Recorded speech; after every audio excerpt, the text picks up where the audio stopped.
Woo! Whiskey World, what's going on, everybody? Hope everyone had a very Merry Christmas.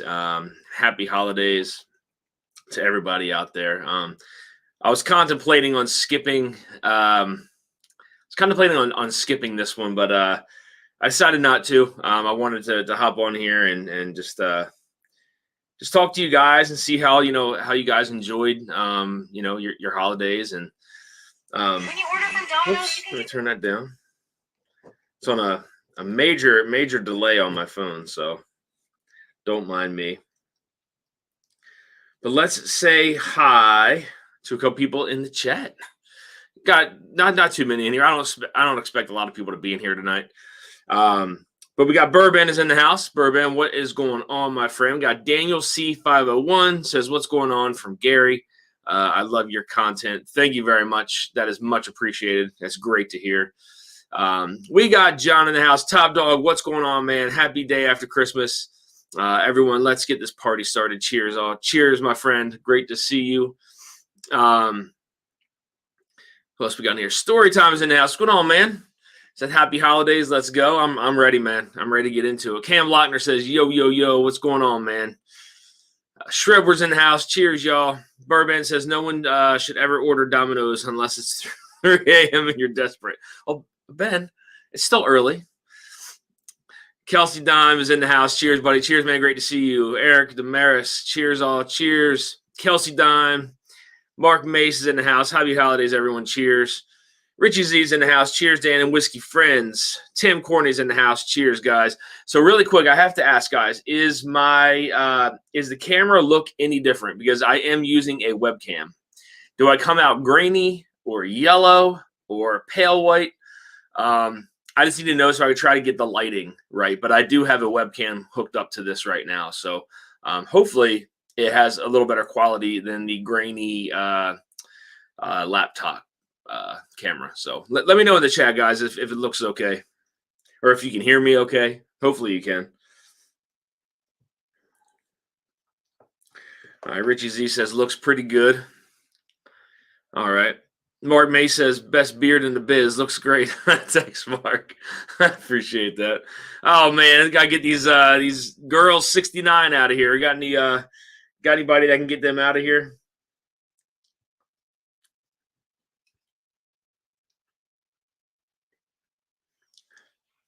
Thank you guys, much appreciated. That's early. That's early for some ladies looking to get wild here. Come on now. Damn bots know better than that. It's too early. I don't even have any alcohol in me yet. But tonight, guys, so this is going to be an interesting round. As always, I have my favorites that I would like to win. Bourbon says, nope, not blue. So tonight, the contenders are we have the Smoke Wagon Uncut, the Younger. That one is in here. This one comes in at 115-ish proof. We have Backbone, the Forge in the mix. This one comes in at 110 proof, batch 31. I actually really like the Forge. We do have a Four Roses pick in here. This is from Cox Spirits and Evergreen Liquors. This is an OESO, and I don't have a lot. See, now this doesn't do a good zoom job, does it? No, it doesn't do. Oh, there you go. It just takes a minute. So this is 11 years, 1 month. And again, it's an OESO from Cox Spirits and Evergreen Liquors. We have the Bardstown Discovery batch number 7, 114.5 proof on this one. Batch 7 is probably one of my favorites. I haven't made my list yet. Soon I'll be doing my top whiskeys, but I'll get into that here in a minute. And then we have the Booker's Toogie's Invitation. So this one is from this is the 2016 release. I really like this Booker's, to be honest with you. This I would say was one of the ones that got me kind of hooked on to getting more bookers. But then as it kind of went on from there, I kind of selected them, few and far between. But I really like the Toogie's Invitation. That's why I haven't finished it yet. I've had it for obviously a little while. I did go back and taste it, but it tastes okay, thankfully. So let me try to catch up on the chat here. I don't want to try to touch the screen so it shakes. But Justin Jenkins is in the house. Cheers, man. Sipping some Larceny C922. Copper Wolf is in the house. Cheers, my friend. Good to see you. Kathy Graves. Cheers, everyone. Joe Graves. Cheers, my friend. Renee is in the house. What's going on, Renee? Good to see you. JG is in the house. Whiskey cheers. Got 24 in the chat, guys. It's great to see everyone. I hope you guys, again, had a very Merry Christmas, happy holidays. Got to spend some time with family and friends and indulge in some amazing food and some alcohol, I'm sure, for some of us. For me, yes. But what's in everybody's glass tonight? I want to know what everybody's drinking on the day after Christmas. Anybody get any Christmas bottles? Anything that they were looking forward to that Santa delivered for them? Curious. Let me get my palate ready for this one. So as always, guys, these are all random. Here, I'll show you. I don't know if you can see the letters with this this webcam or not. It didn't zoom in very well, but I don't know what letters these are, but we're gonna mix them all up anyway.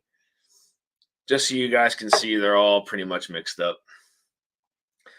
But we will go ahead and mix these up. Again, no idea what is what.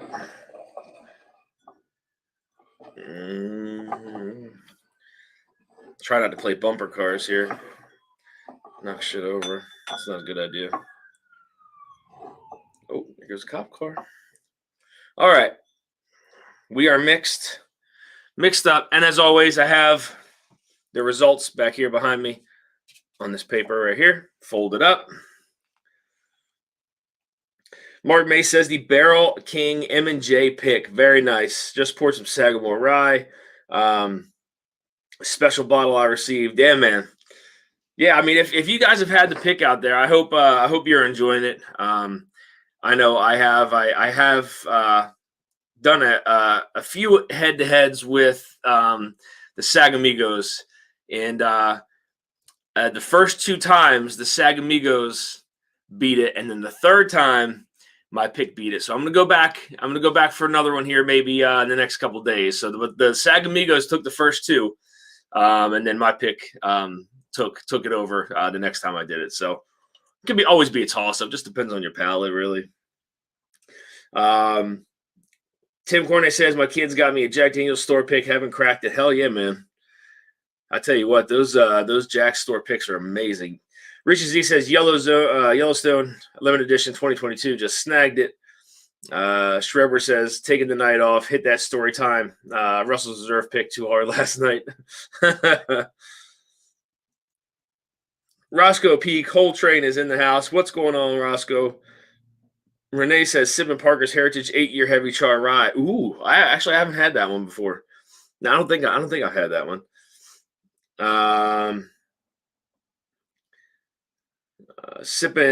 Copper Wolf says, sipping a new riff, single barrel selected by SLB. Oh, nice, very nice. Man, he's got a ton of subscribers, man, a ton of followers. He always gets like a ton of freaking views too, man. It's crazy. I got 2 bottles, Dusty Dan's pick and Sagamore Port. Very nice, Joe. You picked up the Sagamore Port. Again, I do appreciate. Again, I appreciate all you guys who were able to pick up my pick. It's much appreciated. I do really appreciate that support. So greatly appreciated. Just so everyone knows that. That Sagamore Port's good, Joe. I hope you enjoy that one as well. Very sweet. JG said, just had an Angels Envy single barrel store pick, 115 proof. Now working on a Knob Creek store pick, 120 proof. Very nice, man. Actually had a Knob Creek in the, I think it was the last round of here that was eliminated. Gary Franchi's in the house. Good evening, Gary. How are you? Eric Demare says the Dusty debut is so good. Man, I appreciate that. Very much appreciated, Eric. I do appreciate that. So I think your pick needs some time to air out, and then I'm going in to compare. Agree. The neck pour definitely was different from after I let it air out a little bit. So Justin Jenkins has got me the M&J Barrel Madeira finish today, along with your rye. Can't wait. That is awesome, Justin. Thank you very much. And I'll tell you, those barrel ones, they were damn good. So I'm really looking forward to getting those as well. Jeffrey Wack is in the house. Hello again, Whiskey Friends. Guys, if you haven't subscribed to Hello Again, Whiskey Friends, Jeffrey Wack, Kelsey Dime, Darrell Stewart all do an amazing job over there. I love all three of those guys. Fantastic people, guys. So make sure you guys go and give them a sub. Check out some of their videos that they've done. Really cool stuff. Looking forward to seeing what they do in 2023. And I'm definitely looking forward to doing something with them again. So gotta mix the stuff up a little bit more this time. Gotta make it a little more difficult. All right, guys, so we're gonna go ahead and get into this again. For anybody arriving a little late, so the contenders tonight are the Smoke Wagon Uncut, the younger 115-ish proof. We got the Forge from Backbone Bourbon Company, 110 proof. That is MGP. So is the Smoke Wagon Uncut, the younger. Got a Four Roses, 11-year, 1 month OESO. Come on and zoom in on there. Good God.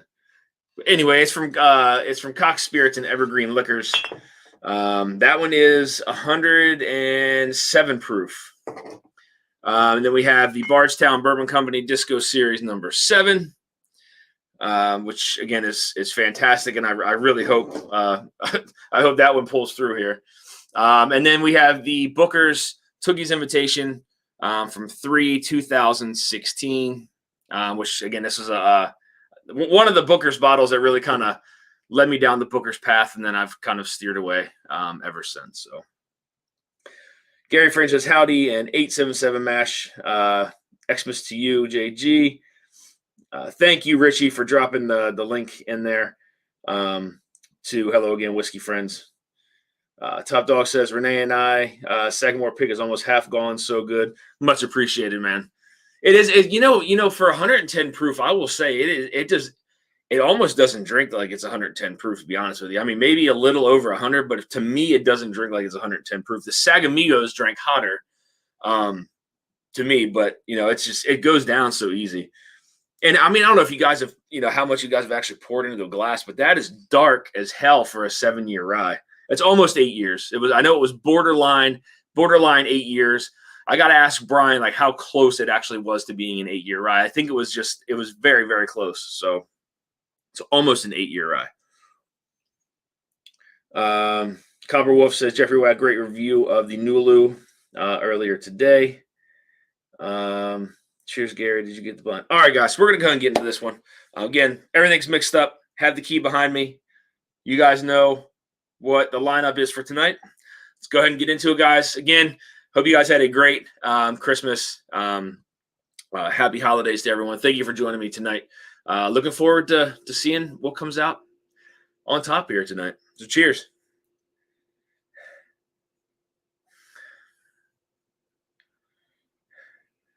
It's kind of ethanol heavy on the nose, and these have been sitting out for maybe 20 minutes.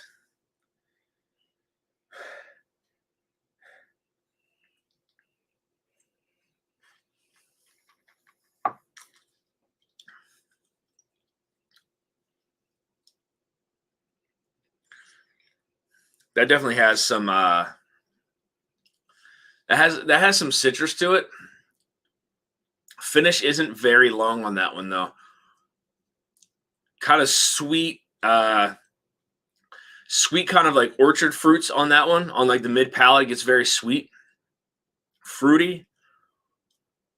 But then like mid palate to back palate, kind of dies off a little bit. Julie Like is in the house. Hello, Julie. How are you? Good to see you. Thank you for stopping in. Peter White is in the house. Peter, always good to see you, my friend.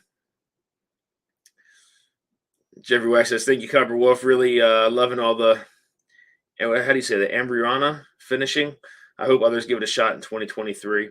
I'm telling you, I swear there's going to be a ton of finished whiskey in 2023. That is like, ever since the whole finished whiskey thing came out, I think it's just going to be flooded with finished whiskey next year. So I'm looking forward to some of that. Let me cleanse. We're going to get into glass number 2. I wish the finish on this one was a little bit longer. Glass number 1 has really nice fruity notes to it. It just didn't wow me like I wanted it to.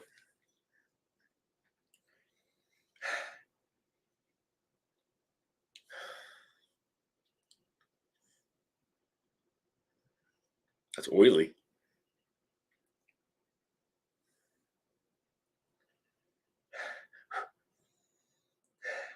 A little bit like some like walnut or like a pecan or something on there, something nutty. Getting a little bit of like caramel vanilla in the nose. It's not coming off like overly, like it's not like nothing's dominating the nose on this one at all.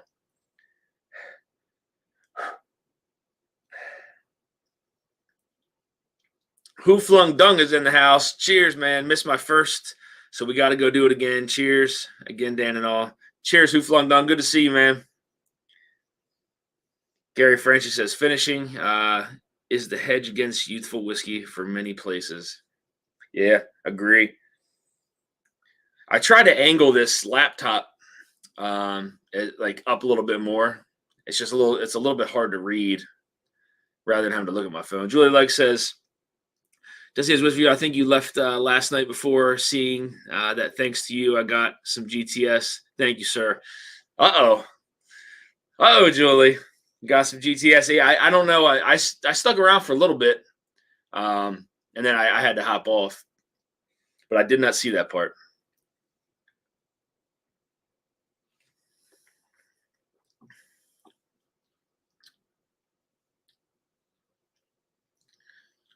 Man, what the hell is that?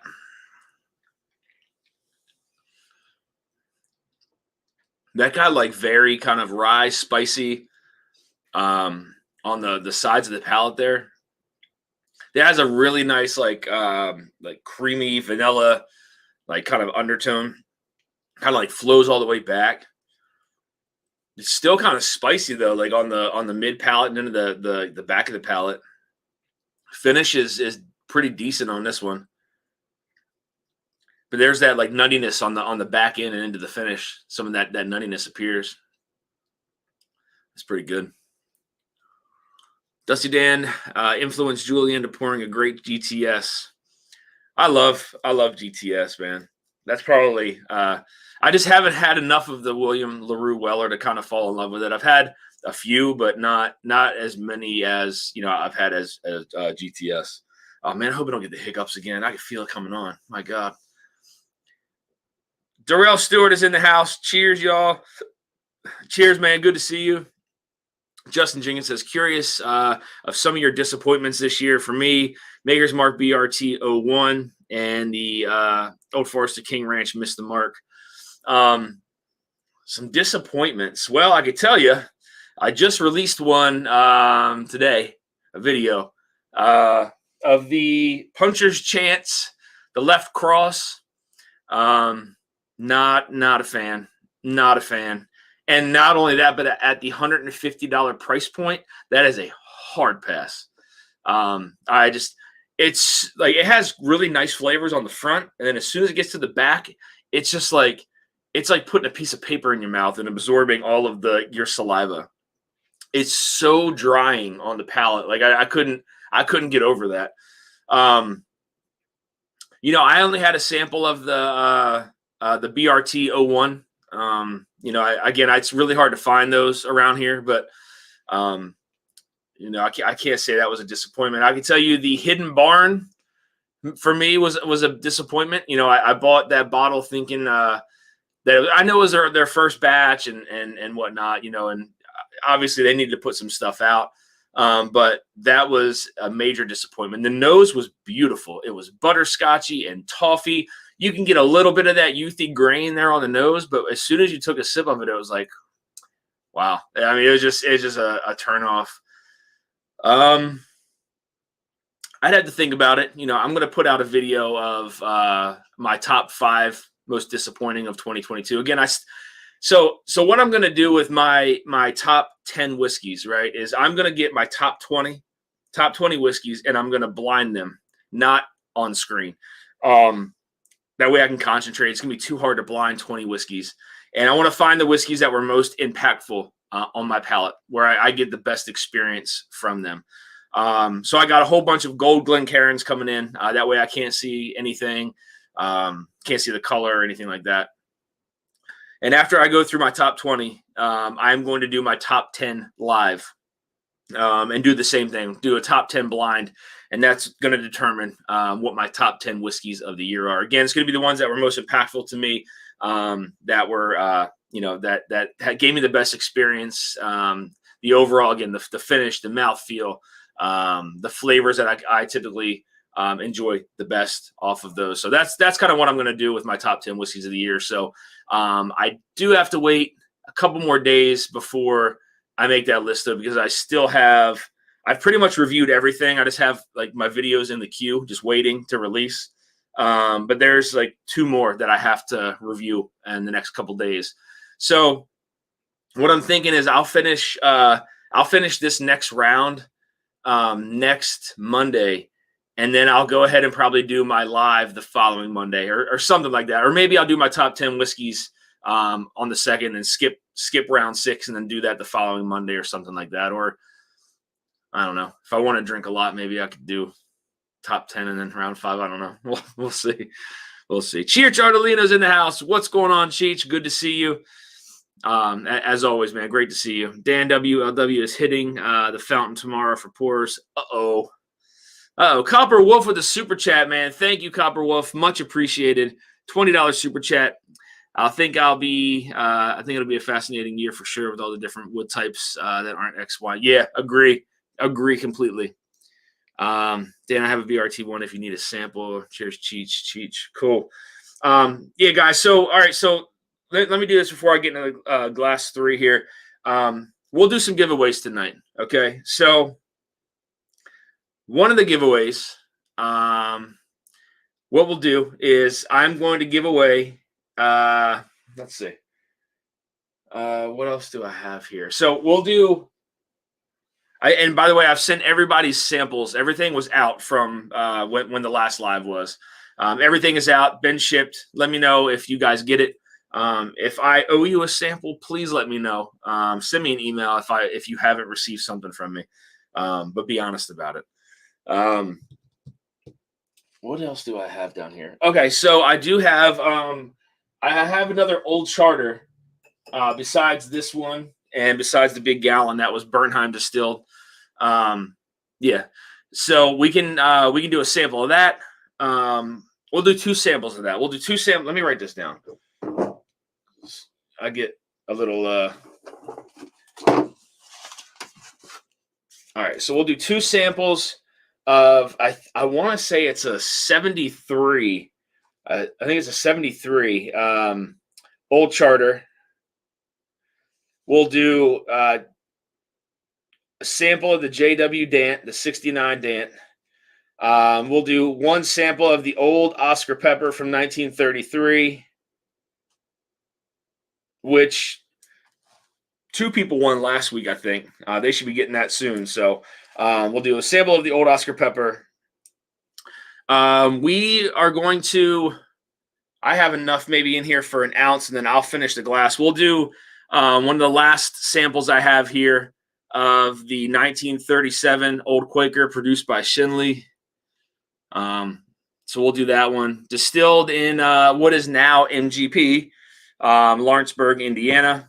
That's where Old Quaker was produced. So we'll do an ounce of the Old Quaker, which I absolutely love. I want to try to put a search out for another one of those bottles. I absolutely love this bottle.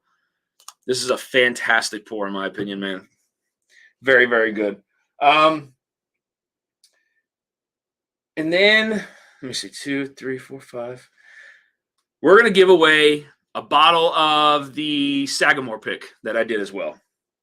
So one bottle of the Sagamore Rye, the pick that I did. We're going to go ahead and give one of those away as well. Hopefully someone gets it that did not already buy a bottle. So we're going to give that away, guys. So again, 2 samples of a 73 Old Charter, Bernheim distilled, if I'm not mistaken. Sample of the J.W. Dant.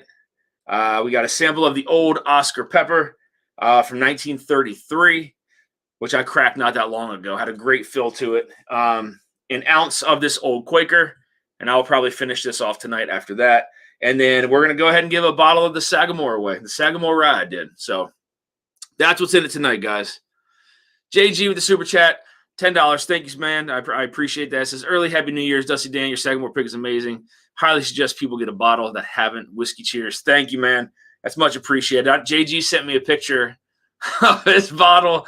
It had like frost completely. Like it was all over the bottle. I think he said it was like -28 or something like that with the wind chill. So I'm going to have to let this settle down a little bit. So before I get into it, Richie says 1937 bourbon. Wow. Yes. And I am working on a little something here at the house to, at this one anyway, to kind of get I'm going to be taking over a room where I can actually have some shelves behind me. And not have to worry about this creepy window sitting over here. So that is in the works. That'll be probably, I'm hoping maybe mid 2023 by the time that's done. So there's definitely some work and stuff like that needs to be done in there. But that is the goal, is to have a whiskey room and not, sitting here in the corner of the living room. So that's going to be coming up in 2023. Top Dog with the $20 super chat. I am in. Cheers, John. Thank you very much for the super chat. I knew you would be in. Let's see. My Sagamore pick got sent to the wrong person. Shareport is making it right, so hopefully it arrives soon. Man, that sucks, Darrell. That really sucks, man. Yeah, I mean, they told me they held some bottles back just in case something like that were to happen.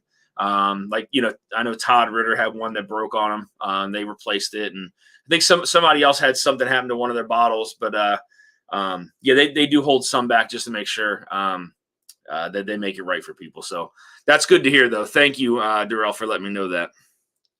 Cheech with a $20 super chat. Cheers, Dan, and everyone watching. Cheers, Cheech. That is much appreciated, my friend. Thank you. We got 35 in the chat, guys. Again, thank you all for being here tonight during this live round number 5. Richie Z is in. $9.99 super chat. Cheers, brother and whiskey friends. Cheers, Richie. Greatly appreciated, my friend. So yeah, guys, again, 2 samples of a 73 Old Charter Bernheim distilled, which, by the way, if you guys haven't had anything that was older from Bernheim, Bernheim did some stuff from like Stitzelweller as well. Like a little before, before, I think it may have been after too, actually. But they've kind of been all over the place. They had their hands in a decent amount of stuff, but Bernheim distillate is absolutely delicious. Probably one of my top 5 favorites for sure. So yeah, and then like I said, 69 J.W. Dant, sample of the 1933 Old Oscar Pepper, an ounce of this Old Quaker that I will probably finish tonight, and then a bottle of the Sagamore pick. So I'm gonna go ahead and give away a Dusty debut, man. All right, let me get back into this here. Thank you, Cheech. Make sure you hit that thumbs up, guys. Much appreciated. Mark Mace with a $20 super chat. Support for the channel, and it's new time slot only. I won twice last week. No need to be in for the giveaway tonight. Cheers, my friend. Mark, that is very generous of you, sir. Thank you. Thank you for that. But again, if you want to be in for the giveaway, man, that's fine. If not, I completely understand. But either way, very generous of you, Mark. Thank you. Thank you. Peter White, a little over $10 US. Samples make it here. Bottles not so much. LOL. But maybe we can figure out a way to get it over there, man. That's I do have a buddy that kind of lives near the border. I'd have to reach out to him though. It's been a couple months since I've talked to him. So let me see what I can do. Storytime says, "Oh no, Shane, I'm actually looking forward to working with you here in 2023, buddy. Like I said, I'll be reaching out. Got Get your entries in for chance of some of Dusty's pours, Dusty debut pick. Absolutely, man. So a couple of things too before I get into this. I know I'm kind of ranting on a couple of things that I'm getting my hands into in 2023. So Lance from the Whiskey Tornado and Josh and Aaron.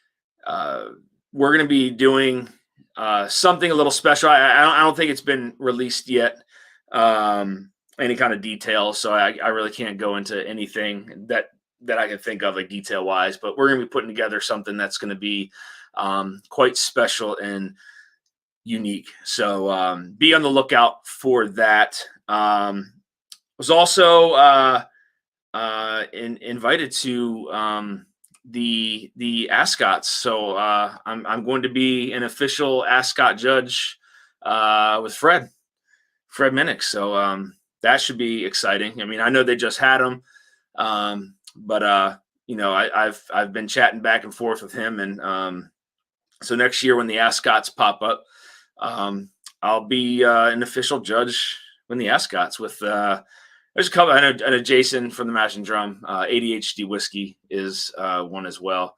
Hood Sommelier. I don't know if you guys have ever watched him before, but Jack's he's a pretty cool guy. So yeah, I mean, I got the opportunity to be a judge in the Ascot. So that's something else to look forward to in 2023. So that should be fun.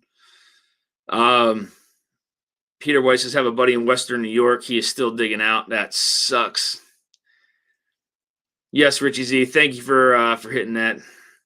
Hey, Renee, Richie, hope you have beautiful people. Look forward to an amazing 2023. Hell yeah. All right, let's get into glass number 3, I think. See, I talked for so long that I lost track of time. Oh, that smells good.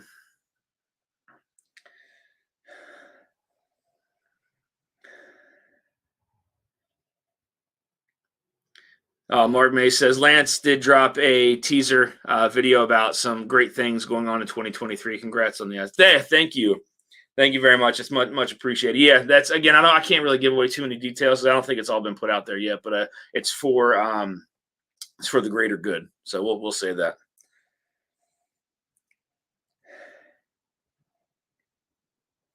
So this one is like citrusy and caramel and like a little bit of chocolate fudge going on the nose. It's got a good nose to it.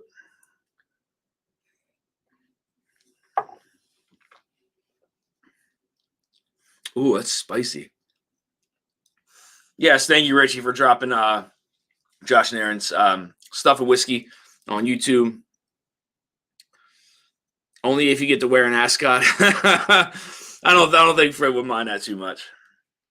I don't think he would mind that too much. It's crazy though, man. The amount of things that you got to go and taste. It's wild. I mean, I'm definitely looking forward to it. It's going to be challenging for sure, but I mean, it crosses everything. I mean, I'm talking vodka, brandy,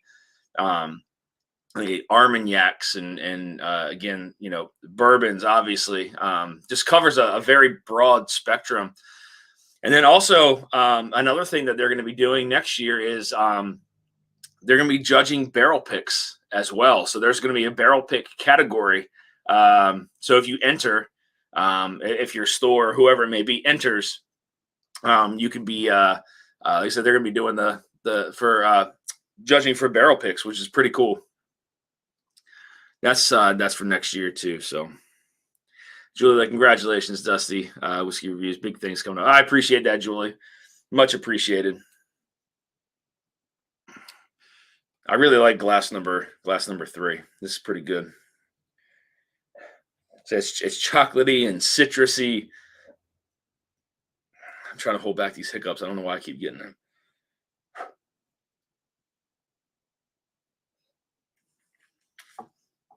It's oily. That's an oily sumbitch right there. Good God. That's really good. I think I like that better than these two here, for sure. That's good. That's really good. Guys, is there anything that you guys are looking forward to in 2023 from any kind of distillery? Anything that may have wowed you this year that you're like, hey, you know what? I'm going to give this company, this distillery, another try. Curious to see your thoughts. Oh, man, the nose on this one is really good too.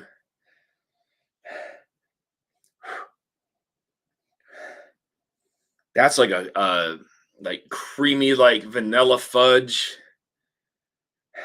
some little lemon bar.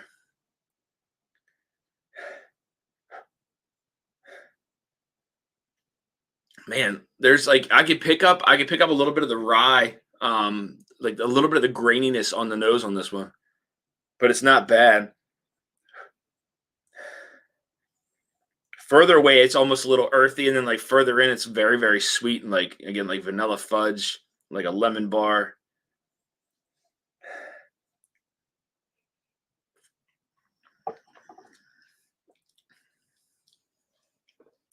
Ooh, that's pretty good. JG says, I'm looking forward to more Sagamores. Yeah, man. I hear you. Another thing too that I plan on doing, I've reached out to a couple people so far, having them on the channel.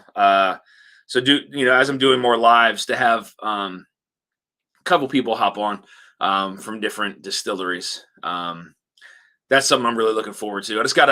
I gotta make sure I have my list of questions ready, and try to go back and make sure I don't ask them the same thing that someone else has asked them. But going into the new year, it'll be fun because a question that I can ask them is, hey, what could we be looking for? What can the consumers be looking for in 2023? So that could be a question, obviously, and then more so along the lines of just kind of picking their brain on some things, asking them maybe what their current favorites are outside of their brand.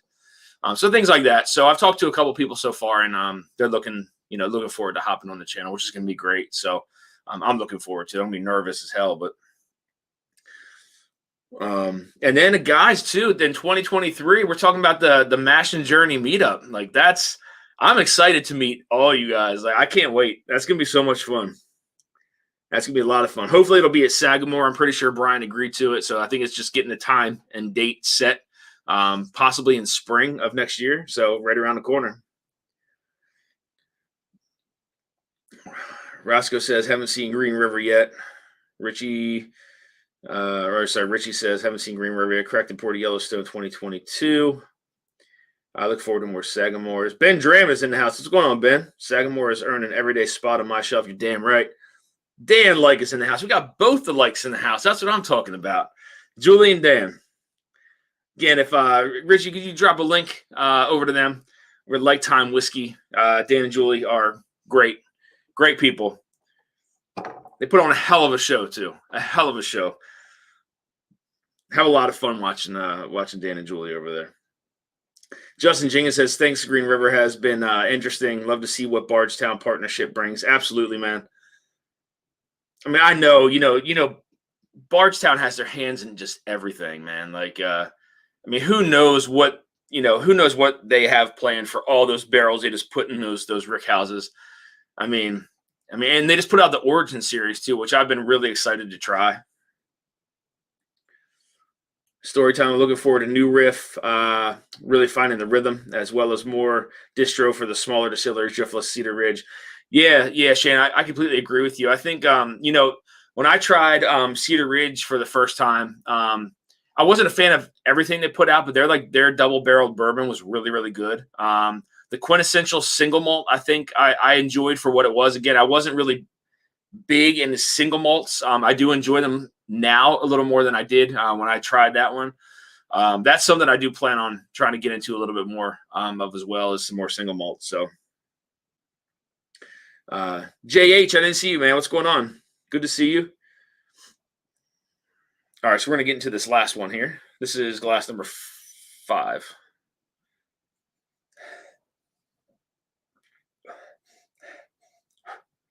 It's like strawberries,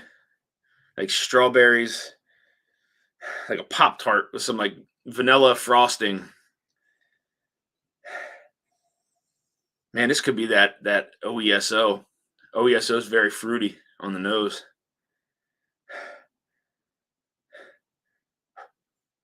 Yeah, it's got it smells like it's like dense and creamy, kind of rich. Yeah, a lot of like mixed berries, but more of like a strawberry that kind of appears there with some like vanilla kind of frosting to it. Not a ton of like ethanol in the nose. It smells really good though. Cheers, everyone.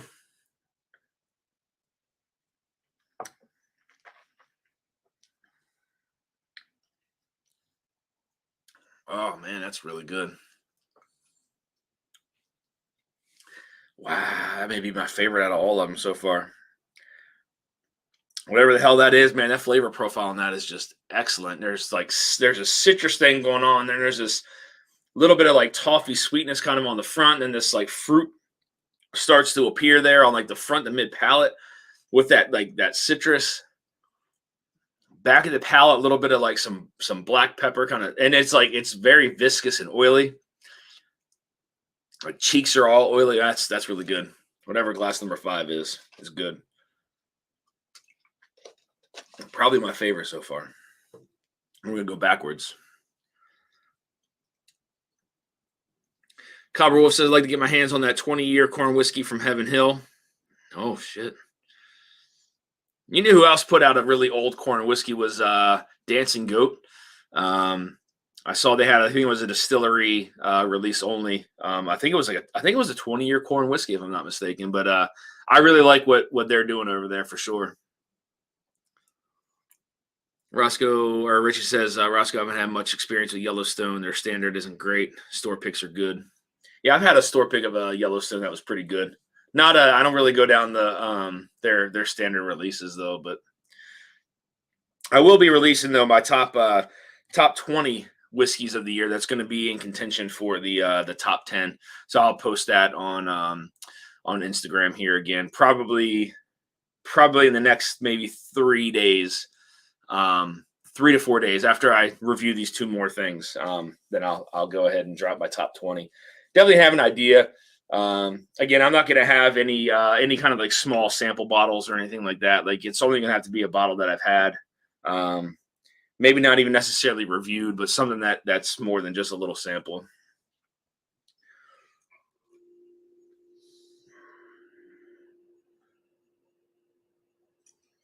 Peter White says that is traded a 28-year corn whiskey towards a KC 18. Damn. Where was that from, Peter? All right, we're going to go backwards. Start with glass number 5.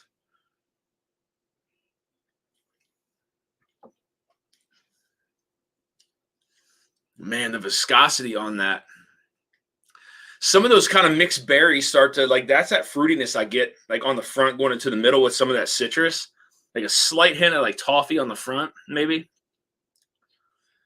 And then, like, again, I mean, towards the back, it's slight hint of maybe some milk chocolate there. Finish has that kind of peppery finish, but then there's like this like undertone of like, again, that viscosity just kind of like rolls across the palate and just kind of drags everything down with it. That's really good. This is really good. Whatever glass number 5 is, that's damn good. All right, let's go to number 4.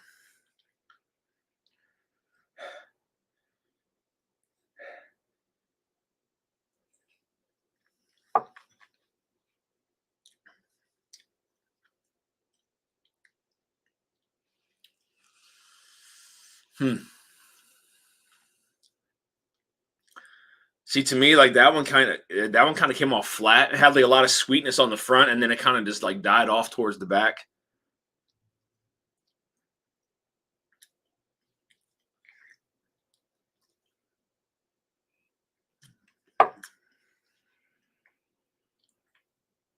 All right, second sip was a little bit better.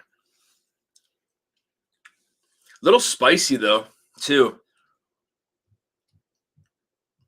I think the hottest thing in here is that Toogie's Invitation. That's 129 proof, whatever glass that is. I don't remember tasting anything upwards of 130 proof though. So it could be that one. I mean, that one's a little spicy. I feel like it's like more rye spicy than proofy.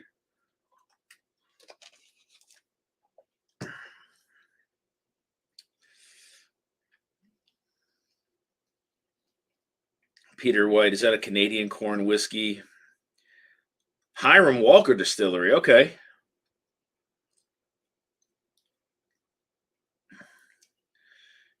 She says this 22 LE is tasting nice. Second pour. I paid over retail. Try not to pay too much. Canadian Club 45 year. 100 proof corn whiskey is supposed to be excellent. Too pricey for me. Damn. 45 year. Cowboy says I'm only interested because it's Heaven Hill and how aged corn whiskey from them. Yeah, man. I should have went and grabbed one of those the Heaven Hill 17s to try that this year up against this lineup. I've heard nothing but really, really good things about that Heaven Hill 17, and I didn't grab one. I don't know why, but same thing with the turkey, the new turkey that came out too, the Master's Keep. I should have grabbed one of those, but I just can't find them here, so I have to resort to the secondary, and I try not to do that, but.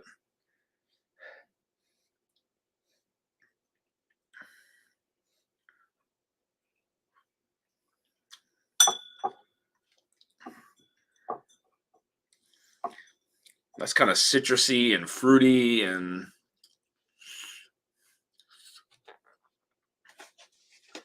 get a little bit of corn on there.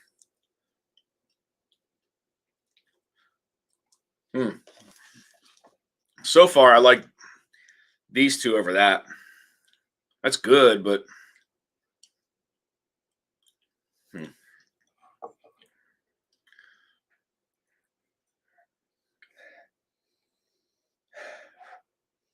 that got this one got like a rick house smell to it.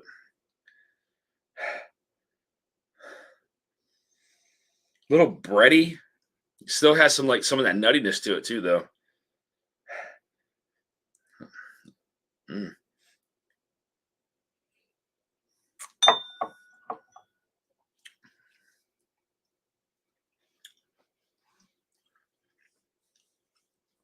That one's got a nice mouthfeel to it. I do like on the back end of that, some of that nuttiness kind of appears there. It has a nice kind of a bite to it though, and I don't know if that's the proof or if it's like some higher rye that's in there. It's like a stale kind of like a caramel chew, but it's like stale, like hard to chew. If that makes any sense. Not like a fresh, soft one. It's weird. Heaven Hill 17 is up there in price. Yeah, man, for sure. Dan, just let me know what you're looking for, and if I see it in the store, I'll let you know. Joe, I appreciate that, man. I got to make my way down to Severna. They have I've been to a liquor store in Severna Park. I just can't remember what it's called.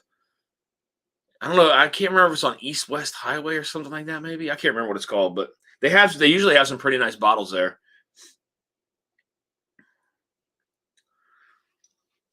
All right. I got to start eliminating here.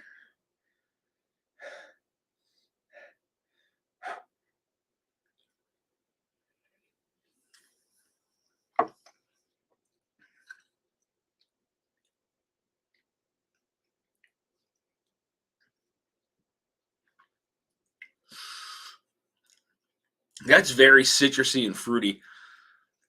Glass number one. Has this kind of like red, like this kind of almost like an apple kind of berry mixture. And a little bit like an orange peel. The finish kind of lacks though. It's got a lot of flavor up front, and then it just kind of falls short. Huh. I do like these two here. Let me try this one again.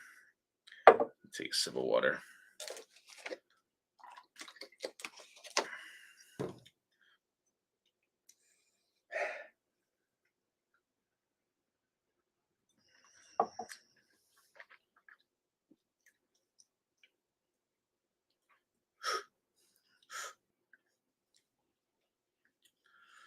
Man, so it's got a little bit of everything. Like it has a little bit of viscosity to it, and it has a nice kind of medium to long finish. This is hard, man. This is hard. All right, so I'll tell you this. I'm going to move this one forward.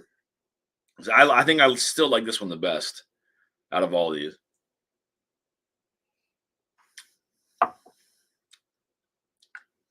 Yeah, hell yeah. Whatever that is good. We'll put it here.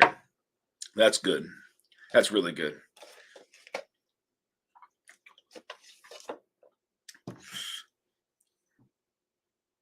There's nothing on East West, but Veterans. There's a place across from the Steak and Shake. Is that the store you're talking about? No, Joe. It's man, I can't remember the name of it. There's definitely one in Severna Park. I'd have to look it up on Google. And when I'm done this, I'll look it up and see what it is. This one was like the nutty one. Oh, here they go. Here comes the hiccups.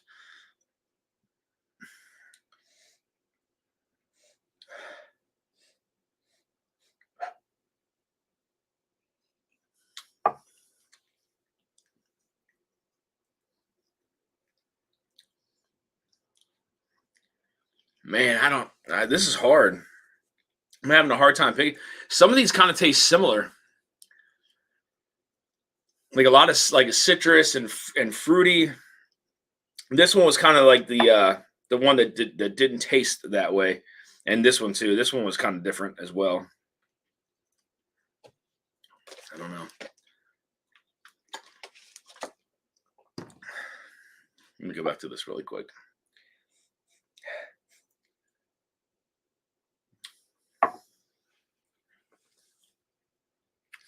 This is really difficult to pick here. Because, I mean, like one of them has more flavor but lacks finish. One of them has more finish but not as fruity and, like, flavorful as the other one. I'm going to eliminate.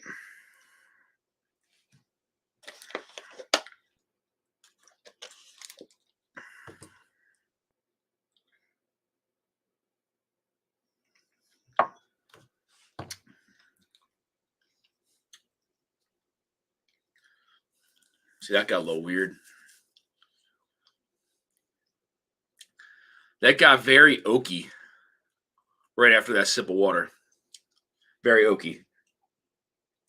Disco 7, I think, will be in contention for this win. To be honest with you, I don't want to say I wanted to win because last time I did that during 2 of the rounds, the things that I didn't want to win or that I did want to win didn't win. Luckily, last week my wish came true. But yeah, I would love to see the Disco 7 hold up in a blind here. So I don't know. We'll see. I'm nervous though. So I tell you that Disco 7 might be on the top 20 list. So it is. I'll be honest with you. It's in my top 20 for sure. So all right, I'm going to eliminate that. That got very oaky and like weird on the palate. So glass number 2, I'm going to eliminate.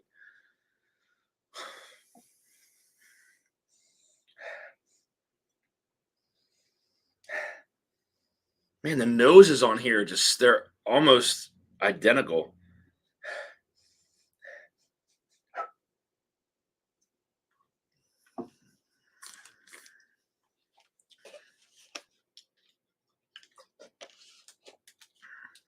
No.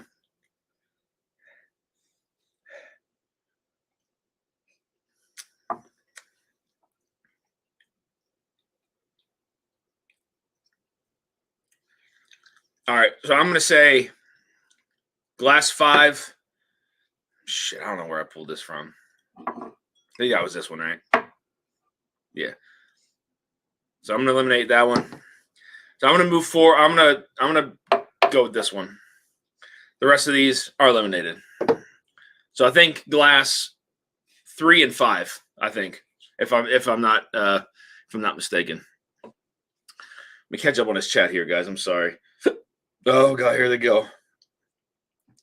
Dan, 2 tablespoons of peanut butter and hiccups are gone for me. Hey, I might have to try that. Peanut butter and hiccup, really? First time hearing that. How would you rather drink water? ADHD whiskey's in the house. What's going on, Maddie? Good to see you, man. We got what, 39 in the chat. Thank you guys for hopping in here. And I'm sure everybody in here is subscribed to Matt over at ADHD Whiskey. Hell of a guy. Hell of a show. Matt, I'll be joining you next year on the Ascots, man. So it's pretty cool. I'm pretty excited about it. So I'll message you on IG so I know what the hell I have to look forward to. Pretty excited about it though. All right. So glass, I think 3 and 5. Move on. Let's get to the good part and see what moves on. All right. Let me grab my paper.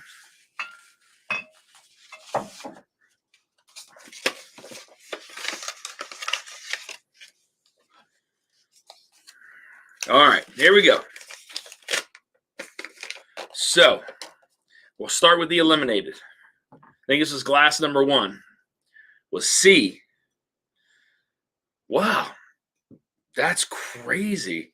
If that was glass number 1, that did not drink that way. So glass number 1 was C. Yep, that's C.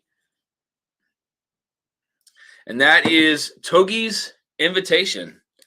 So the Booker's is out. And if that was glass number 1, that did not drink like it was 129 proof. That's crazy if that was glass number 1. Thank you, Maddie. I appreciate that. Next eliminated was glass A. Glass A eliminated. That was the Four Roses, Cox, and Evergreen pick. So that was the 11-year, 1-month OESO pick from Cox and Evergreen Liquors. Uh-oh. All right. So last eliminated was glass B, which was, oh, man. Wow, one of the ones I wanted to win tonight, and it did not, was the Forge. Backbone the Forge did not make the cut, which means the other one that I wanted to win, Disco 7, made the cut, which I want to see what that is. Disco 7 was D. That was the last one. That was glass 5. So glass 5 was D. So Disco 7 was the one that kind of stood out of everything, to be honest with you. That makes me very happy. And the other winner is the Smoke Wagon Uncut, the Younger.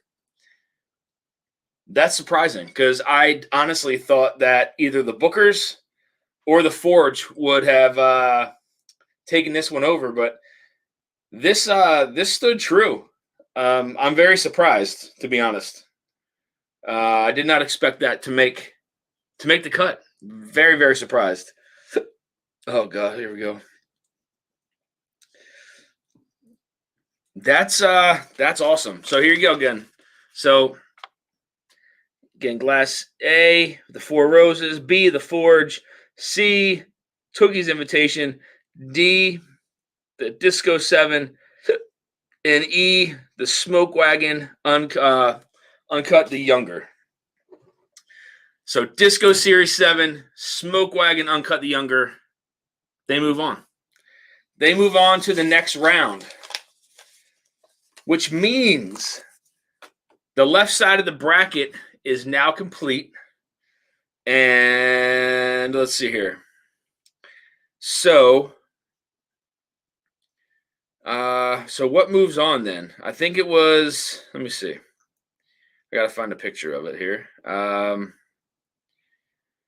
Where's the picture? I swear I just saved it. I know barrel. There's a barrel over there. So barrel 27, the Four Roses Perfect Pour pick. Perfect Pour is a local store near me, out in like Ellicott City area.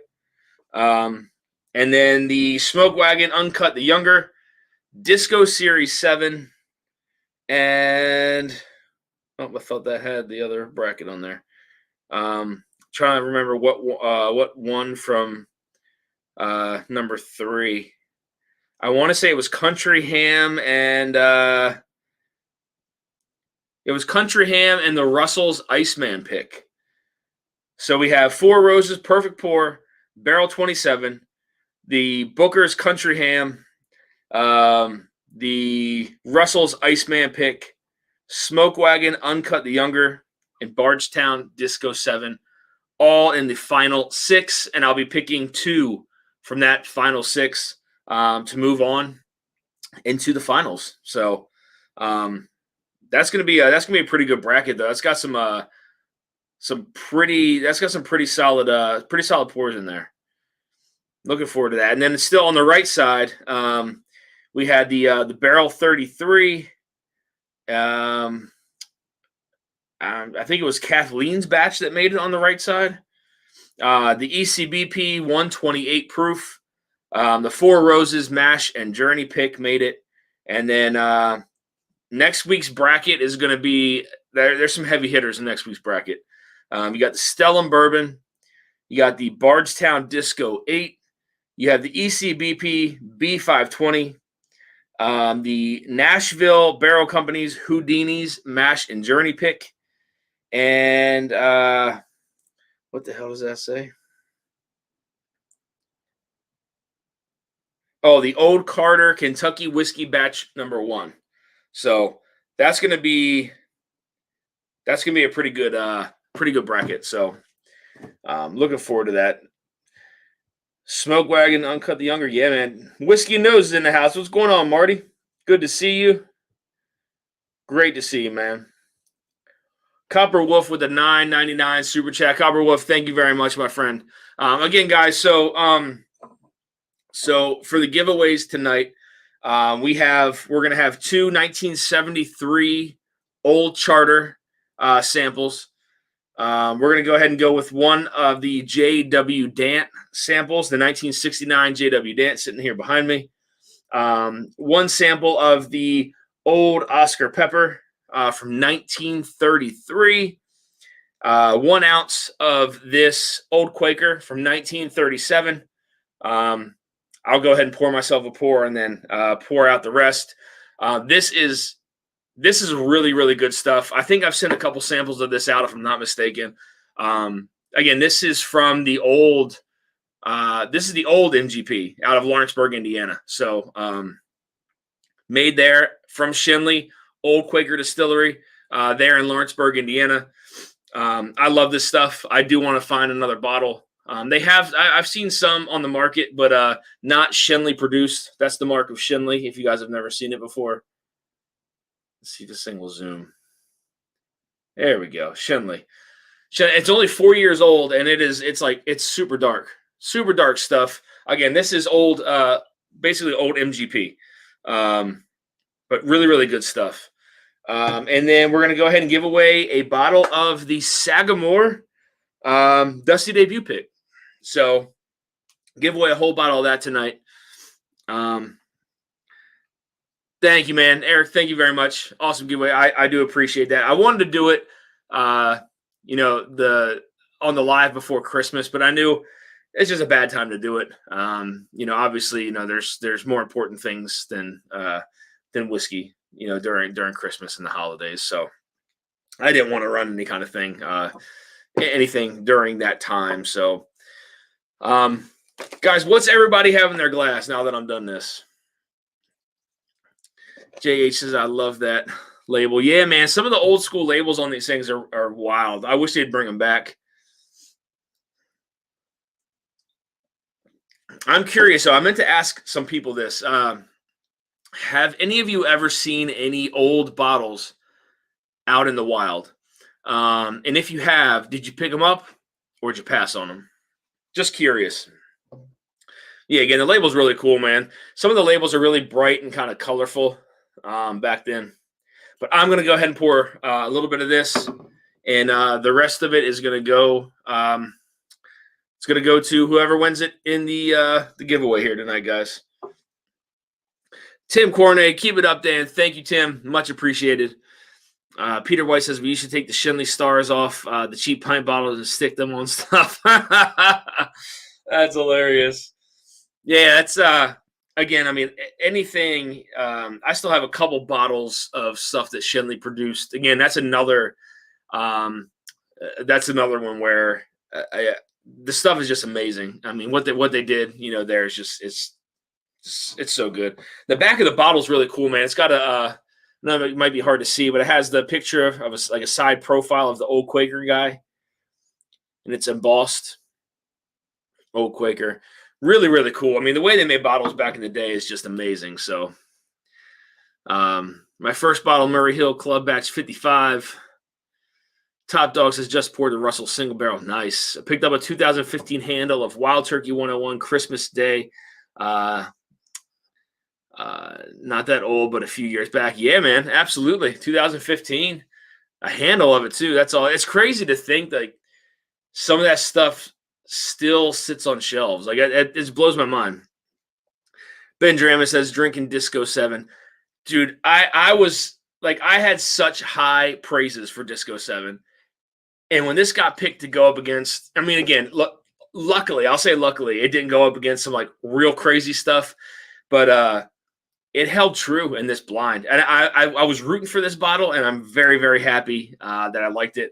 I will tell you, it was miles apart from everything else that I tried right here. That was the last glass, I think it was, glass number 5. Just the viscosity and that strawberry kind of like a strawberry kind of vanilla thing going on, like a strawberry Pop-Tart, a little bit of chocolate going on there. Like that was really, really good, and very, very surprised that just basically, it just stood out from everything else here. I think the Bookers, again, like this is good. It's been open for a little while now, obviously. But again, 100, I don't think I drank anything tonight that hit that 129 proof mark. It didn't feel that way anyway, but it could have died down after some time, so could have lost some of that proof bite. Peter White says Doc Swinson's Alter Ego Cask Strength, nice pour. The old Quaker bottle looks so cool for such an old one. Yeah. I gotta show you guys a picture of the old Oscar Pepper, that I have at the house too. That's really cool. JG says, Dan, do you save the empty bottles? Some of them, not all of them. Like I had, so for instance, like I had a Wild Turkey decanter that I poured into a bottle, an empty bottle. It had a Wild Turkey picture on it. It is what it was. It was a 1982 Wild Turkey decanter. But like when that's done, I had another decanter that I poured into that same bottle. That was the old Fitzgerald that I had, the Stitzel Old Fitz that I poured in there from 1970. So sometimes like I'll save bottles. Like I have a handful of the decanters left. I do typically get rid of them. But some of the bottles that are kind of like old and like the really, really old ones, I do try to save. When I get this room set up with shelves, I do want to kind of display some of the bottles, the current ones that I have filled, but then also some of the older bottles that I've gone through. So like some of the older ones, like I'll save this guy when that's done, and some of the older bottles too, like the JW Dant is a really cool one. Like I mean, you don't ever see like that cobalt blue decanter anymore. So and this is one of the samples in the giveaway tonight, by the way. But you don't really see anything like this anymore. So, I'll keep this just as kind of like a really cool piece. Obviously, like the Chessman, yes. Some of the decanters that are really cool and unique, I'll keep. So, Mash and Drum is in the house. What's going on, Jason? Good to see you. Eric Damaris says, pouring Disco 9. That's another one. I haven't seen any dusty bottles on the shelves at the stores I visit. Yeah, it's so hard to find them now. Richie Z says 2022-04 Pinky's batch is out. 6 years, 10 months. JH says the Pinky's batch is pretty good. I like Kentucky tea better, though. Interesting. Guys, I am going to drop the link in the chat. If anybody wants to join me, you are more than welcome. I'll stick around for a while. As long as you guys want to stick around, I will stick around as well. So I will drop this in the chat.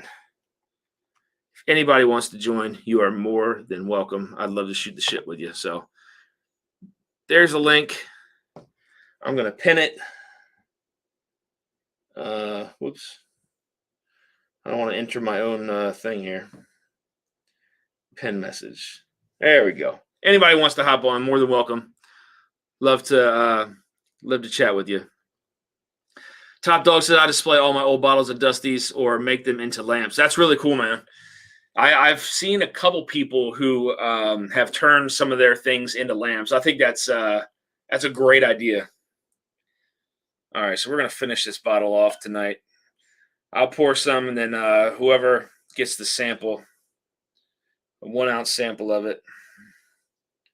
That's more.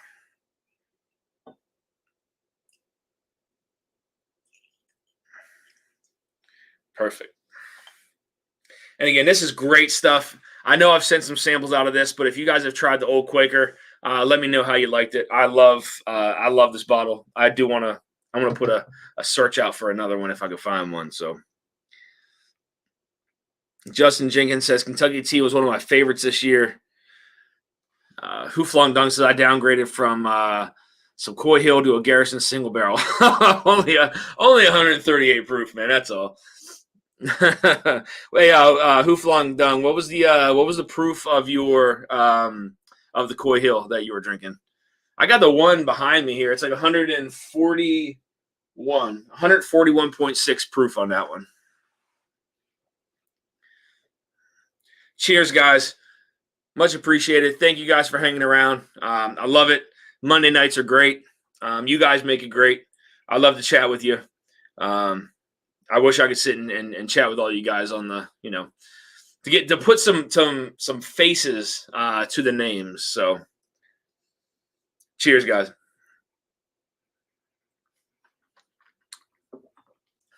Oh, that's so good. Kentucky Tea is a legit great pour.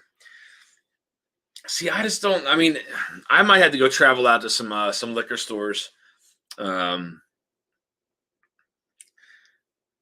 Typically, to find some good ones, I probably have to travel maybe 20 to 30 minutes, roughly. I know it's not crazy far.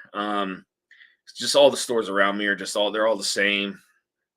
But usually like 20 to 30 minutes, I could probably hit a good store. Probably go hit like Allview or Drug City. Those two are the liquor stores from the guys who made the Maryland Heritage Series, who blended those barrels together and put out those releases. Justin and George. Usually, their stores have some really good stuff that's very, very different. They have some allocated stuff there too. But I don't typically go over there. Not because I don't want to. I just don't want to drive, to be honest. Dan, I imagine if there's a Coy Hill Mini 50 milliliter, that'd be great. They should have put some minis in the. I mean, that's fantastic, man. You just need 1 or 2 minis and you're set for the night. I mean, the small batch ones are the Coy Hill small batches are the ones that are like 100 and they go up to like 150 some proof. That's hot. That's really hot. Justin Jenkins says absolutely. We'll put ECBP C922, Larceny C922, Calumet 16-year, and Lucky 7 14-year proprietor to round out my top 5. What about you? I tell you, Lucky 7 is not something that I have I've seen around here at all. I do, however, have a buddy who sent me a couple samples of the Lucky 7s, and those barrels are fantastic. Those single barrels are amazing, man. Whoever, I mean, if it's the store or the people who are picking those single barrels, they are really, really good. Very impressed with the Lucky 7s. Again, I wish they dropped local here, but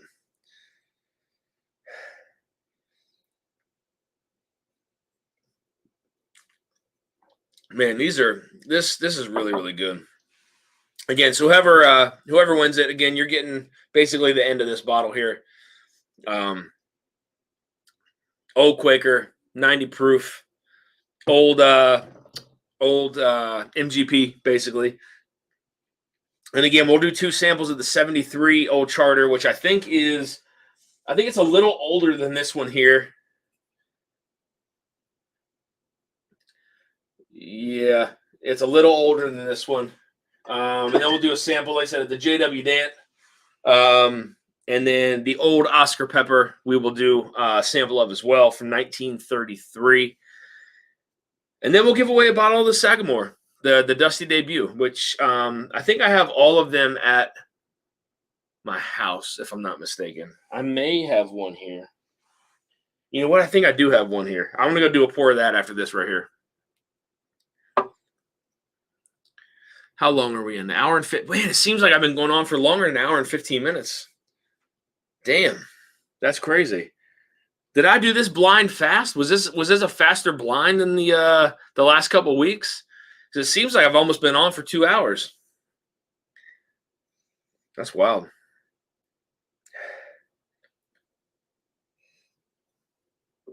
Man, that's good stuff. Hooflong Dung says 142 for my Coy Hill. Sorry, I'm the minutes behind the playback. No worries, man. Yeah, that's almost, yeah. Mine's like 140, 141.6. Yeah, I have my stepdad to try that on Christmas, and that was just a reaction to high proof because he's not typically used to that high proof stuff. He's really interested in whiskeys and kind of sits there and listens and sips along with me and kind of teaching him kind of where the flavors go across the palate and stuff like that. And he's really started to pick some stuff up. I'm very impressed. But it's pretty fun drinking with him. He's more of a beer guy. And I brought the 2022 base of the Goose Island, and we finished that. He liked that stout, nice, dark, rich pour. So he was a fan of that. And then I brought out we had a couple pours. I had the Coy Hill. He tried the Barrel Vantage. What else did he try? Man, I can't remember. I think I had him try the Hidden Barn. I don't know if he was a fan of that or not. And we were watching. I turned on Neat on Hulu. For those of you who've seen that before, he had Jackie Zykan on there and Marianne Barnes and Freddie, and I was just kind of telling him the story behind each and every person, and I gave him the Hidden Barn. I don't know if he was a fan of it or not. I didn't ask him, but I don't think he was feeling any pain at that point. So Richie Z says it was a quicker blind. Yeah, I mean it didn't feel that way. It felt like it was kind of it was taking like normal time, but maybe it's just maybe I just picked the ones I wanted quicker, but the ones I liked. I'm just happy the Disco 7 made it. I was really kind of worried that it wouldn't hold up in a blind. I'm like, shit, now I got to take this out of my top 20. Not really, but I've watched Neat 20 times. It's great. It really is. It's really awesome. I love how they broke that down. And I know my mom was in the kitchen and she could hear it because we had it a little bit loud and. The part where Freddie talks about cracking open special bottles and don't wait on those bottles and he talks about how he lost his brother and his dad 9 months after he broke open that Pappy 20 and drank the entire bottle with him. I know it got her emotional. She's like, I cried a little, but yeah, it's very true. And same goes here, guys. Like my biggest thing is I enjoyed, drinking some of these older whiskeys with you guys too and sharing them with you. Again, that's what it's all about. I can tell you that's the reason I've cracked a lot of these open. Not that I save a ton of unopened ones, but it's being able to share them with you guys. For those of you I've met in person, I do the same. So, hopefully during that Mash and Journey meetup at Sagamore, we will enjoy some older whiskeys together, some that we can crack, some that I already have open, because it's the experience behind it that matters. It's again, like you said, it's the relationships you build, the people you meet that make it all worthwhile and want to continue to do it. So that's a cheers to you guys out there. Sorry, I missed it, Dan. Disco 9 and Larceny C922 in the mix. No, I didn't have any. I didn't have any Larcenies. That's another one that I don't see around here. I don't see the Larceny barrel proofs. I see the regulars, but not the barrel proofs. No, Tim. The Smoke Wagon Uncut, the younger, made it. I honestly thought the Bookers or the Forge would have taken that out, but and then the Disco 7 made it.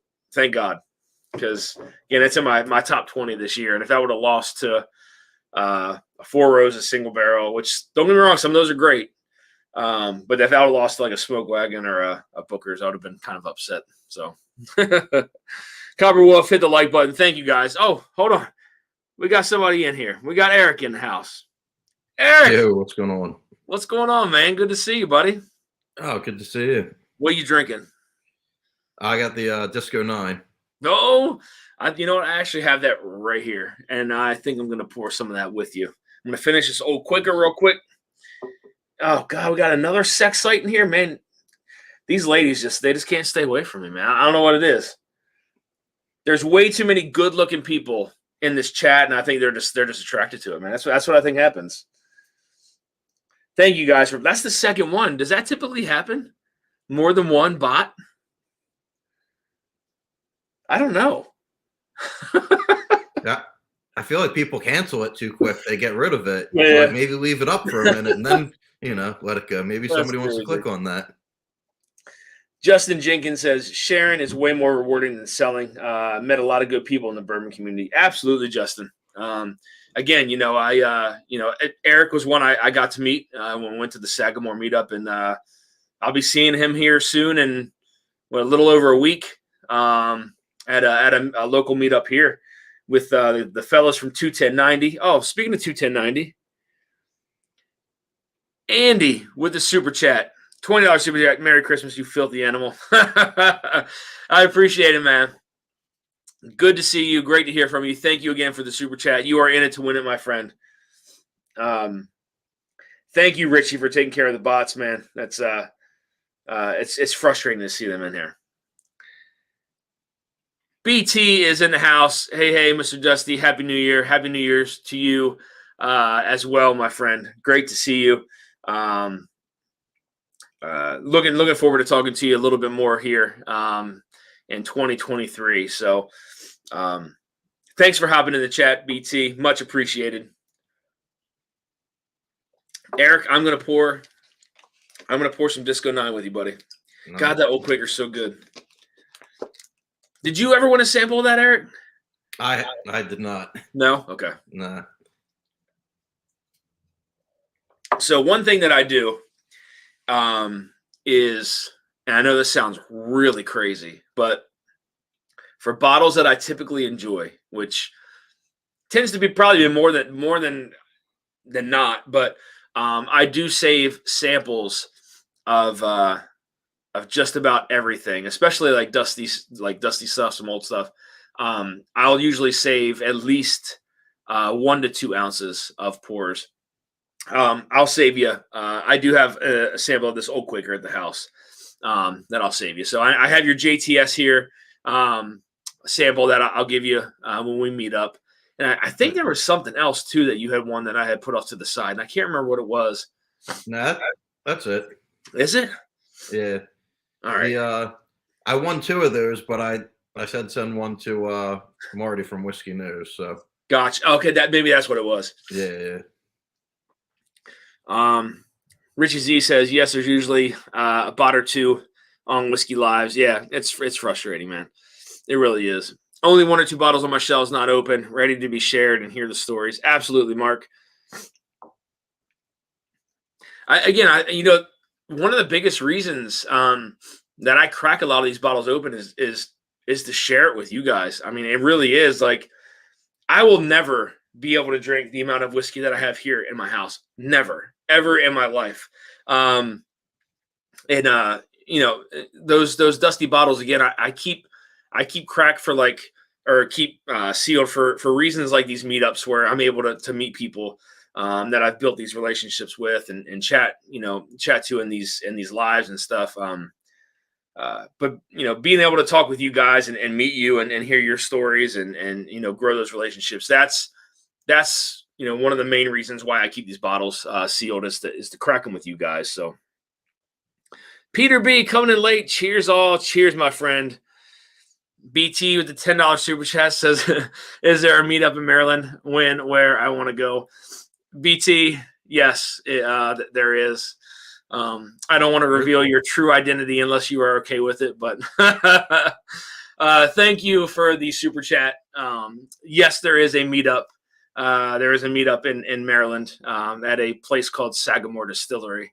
You may have been there once or twice, but hopefully you're able to make it there during the springtime, hopefully. So thank you BT for that super chat, much appreciated.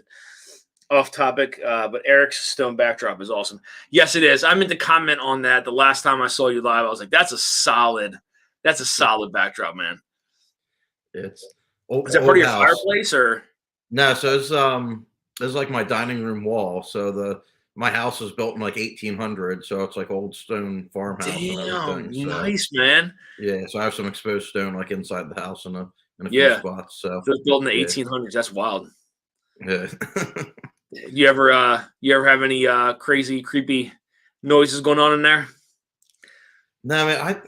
This is my second like old house that I've owned and lived in, and I've never had anything weird. But my daughter, like, when I feed her in the morning, she always like looks up and starts like looking around like near like the ceiling and like smiling and stuff like this. And I was thought that like maybe she was just like looking at the lights, and then the one morning the lights were off and she was doing it. And I told my wife today, I'm like, must be like a ghost or something that like she can see that she's looking at. I'm like, I don't get it. Like all the time she's like distracted. I don't know what she's looking at.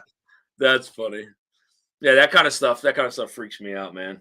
Like I said, it's weird. It's weird being here. Both my grandparents, passed away here, so it can be very, very interesting at times, I'll say. But this house is kind of old, not as old as yours, but it's I think it was built in the 30s, maybe. I think it was maybe 1930s. You could probably tell by the light switch sitting here. It's like old, like old kind of designed one. Those older homes have great bones, says Peter B. That is a fact. That's a fact. All right, guys. So we are. What time is it? 9:27. We're gonna go ahead and run the giveaways. Maybe about 10 minutes. We'll go ahead and give 10 more minutes for giveaways. Anybody wants to hop in. Again, so we'll do 2 samples of a 1973. I think it's a 73 old charter. We'll do 1 sample of the JW Dant. Excuse me. 1 sample of the 1933 old Oscar Pepper. 1 ounce of the old Quaker, which is what I was sipping on. That is the what's left in the bottle, which is still crystal clear. I know it just doesn't look it, but it is dark, crystal clear. And a bottle of the Dusty Debut from Sagamore. So that's what is in the running for tonight. Again, thank you guys. Thank you all who have already super chatted. And again, it's much appreciated. I do love this time slot. I do, however, I don't like going up against Dara's time slot. But because I like watching Dara, and now I can't watch Dara because I'm live. So, but it is what it is. I think Mondays are perfect for me. Especially going live again. I do plan on doing some pretty cool stuff here in 2023 with some people from some distilleries and maybe some master distillers as well. So 2023 looks to be a pretty solid year on my channel. So again, hopefully moving rooms into something that has some shelves so I can get these bottles off of this piano and off the floor down here behind me. But no, definitely looking forward to it, guys. Dan, so when you do your blind with 20 whiskeys in it, yes, how do you approach that? So number one is like I don't plan on going anywhere for a little while. I have, so typically what I'll do is I'll get like palate cleansers. So something like oyster crackers are great. Saltine crackers I try to avoid because of the salt on them. I try to go with something plain. Sometimes even bread is great. Number one for like plain bread, just to kind of clear the palate, but then also try to absorb some of the alcohol that is going inside me. But yeah, so again, I ordered a whole bunch of gold plated Glens. So what I'll do is I'll basically take my top 20 that I have. I may even narrow down my top 15 because 20 is quite a bit. And then basically just kind of set them out, pour them, pour about an ounce. And I don't plan on finishing every ounce of it.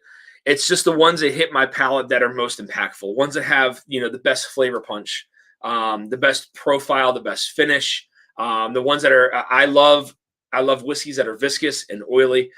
Those are very easy to pick out from the rest. I don't plan on spitting out any of the whiskey unless I really start to kind of get buzzed from it. Then I will go ahead and start to dispose of it into a cup. But to be honest with you, I may even narrow it down to my top 15 that I enjoyed. But just basically taking sips of it, just kind of going around the table and saying, hey, this is I just really don't know any other better way to do it. I wasn't a huge fan of everything that was put out this year. So making I couldn't really go into my top 5. If anything, I could probably do more ryes than I did bourbons. But yeah, I mean, just kind of going and just narrowing it down to like what was most impactful for me. Like the most punch on the flavor, the viscosity, the finish. How unique it was. I definitely had some very unique whiskeys this year. I'll say that. Again, some that really kind of landed in my top 20, just because of how unique they were and different from everybody else. I have a lot of respect for distilleries and stuff that really think outside the box and put out these whiskeys that are, they're hit or miss. You know what I mean? Like it's so risky on their part, yet they put forth so much money towards these whiskeys to release them. But I have a lot of respect for those distillers who put out those very unique whiskeys and stuff like that. So a couple of them are in my top 20, man. So we'll see, we'll see where they land if they do land in the top 10, but I can't do that top 20 live. There's just no possible way for me to do it and be able to concentrate on the chat. It would be a 10-hour live stream if I did. It seems like it would be too much. Yeah. Again, it's going to be on a day where I don't really plan on doing anything, a day that I'm off, and have some time to kind of sit down and really kind of enjoy them, and hit them side by side. And, after a while, obviously your palate's going to get burnt out, but I kind of plan on doing it fairly quickly. That way I'm still able to taste and my palate's not burnt. So. Yeah, so you're kind of just like tasting through, and if it sticks out, it's kind of like this is moving moving forward. Yeah. You're not like sitting there and going through the minute tasting notes and everything. No. I mean, to be honest with you, man, like I've done blinds with 10 before, and after a while, like a lot of flavors start to blend together. So you just got to kind of hit it quick. Palate cleanse, oyster crackers, water, and then kind of move on to the next one, or bread, something to, that's like a neutral kind of flavor, to kind of reset. How would you rank Coke Zero as a palate cleanser? Well, hopefully Todd's not watching, but no. He is. He just popped into the chat. I had to throw it in there. He says Dara wasn't live tonight, Richie Z says. Cobber Wolf says I purchased my home because it was so structurally sound, full brick interior and exterior walls, as well as a tongue and grove in each room. Huh. Love the average drinker. Yeah, thank you, Richie, for dropping hers in there. Your approach, you approach that standing upright and finish slouch over. Yes, Copper Wolf. That's if I don't spit the whiskey out, that's exactly what would happen. I probably pass out on the couch over here. So, EJ is in the house. What's going on, EJ? 21090's in the house. What's up, everyone? That is Todd from 21090, guys. Again, if you haven't subbed over to 21090, you are missing out. I had a blast with those guys. Every time I got to, some like the time to spend with those guys has just been amazing. So Andy and Todd are both amazing people. So Cobber Wolf says, I'm curious if Middle West made it into that 20. Yes, sir. They did. There were two of their whiskeys that were going to be in my top 20. But I'm only moving forward one of them because it was more impactful than the other. It was the same whiskey, but one was cask strength while the other was under 100 proof. So 21090 says we have our best finished whiskeys of 2022 coming out tomorrow. May have some local representation. Oh, shit. I'm looking forward to that, man.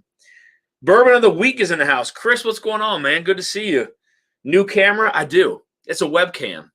I'm glad you noticed. So maybe I'm not like yellow this time. The yellow and grainy is kind of like what the vibe that I was getting from my camera. Like when I go back and watch the lives, I'm like, who would watch this? Like it looks horrible. It's like grainy and like it's bad. Andy says 210, or he says Coke Zero. Yep. Copper Wolf says Smoke Wagon Uncut, the Younger, and Disco 7. Yes, those are the two that made it. EJ says 21090, my wedding day friends. Cheers. Happy New Year. 21090, the man, the myth, the legend, Joe Graves. Absolutely. Love Joe. Joe's good people. Bourbon of the Week looks great, man. Thank you. That is great to hear. Peter B says, great year for finished whiskeys. I agree. I wish I was able to grab more. The Four Gates, I heard a lot about the Four Gates, but just was unable to grab them. The Port Perry Perry, I heard was really, really good. Kind of competed with the Sagamore port finish. There may be some Sagamore in that top 22. So again, I don't want to give away everything that's in the top 20, but yeah, it was definitely a good year for finished whiskey. I'll say that. I will say that at least their sherry finish made the top 20, if not more. So the sherry finish I absolutely loved. Really, really good stuff. Pour this Disco 9. Yes, I'm looking forward to doing the damn, the lid came off the Bardstown 9. There we go. This is the 9, Eric. Drinking with you, buddy. I broke a cork the other night, and like not only did like the cork separate from the cap, then like I tried to pull out the cork, that broke in half. Then I tried to like get like a wine opener to get it out of like the bottleneck, and it just punched it down into the bottle. So I got it out, but I still have to like filter it. It was yeah. What was it? Was it a turkey product? No, because they do notoriously have probably the worst corks, and I've definitely broke those before. It was a Weller. Oh, really? Yeah, I was surprised, but man, I tell you, I was just talking about some of those Lucky 7 picks, and just how good that stuff is. That stuff is fantastic, man. Yeah.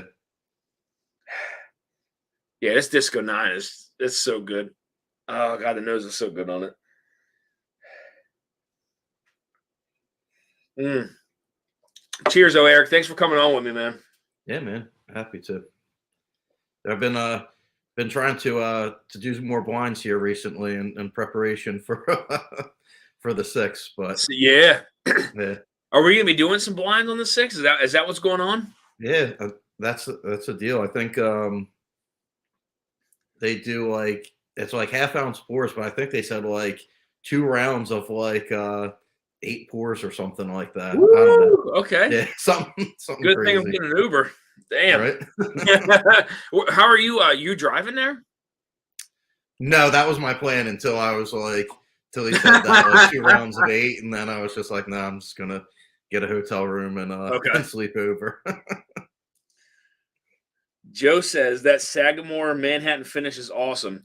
Joe, that was one of Brian Treacy's favorites, I think, maybe prior to the port finish. I know he loved the sherry, he loved the port, Love the original port, but I know the Manhattan finish is one that he talked about. I told him I was going to go pick one up, but Coverwolf said I just replied. My disco bottle the other day did the same thing. Yeah, the whole top like just kind of came off of there. As Dusty Turkey guy, corks are a bummer. Yeah, those corks are horrible, man. So, all right. So Todd says, oh, yes, 2 rounds of 6. Yeah, that's what it was. Okay. Yep, Joe says, yep, blinds on the 6th. Okay. Sagamore Port, Calvados, and Sherry finished were all excellent. And those are just the ones I got. Yeah, they had Peter, they had a cognac finish that was a distillery release only. Yeah, this is it. Yeah. So that was a distillery release only. This thing's not good at zoom in. I'll say that. It doesn't zoom in very well, but cognac finish. This one was, so it's their 4-year-old straight rye whiskey in a single 132-gallon French oak cognac barrel for over 4 years. So you're talking an 8-year-old whiskey. Yep, aged 4 years in new charred American oak, and then aged 4 years and 5 months in a single French oak cognac barrel. So 8.5-year-old whiskey, and this cognac. There was a distillery only release, if I'm not mistaken. Pretty sure it was anyway.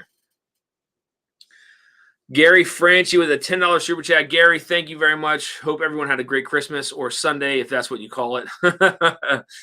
Yep. Burr Ben, I think, said it best when he was on. It's like if you wish somebody a Merry Christmas, right? And you're as Ben refers it to, he's Jewish, right? But like you're still wishing somebody well, right? So like there's no need to be offended by it, right? If you're Jewish. Like he just said, like he said it best. He's like, just take it as a wishing you well. You know what I mean? And it's very true, man. I think like too many times I think people kind of get offended by things like that. And there's no offense to it. It's just that, there's a lot of people that are saying, that are so used to saying like Merry Christmas rather than Happy Holidays, or vice versa. But yeah, I mean, he kind of said it best. It's like, if someone's wishing me well, even though I'm Jewish, I still take it as a compliment. I still wish them a Merry Christmas, right? Even though he's Jewish. So like, I love that about what he said.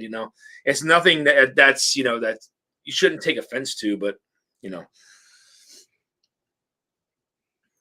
maybe we should board Andy.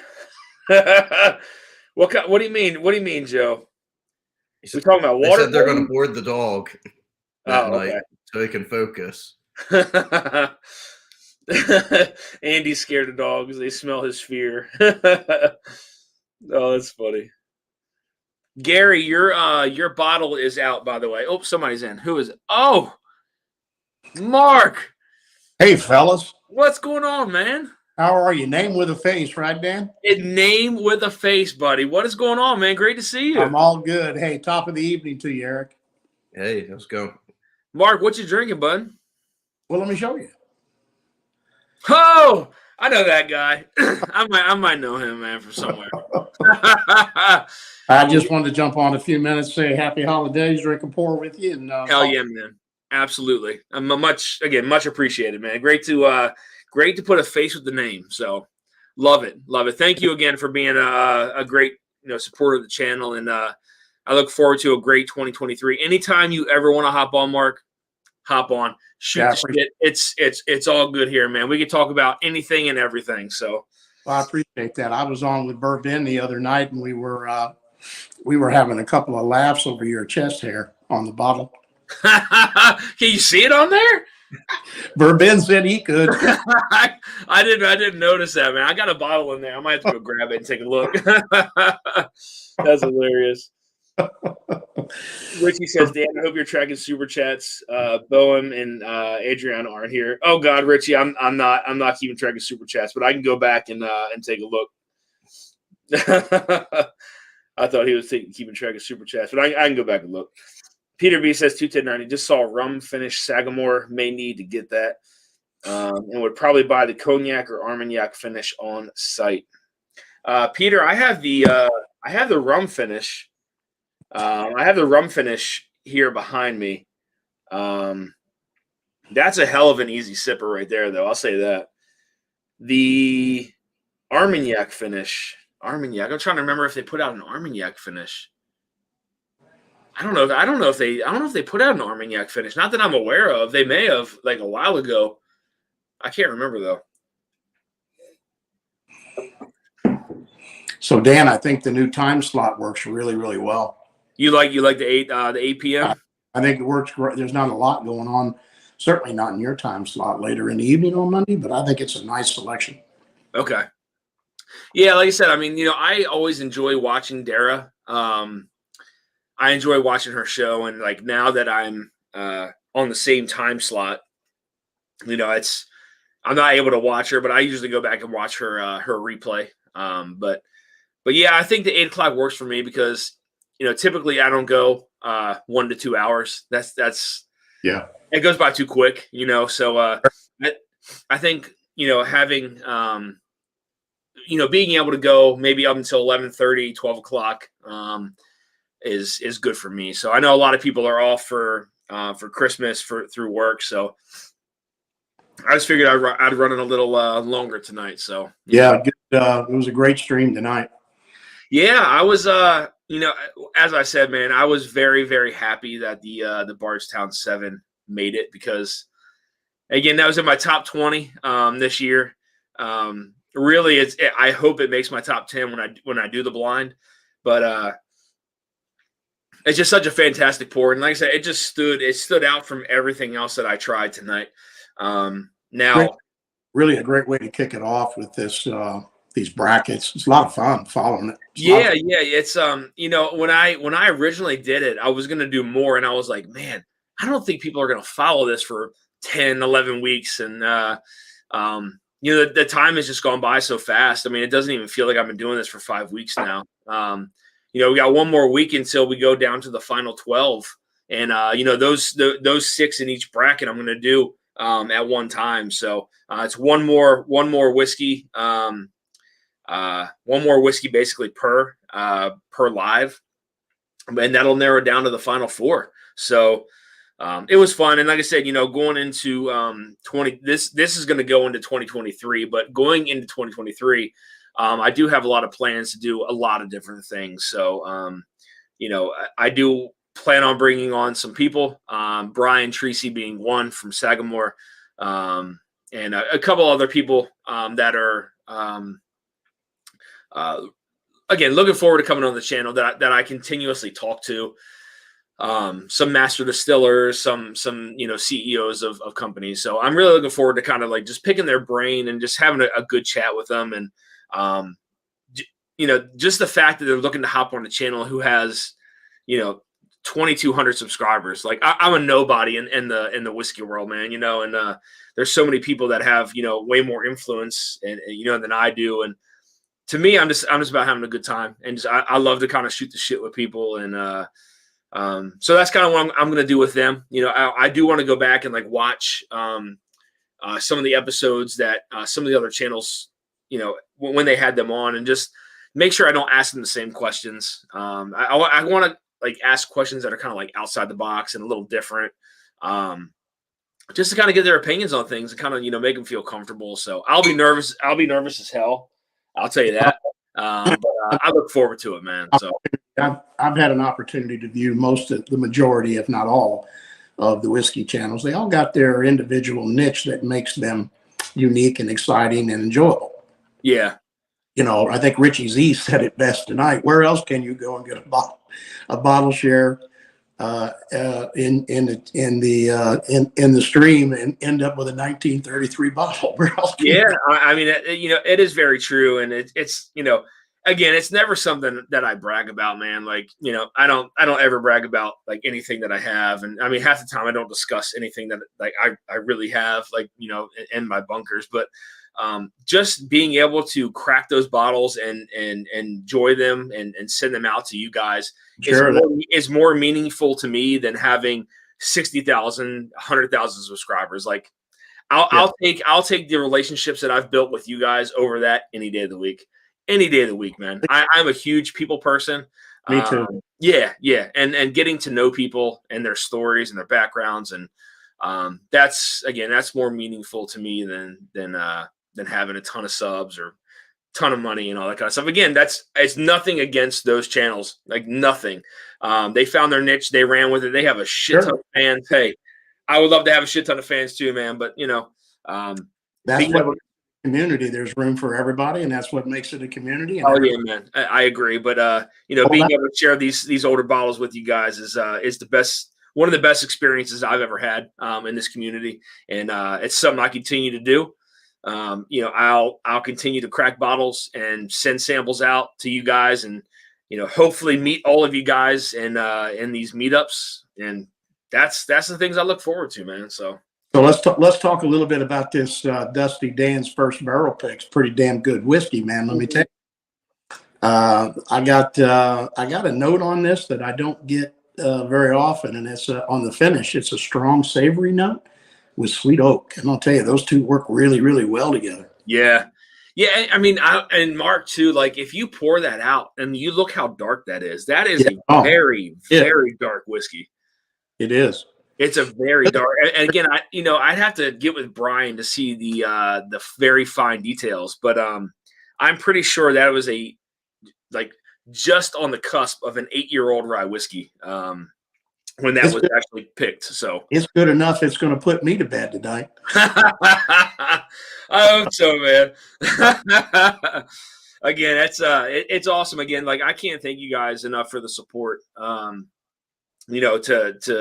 sit there and buy a pick from me, and obviously Jason and Scott were a huge part of that pick too, and but it's just awesome, to have you guys here in chat and saying again very nice things about the pick. I mean, it's greatly appreciated. So thank you again for sipping along with that. So I love it.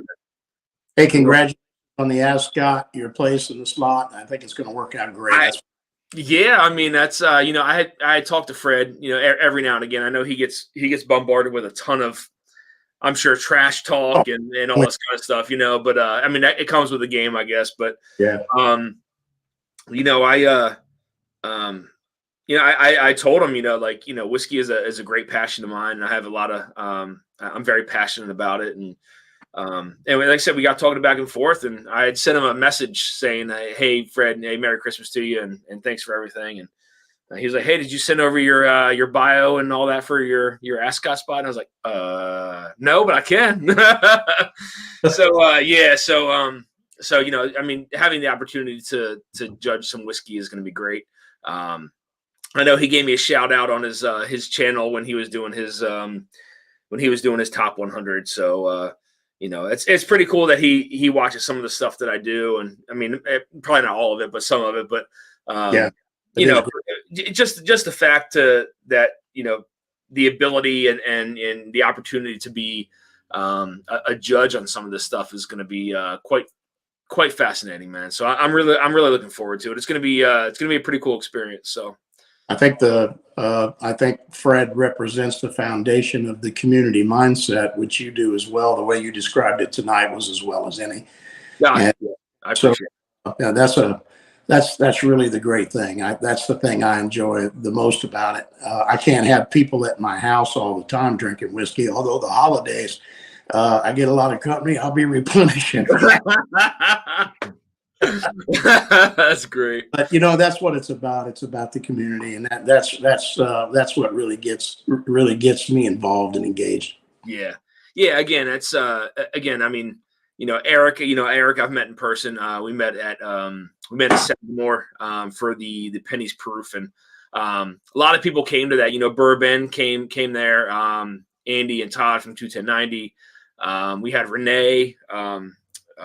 Renee and her husband who came there with their kids, and just the opportunity to meet them and share some pours with them and stuff like that. Again, it's all about the experience to me, being able to share these whiskeys and stuff with people. It's what it's all about, man. Like I said, during that neat documentary there, like I said, Freddie said it best. Like, when you crack open an older bottle of whiskey or whatever bottle of whiskey it is, enjoy it with people.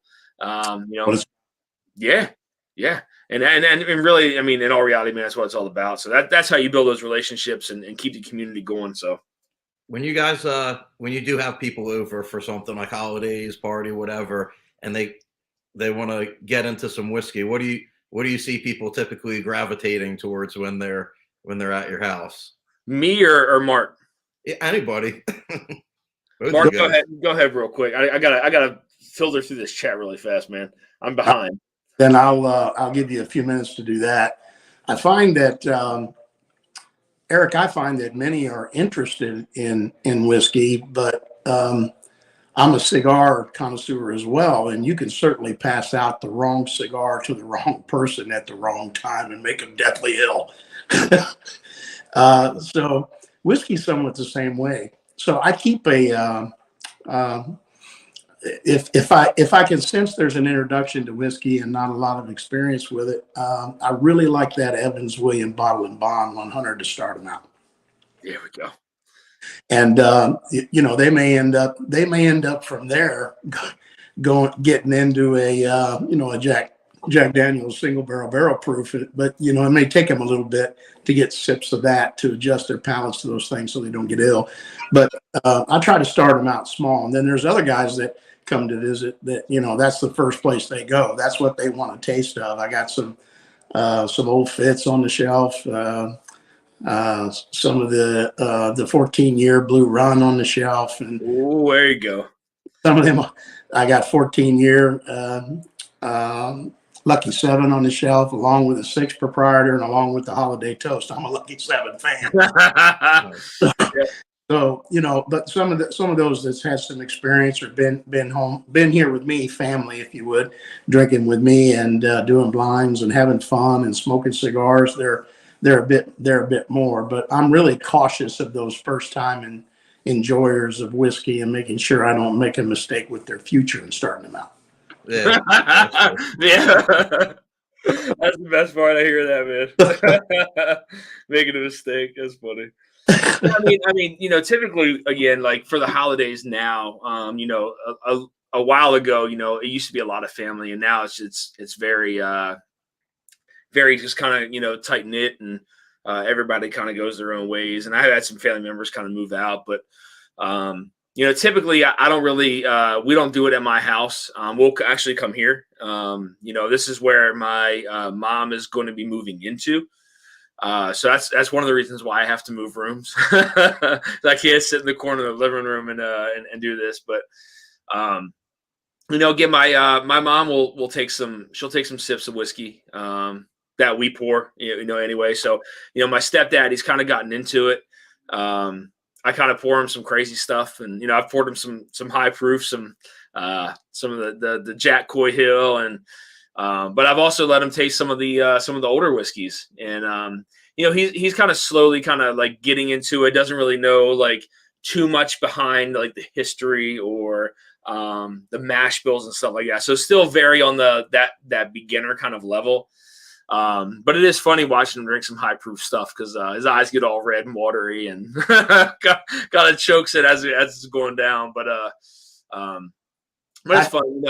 My brother's down in New Orleans, so I don't really get to see him. And my biological dad is down in Florida. So it's really just it's very, very a small very small group. And my wife she won't dare take a sip of anything.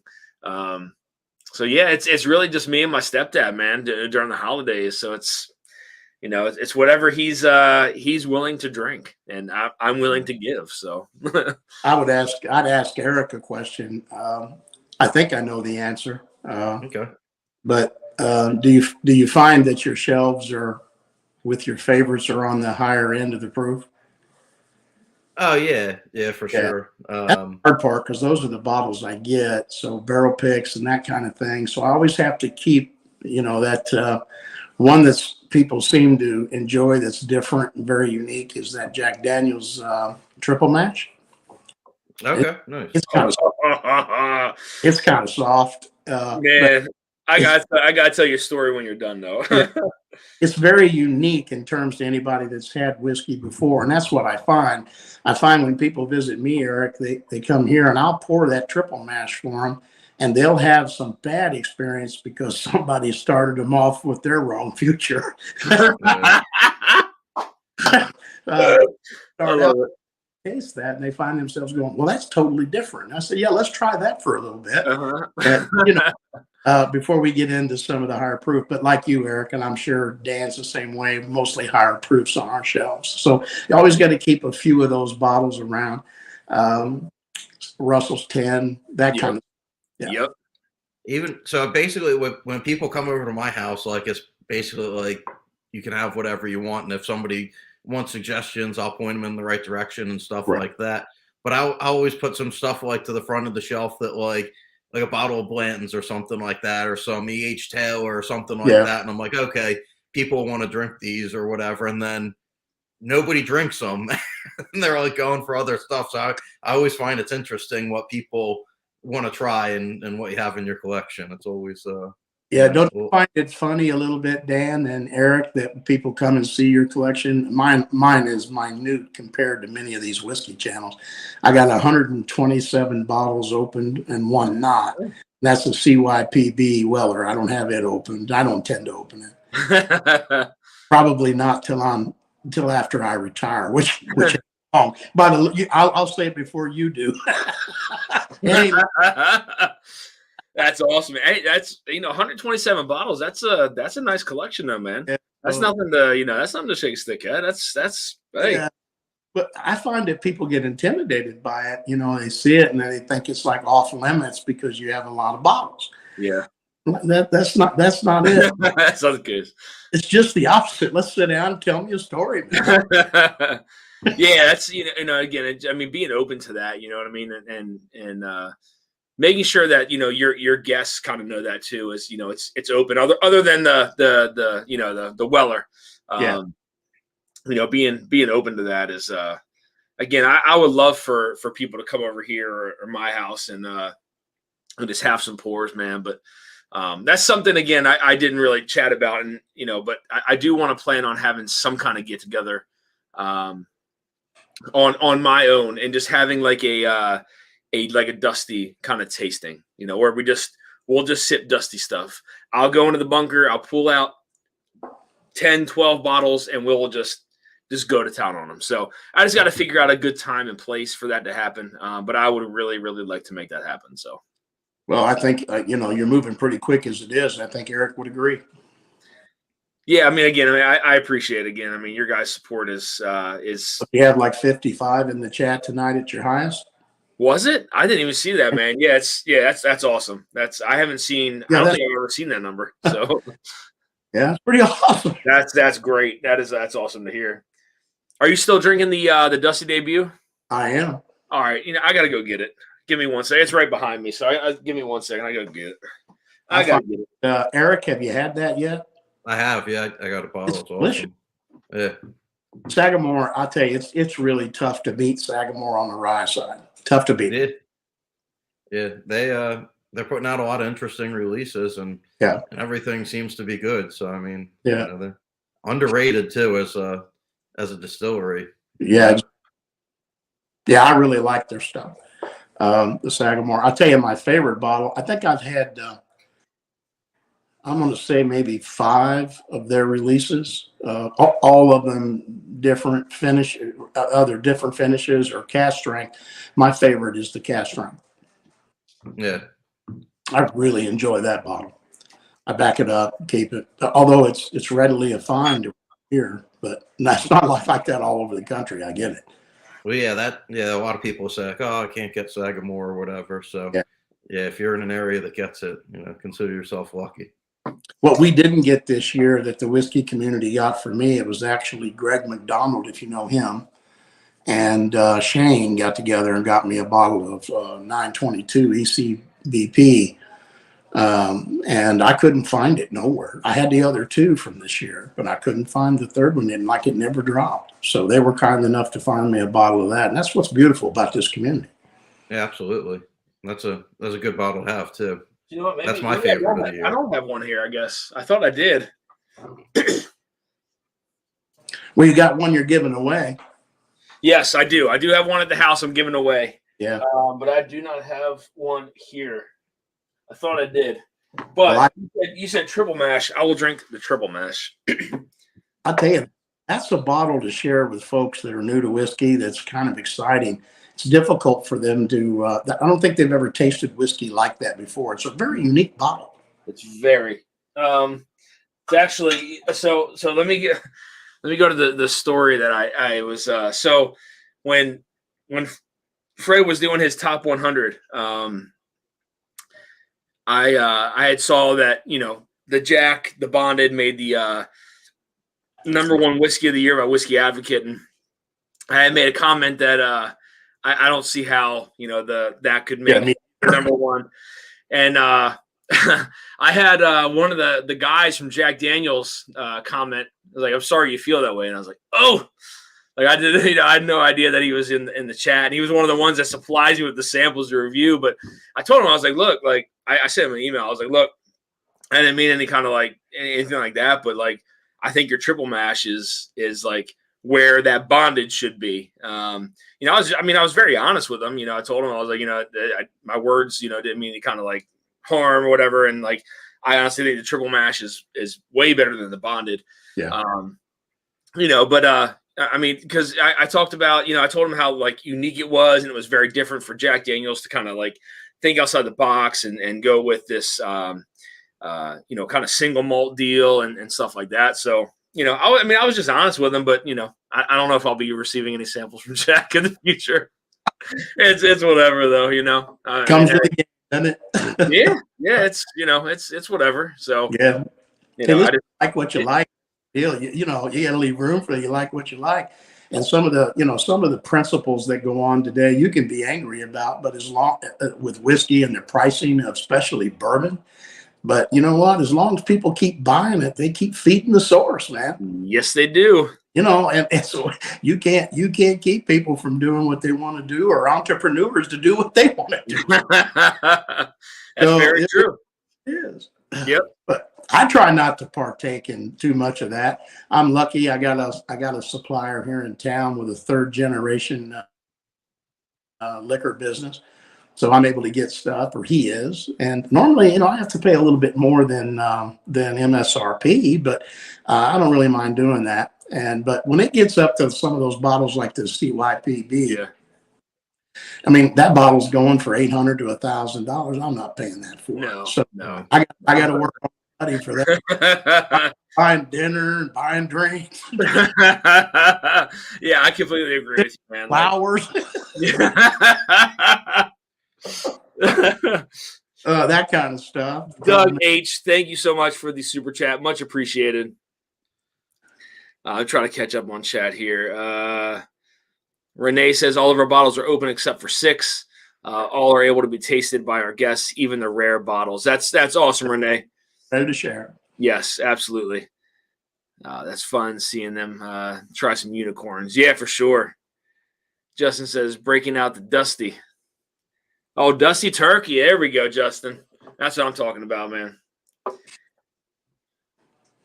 Let me see what we got here. It says I think I only got one Dusty. It's I think Dan and I had this conversation once before. I have a C913 Elijah Craig Barrel, which was the very first year they put it out. It's actually the fall release of that year.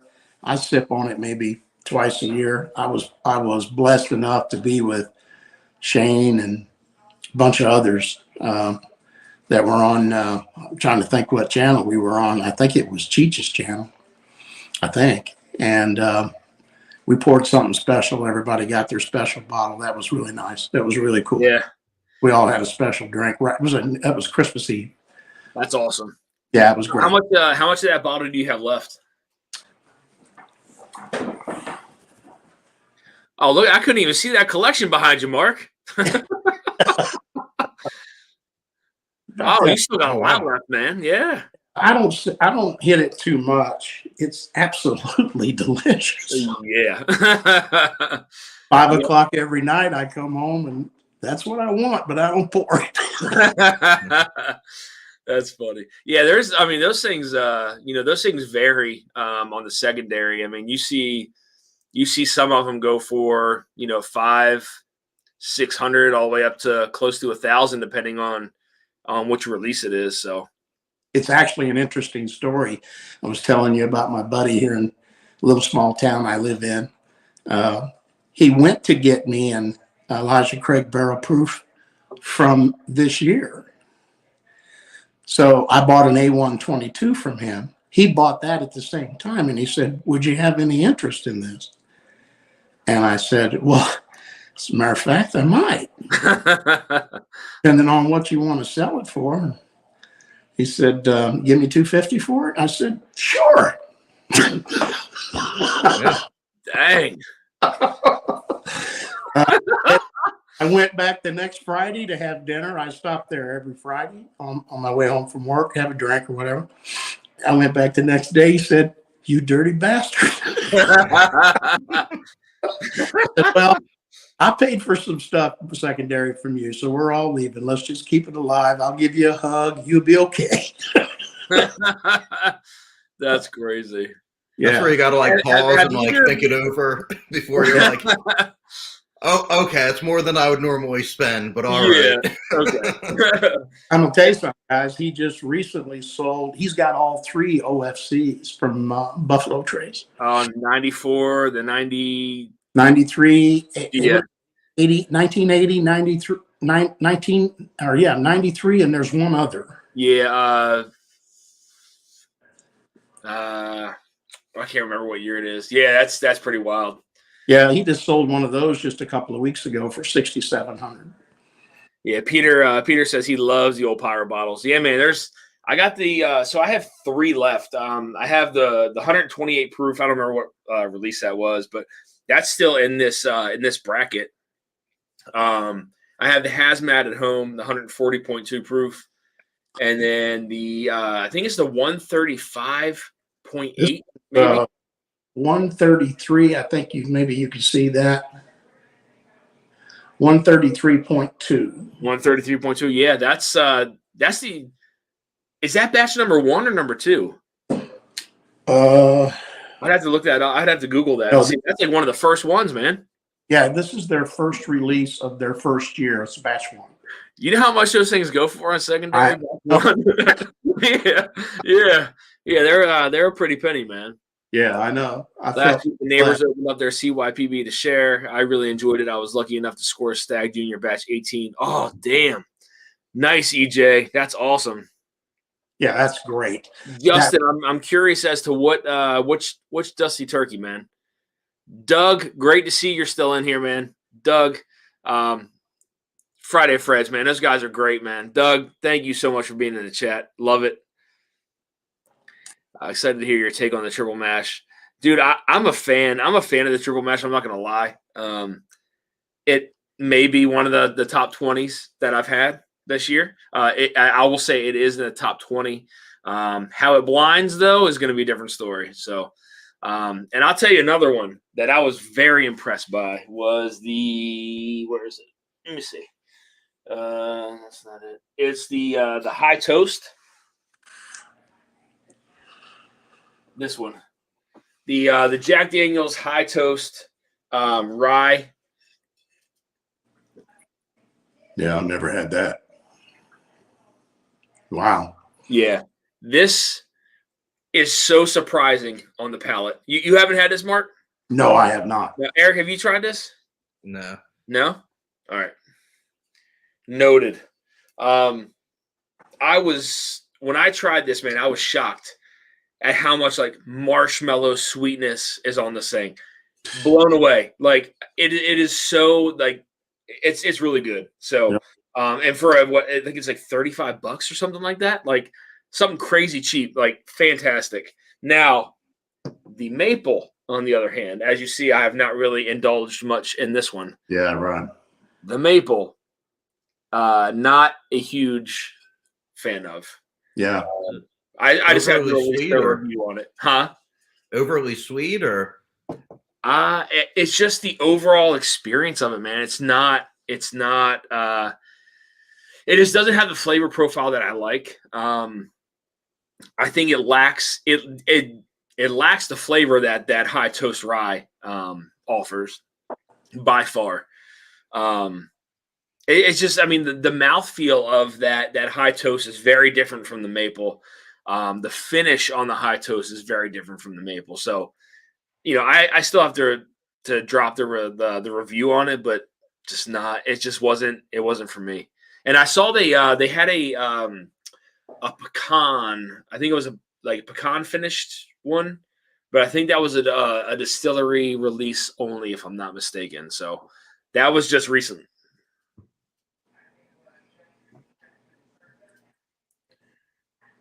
Oops. All right, there we go. Yeah, so I don't know.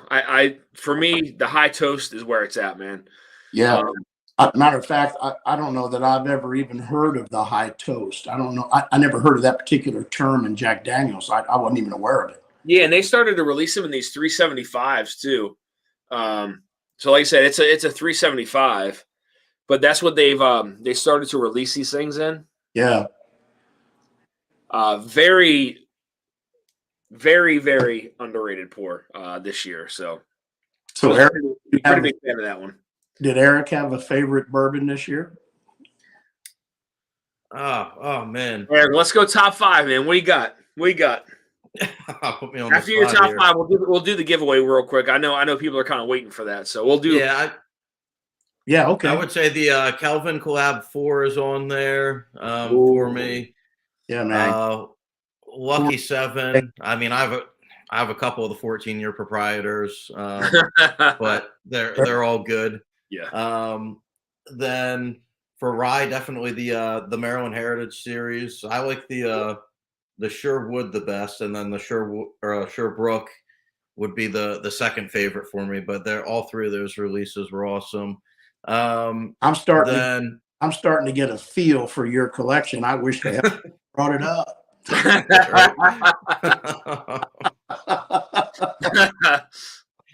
And then, so what does that put me at? About like 3, man.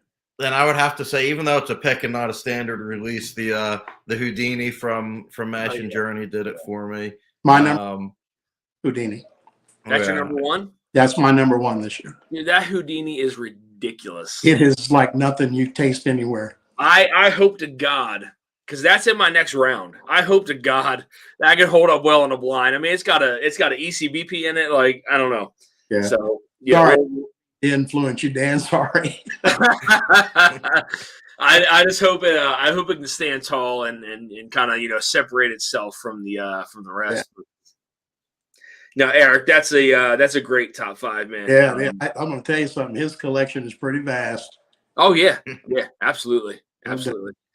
Yeah, I mean that's the Kelvin 4. I don't have the Kelvin 4. I know I have the 2 and the 3. I think it was, but the 4 I heard was really good.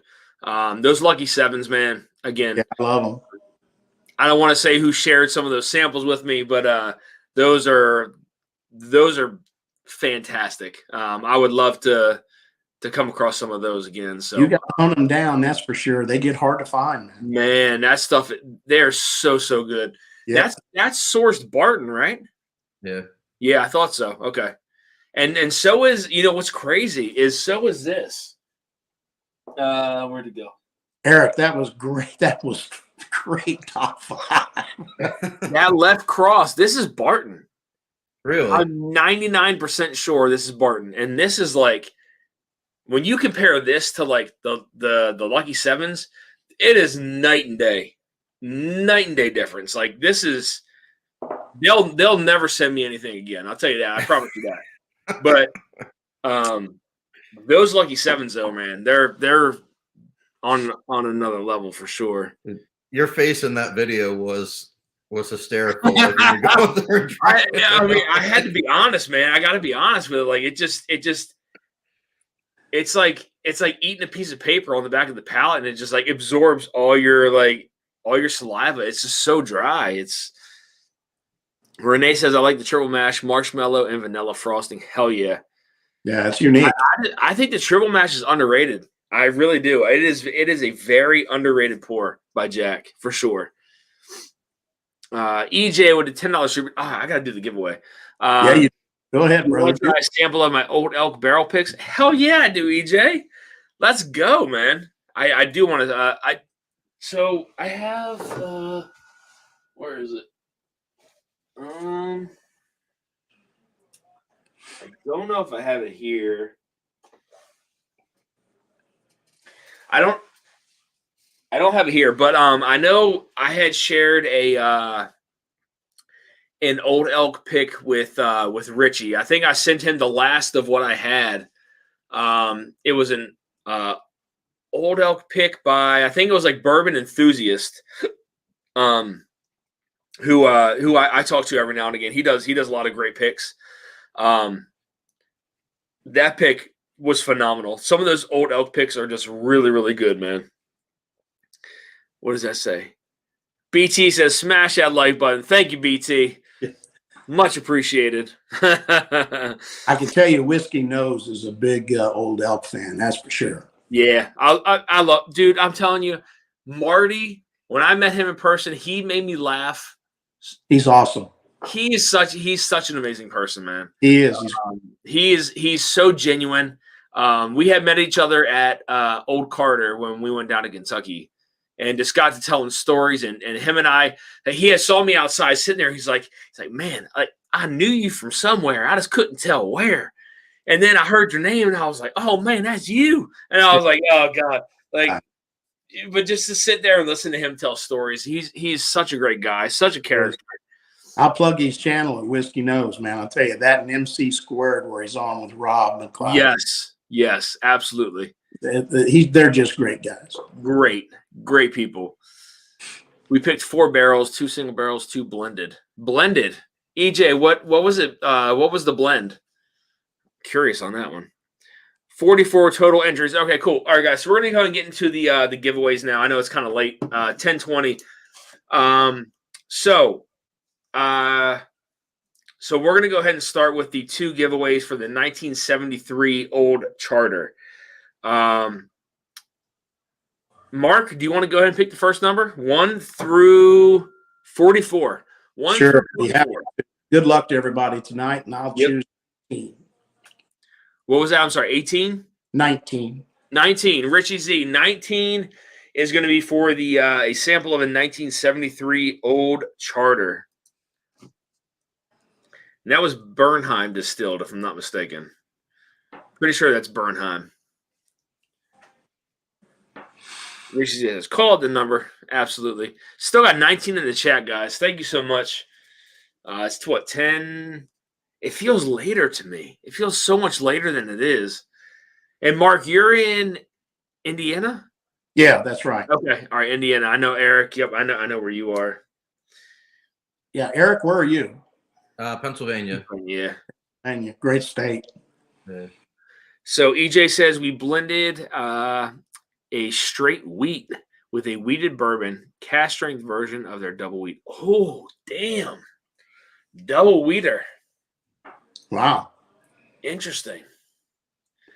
Man, I wish I had my Sagamore pick here. I'm enjoying it, Dan. God dang. Very good. Maybe I'll just go with the cognac finish. I thought I had some here, but I don't. The bottle's at my house. Barrel 94 by KF. Copper Wolf wins Nice. the sample of the 73 Old Charter. Nobody deserves it more. He's a great guy, man. Copper Wolf is great. He's in everybody's chat. Always. Very friendly, very nice guy. Yes, indeed.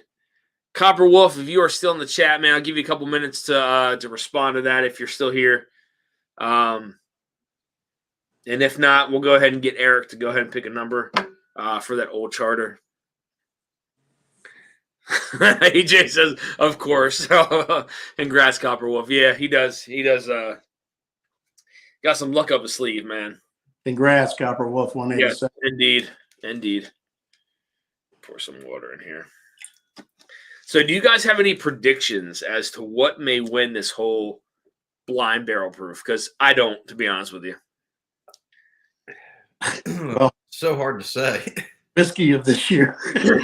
I mean, I know I still have like one favorite is go. Houdini. I wouldn't second guess it, but listen, I'm sure your palate's a bit more sophisticated than mine.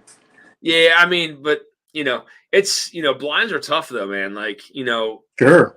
Yeah, I mean, it's blinds are like the truth, and it's like what you have to remember too is like when you do a blind, like what you should do is, I mean, the next day or a couple of days after is do the same blind, mix it up, and if you come up with the same result, like that is just dead evidence that that's the right thing that you picked, right? So.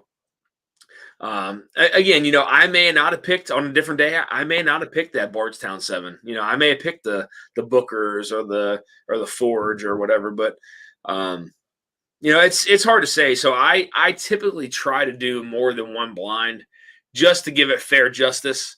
If it comes down on top a second time, then it's meant to be. So for me anyway. I agree 100% that your palate can change from day to day. Absolutely. Yeah. Eric, if you want to go ahead and pick a number, man, 1 through 43. I don't think Copper Wolf is in the chat anymore. Yeah. Got my Dusty debut just before Christmas. Nothing like a good rye or rise on Christmas. A real good pick. Thank you, Peter B. Much appreciated, my friend. Go with 33 there, Richie Z. 33. That's a great number, man. 33, Richie Z. This is for the second sample of the 1973 Old Charter. Peter White says, Bernheim distilled Red Hook rye. Oh, Peter, don't play with my heart right now, man. I'm telling you, like Bernheim, back in the day, Bernheim put out some of the best product, the best dusty old product that you could find. I'm telling you, Bernheim stuff is just unbelievable. Bernheim, Stitzel, I mean, Shinley produced. Those three are just freaking fantastic, man. And Bernheim, like I said, Bernheim had their hands in everything. Shinley had their hands in a lot of stuff. I have something I do want to crack open probably during our meetup. Mark, are you able to possibly join the Mashing Journey meetup in spring of next year? Yeah, it was my plan to go. Yeah, I plan to be there. Perfect, man. I know Eric's gonna be there, so yeah, absolutely. The goal is to get this guy there, Richie Z. Yeah, from the Golden Coast, man. From the Golden Coast, Richie Z. It is. If I gotta pay for your plane ticket, dude, it's happening. Should be a goal of the whiskey community. Dude, I want to meet Richie so bad. I've talked to Richie for the longest time. One of the best people ever. Yeah, I've had some very, very, very deep conversations and knowledge. Very heart-to-heart conversations, man. Stuff that, again, we went through some crazy stuff. I know he did. I did. Richie Z, great guy. I cannot wait to meet him in person, though. Yeah, I think we decided not to fly, but drive and make a weekend of it. That's awesome. Yeah. That's awesome. Cheech Ardolino over at Whiskey Encore wins the sample of the 1973 Old Charter. Congrats, Cheech. I don't know if he's in the chat anymore. The owner of Shelter Point Distillery in Canada owns a Red Hook Rye Barrel One. Oh, my God. Those things are like... Big fan. Yeah. Those things are... Oh, Cheech is in the chat still. Cheech, hop on this chat, man. Come on, Cheech. Get in this chat. You talk about a guy that can hold a conversation, man. Cheech man, he's awesome. He is awesome. The only thing for me is I have to stay up late at night, and I'm kind of old. I know, yeah. Sometimes I told him that too. I was like, sometimes you come on a little late, man. He's like, not all the time. I was like, I know. But I love Cheech is great. Great. I love Cheech's channel. He does a great job. Richie Z, I'm telling you, we'll make that happen, buddy. if you're going to be around and available during that meetup, I will we'll make that happen regardless. So once we get a date set, we'll send that out to you. Cheech, if you want to go ahead and pick a number between 1 and 42, right? Yeah, 42. Yep, 1 and 42. That's going to go for the sample of the 1969 J.W. Dant. That's a great pour there. 69 Dant, yeah, man. Yeah, it's I've read about it. Never had it, but I've read about it. Yeah. I mean, you haven't had that? Never had. I thought that was one of the ones that you won. Maybe you just sent it last week. I don't know. I can't keep track anymore, man. I try. No, that's why we were talking. I was like, hell, Dan, I'm sorry, I don't remember. I just don't. I can't remember it all. So no, I can't. No way. I have too much fun, but I did win 2 times out of that night. Yes, I felt bad about tonight. I said, I'm not going to do that. That's not fair. Yes, your stuff is in the mail. Yeah, I hear so. Yeah, I sent that out. I for some reason I thought you had that, Dan, but maybe not. What I'm going to get, and I'd be tickled to death. I'm tickled with anything, man. I'm pretty humble. I hear you. Same here, man. I'm telling you, like. Cheech says number 13. 13 is going to be the winner of the J.W. Dant. Cheech, again, man, if you want to hop on, if you have time, the link is pinned to the chat, which I think you taught me how to pin it to the chat because I'm a rookie when it comes to live. So, again, a lot of these channels that have been around for a while. Oh, no. You learn something from them, man, you know? Oh, yeah, I learned so much. I would never be ashamed to say that I learned from something from somebody who, hasn't had a channel as long as me. Like, dude, I'm one of the most humble people ever, like, you'll ever meet, I promise you. OGD 114 National Distillers that I won on Dan's channel, it was beyond amazing. Peter, that's well, I mean, I'll say in general, the old granddad from National Distillers in general is probably a top 10 pour for me, for sure. 100%. Yeah, 100%. Keep it on my shelf. I'm never without it. Yeah, 100%. Yep. 13 is Cheech again. Cheech. Look at him. 2 samples, man. Way to go, Cheech. Cheech won the 73 old charter and the 1969 J.W. Dant. That's fantastic. Cheech, congrats, man. You got to hop on the chat now, Cheech. You got to go live. Fantastic. You got to come on here, man. So Cheech, cheers, buddy. Cheech, if you want to pick a number between 1 and 40, what would it be, 1? Right? Yeah, 1 and 41. That's going to be for the 1933 old Oscar Pepper, which I'm down to like half a bottle already. Well, half a pint. It was a pint, so half a pint. Peter B says, if you're not learning, you're probably no longer living. A smart man told me that a long time ago. Peter B, that is a fact, sir. Peter B would be correct. That is 100% fact. She says number 19. Number 19 is the winner for the old Oscar Pepper from 1933. I got to pour something else. One more good pour. Me too. What are you going to pour? I'm thinking what we got. Thinking about what that might be. I got one more sip out of this lovely Sagamore rye. Oh, God damn, I wish I had that open, man. I thought I had one here. I wish the hell I could have got this bottle signed. I wouldn't have opened it. Hey, man. Dude, I'll sign a bottle and send it to you, buddy. I'll send one to you. But it's too good not to open. Tim Cornay, number 19. So Tim wins the sample of the old Oscar Pepper.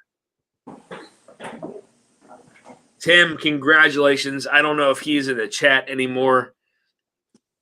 Eric, what are you drinking now, buddy?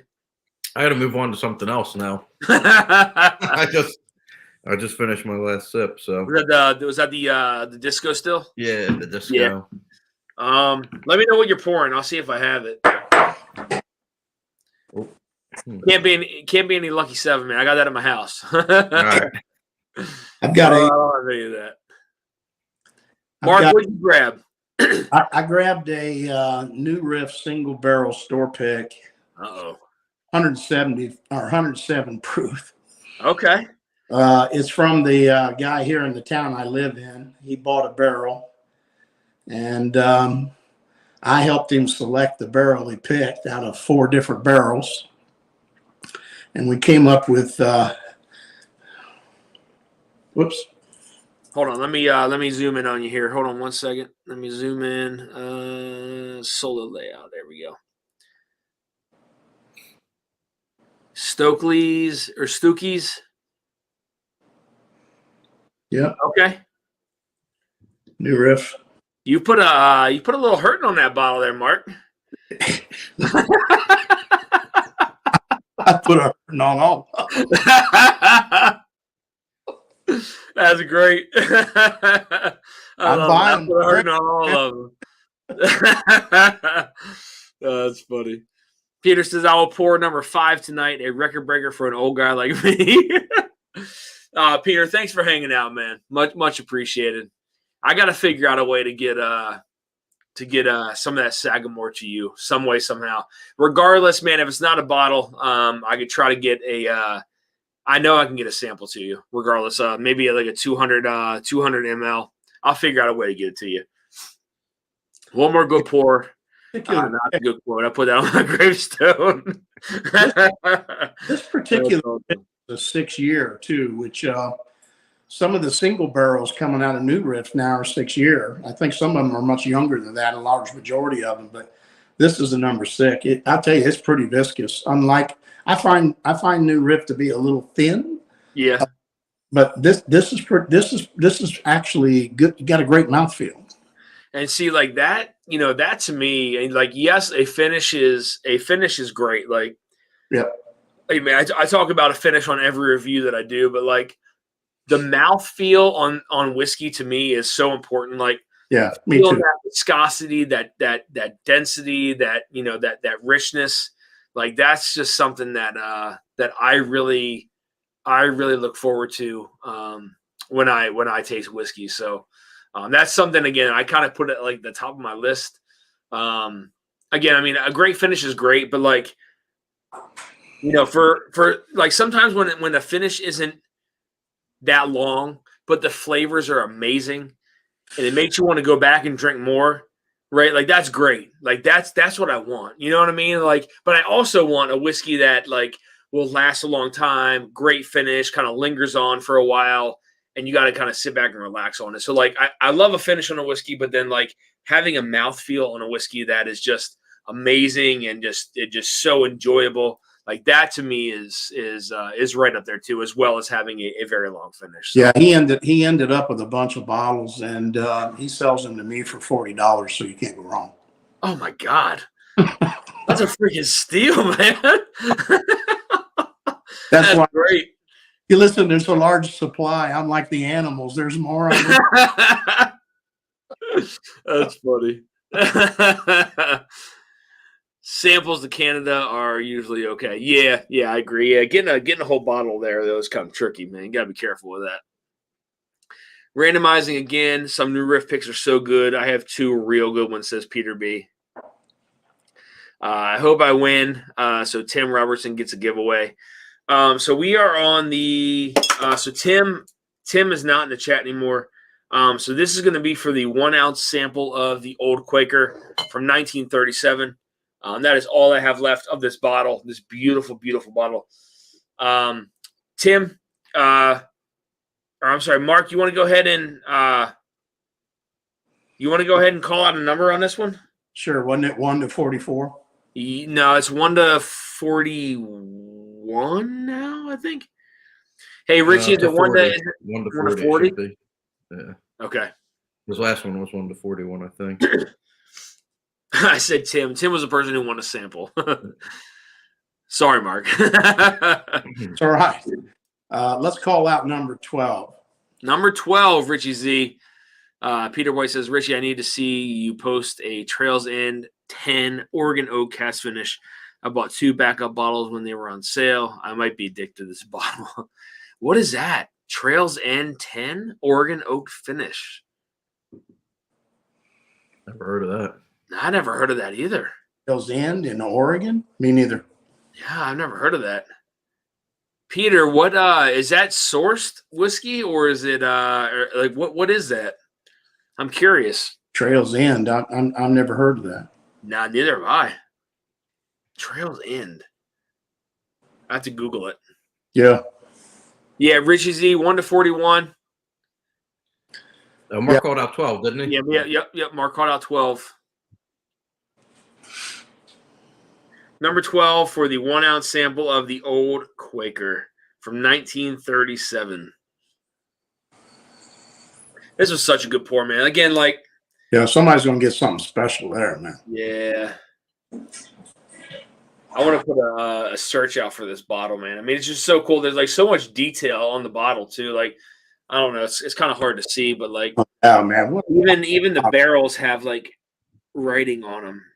I know it's hard to see. Yeah, a bottle like that just to have on your shelf without doing anything with it. I'd fill it with another whiskey, make it look prettier.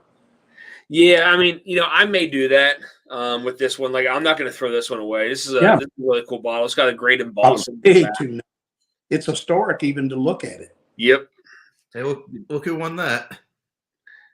Mark Mace. No.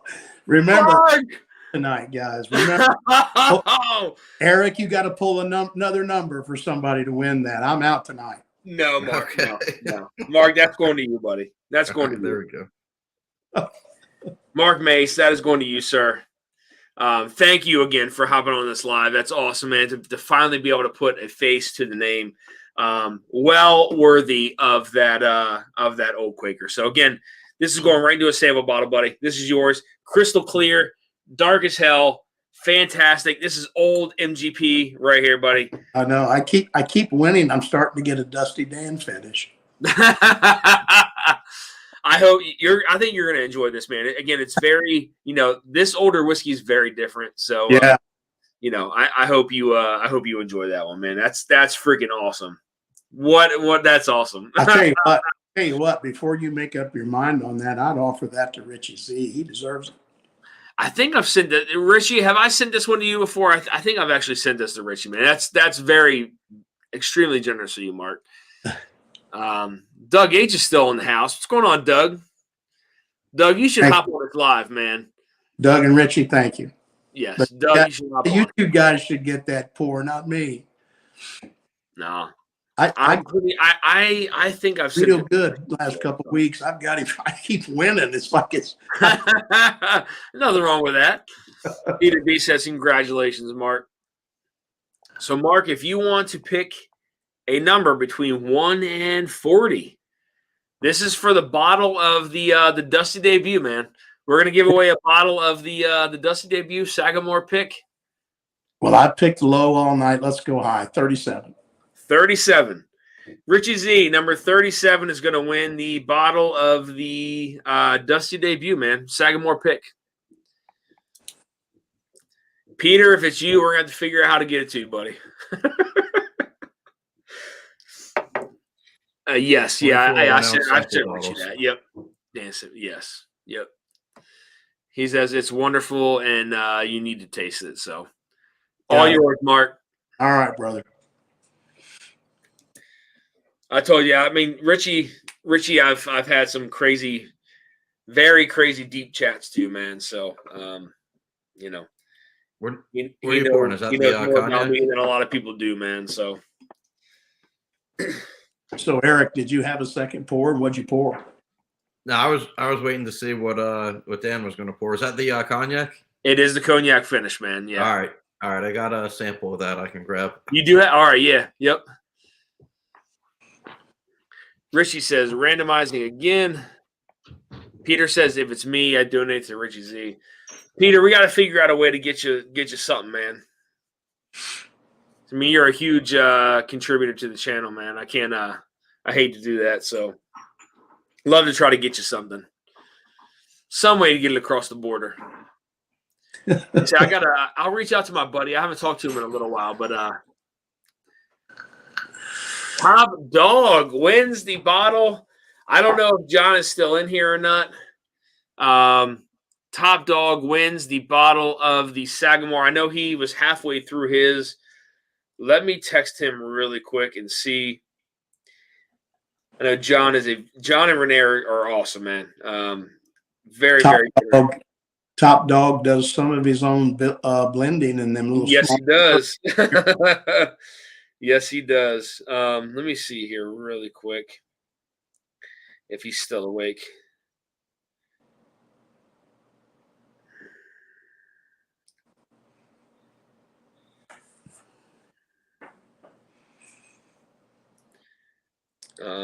I always try to get on Friday at Fred's if I can, just to say hi to them guys. I'll tell you, them guys are a hoot. I love them guys. Both of them are great. Dude, they're so great, man. What does he say? Richie Z says that's awesome. Yeah. Doug's great. He's always in the chat. Love that support from those guys. So Cheech Ardolino says cheers, or says Top Dog, congrats. Cheech, man, if you want to hop on, buddy, that link is pinned to the top. So you're more than welcome to hop on. Love to have you on. Had great conversation with you last time. So yeah, man, it'd be great to have Cheech on here. Hell yeah. Cheech is a legend, man. If Cheech actually got on here, I'd take a knee. Cheech, you heard that, right? Everybody loves Friday at Fred's. Yeah, man. Absolutely, Peter. You're absolutely right about that, buddy. I'm a big fan. Hell yeah. Great people. And so I know, they're down in Louisiana. So my brother, I'm actually going down there in March for my brother's wedding. He's getting married in March. So I'm going down there. And I'm wondering, I got to reach out to Doug and see I can't hop on. I'm driving. Please don't. Please don't. Renee says, so excited for the win. Top Dog went to bed. Now I can hide the bottle. Well, all right. So they're gonna they will take the bottle. Hey Renee, can you do me a favor? Renee, if you can pick, I'm gonna give away I'll give away one more sample of the JW Dant. Renee, if you can just pick a number really quick between 1 and 39. 1 and 39 is going to win a sample of the JW Dant. I know Cheech already won the one. I'll give away something else, though, too. All right, got that down. So John wins the bottle of the Sagamore, John and Renee. But, yeah, Renee, if you can go ahead and pick a number between 1 and 39, that'll be for the sample of the 1969 JW Dant. What did I pour? The cognac finish? Oh, yeah. You could tell. Yeah. You got a sample of that, Eric? Uh-oh. Yeah, I got a sample. Oh, Justin. What's up, yo, SOBs? What's up, dude? You doing all right? Yeah, man. Good to see you. I just had to come in here after I rushed out everybody, smoked some butts and a little RW and everything else. So I thought I'd hop on after. There we go, man. Good to see you, dude. Thanks for hopping in the chat. Yeah, that's no problem, man. Yeah, it's finally it's good to put a face to the name. So it's what are you drinking on, man? Oh, of course, got me some old Dusty Turkey here. There we go, buddy. Action. There we go. Used to drink these things back in high school and never knew that these things would be selling on secondary for $150. I'd have bottled them up back in high school if I knew that shit. You know what I mean? Like, that's crazy to think. Like, it is. The prices of some of those wild turkeys from back then. Like, my God. I mean, if people hoarded those back in the day, I mean, they probably made a pretty penny off of it. That's for sure. My God. I love the like. Don't get me wrong, the new stuff is fine too. But I mean, this right here is like, it's like orange cream with a little cinnamon back in. I mean, man, it's just hard to beat this Austin Nichols stuff. Yeah, the orange cinnamon on the wild turkeys are just it's just unbelievable. I actually have a what is this, an 87? Let's not knock anything over, Daniel. Yeah, so I got an 87 here. Oh wow. turkey. So yeah. Is that It's 87? always on my shelf, Justin. Always. Oh, I got to keep turkey on the Always. on. Renee says number 14. 14 is going to be for the sample of the J.W. Danton from 1969.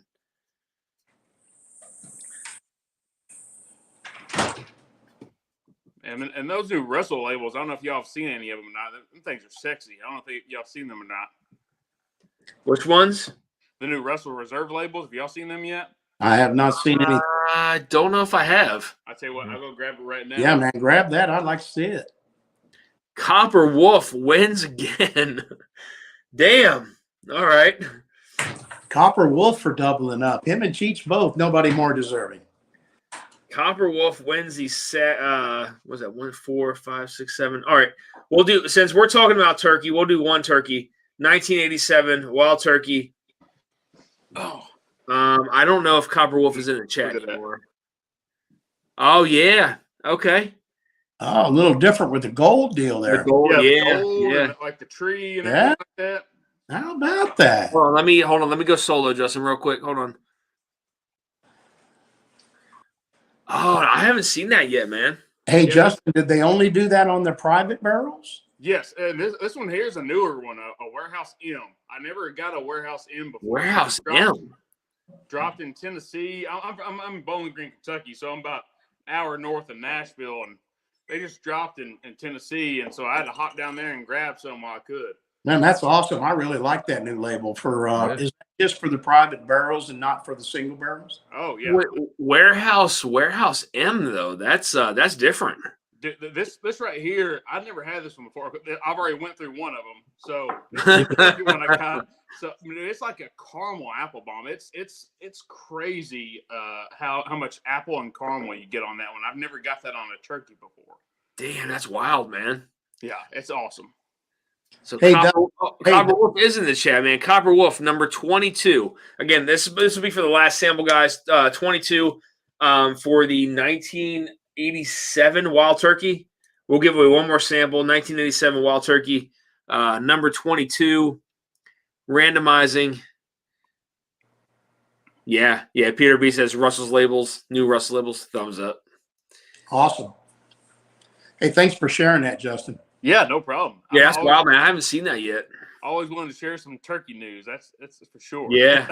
I'm a big turkey, so I'm grateful. Thank you. Hell yeah. So Justin, I mean, got to ask you. I've already heard Mark's and Eric's. You got a top 5 this year? Oh yeah, for sure.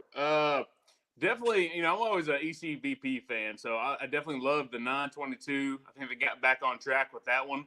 I like that a lot, and I bought into the hype, and I got the Larceny one, and it is phenomenal.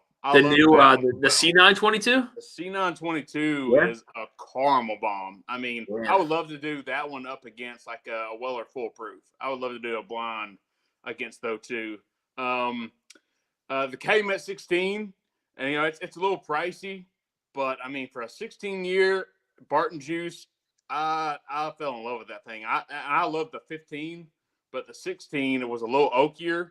Yeah, I like the cherry, but it wasn't as cherry forward. It had a little bit more of the oak and the brown sugar and stuff like that. So I really enjoyed that one.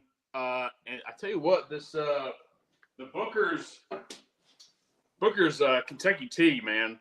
I'm enjoying the hell out of this bottle right here.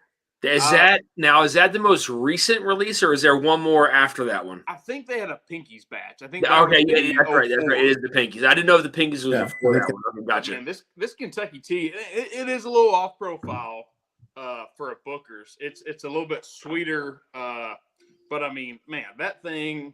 As you can tell, I put a dent in this thing. I just got it maybe like 2 or 3 weeks ago, and I put a dent in that thing. And then of course the Lucky 7 14-year Prider. I think that would round out my top 5.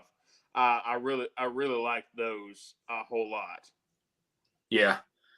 You know what's crazy, right? So think about it. Like 2 years ago, we'll say, nobody was talking about Barton.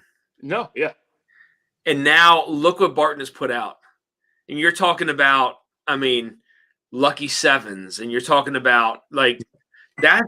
I mean, that's pretty wild, man. That's an interesting point. Very, But, very. yeah, I mean, very, I mean, nobody talked about Barton like 2 years ago. You know what I mean? Last year they talked about some of the stuff that they were putting out, some of the higher age stuff. I mean, for instance, like the Puncher's Chance, like that's Barton. You know what I mean? It's 14-year Barton. Like they have those older barrels sitting around that people still source from. But yeah, I mean, like the Lucky Sevens, and I mean that's crazy, man. Like that's.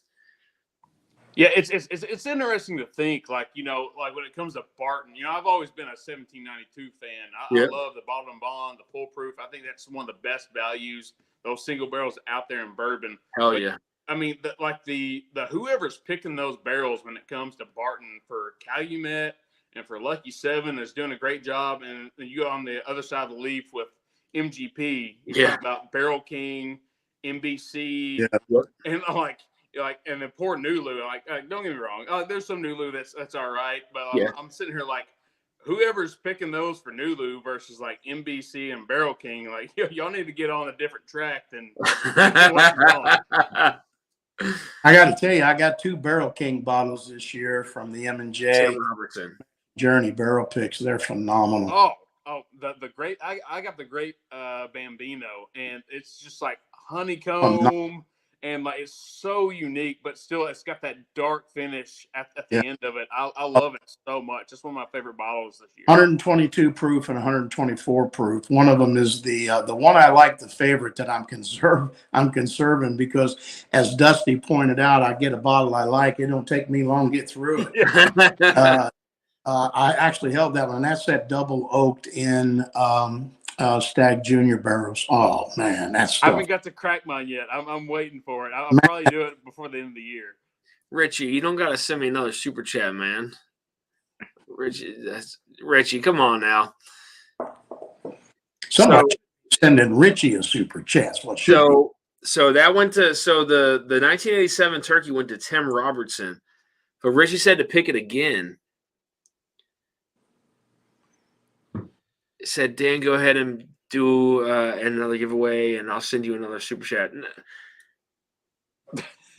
Wait, what? I'm confused. All right, Richie, if you want to go ahead and pick this number, then Richie, you pick this number, and then it'll we'll do the 87 turkey. Then that's fine. If you want to pick another, Richie, he's such a great guy, man. He is, man. Yeah, like I said, like nobody was talking about Barton 2 years ago. Like, it just wasn't a thing. And there's been a lot of people who've sourced through Barton, though. A lot of people, a lot of big players in the game that sourced through Barton. So, I mean, you talk about, interesting point is you brought that up. I hadn't thought about that, but no, nobody's talking about Barton. But this year, talking about Barton. But Barton has those older barrels, though. They've been stockpiling those things for forever. Yeah. So you look at that Calumet 16, 15. I mean, the Lucky Sevens. I mean, those things are freaking hitters, man. Yeah. I mean, I mean, there's I received a couple samples from somebody, and I was blown away by how good they were. Like shocked that was Barton. I would have if I were to taste that, I would have never said that was Barton stuff. Like ever. No. Never. The Holiday Toast is one of the best double barrel bourbons I think I've ever had. Yeah. That one shocked me whenever I first got it. That kind of got me hooked. And then I got on the 14-year train, and then even the Jokester, even like the 6-year stuff. Now, it's $80 for a 6-year, but it's still great stuff. It is. I don't know if I ever tried. You said that was a 6-year? Yeah, it's like a 6-year. It's like maybe 90-something proof. Huh. It's great. Got one as well. It's delicious. Yes. And they're discontinuing it. I think this year is like the last year they're doing the batches for that one. Send him that Dusty. All right, Richie. Pick a number 1 through 38. All right, I'll pick 22. Number 22, Richie Z. That'll do another turkey. Hey, by the way, question for Richie. Is he a cigar smoker? That's a good question. I know he's enjoyed a cigar before. but I don't know if he like. I have some cigars, man. I told Big Vic one time, I was like, look, man, if I'll hop on a live with you one time and we'll sit out back here and enjoy a cigar. So I'm looking forward to that.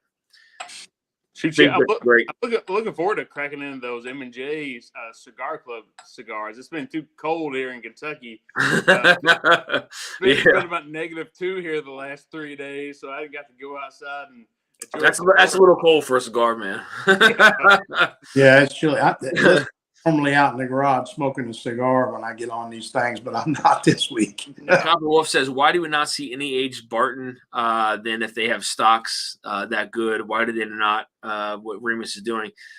I mean, it's a that's a great point, Copper Wolf. I think in my opinion, I think it all comes down to money. I think by putting out your own juice, obviously you'd have to, in my opinion, you'd probably have to lower the price for a something more standard, more something that you would find on the shelves, if that's the route they wanted to go. But I think you probably get a little bit more money by sourcing it out to people who are looking to buy your single barrels. You probably get way more money that way. Maybe I'm wrong, but that's just my opinion on it. Guys, you have any feedback on that? I think yes, it's a lot of clout. I mean, I'm like the Lucky 7 and the Calumet has probably got more publicity for Barton than 1792. Like 1792 secondary wise really doesn't go for a whole lot, and I don't understand why. They're solid for the price, and I mean a foolproof 125 is like 50, 55. I mean, that's hard to beat for a barrel proof bourbon at whatever age that is. That's ridiculous for what that is. I agree. Hey, the cold room and cigar flavor. Happy holidays to Marty. Appreciate man. I just asked him I texted him, told him to hop on. So we'll see if he does. Awesome. Cheech says, Marty. Yeah, man. Marty's great. I've cracked the M&J Barrel King, but not the cigars yet. Been too cold here as well. Hell yeah. Yeah. Peter B says, that's a plan. All I ever found was the sweet wheat, and I hated it. Yeah, I wouldn't have been a sweet wheat either. Yeah, the bottled and bond is damn good, man. That's a very underrated pour. $40 for a single barrel, 100 proof. Very underrated. Mark. Oh, man. Richie, you got to take this now. You got to do it, man. All right, Richie's. So you want him to take the turkey, Mark? All right.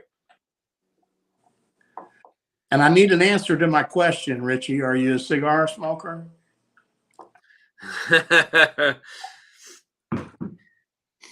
Richie Z, that is you win the sample from Mark. Mark gave you the 87 turkey, man. Mark, again, very very generous of you, my friend. Well, I've won enough. I'm grateful. Richie, he's worked so hard. I'm trying to give him some cigars if he'll own up.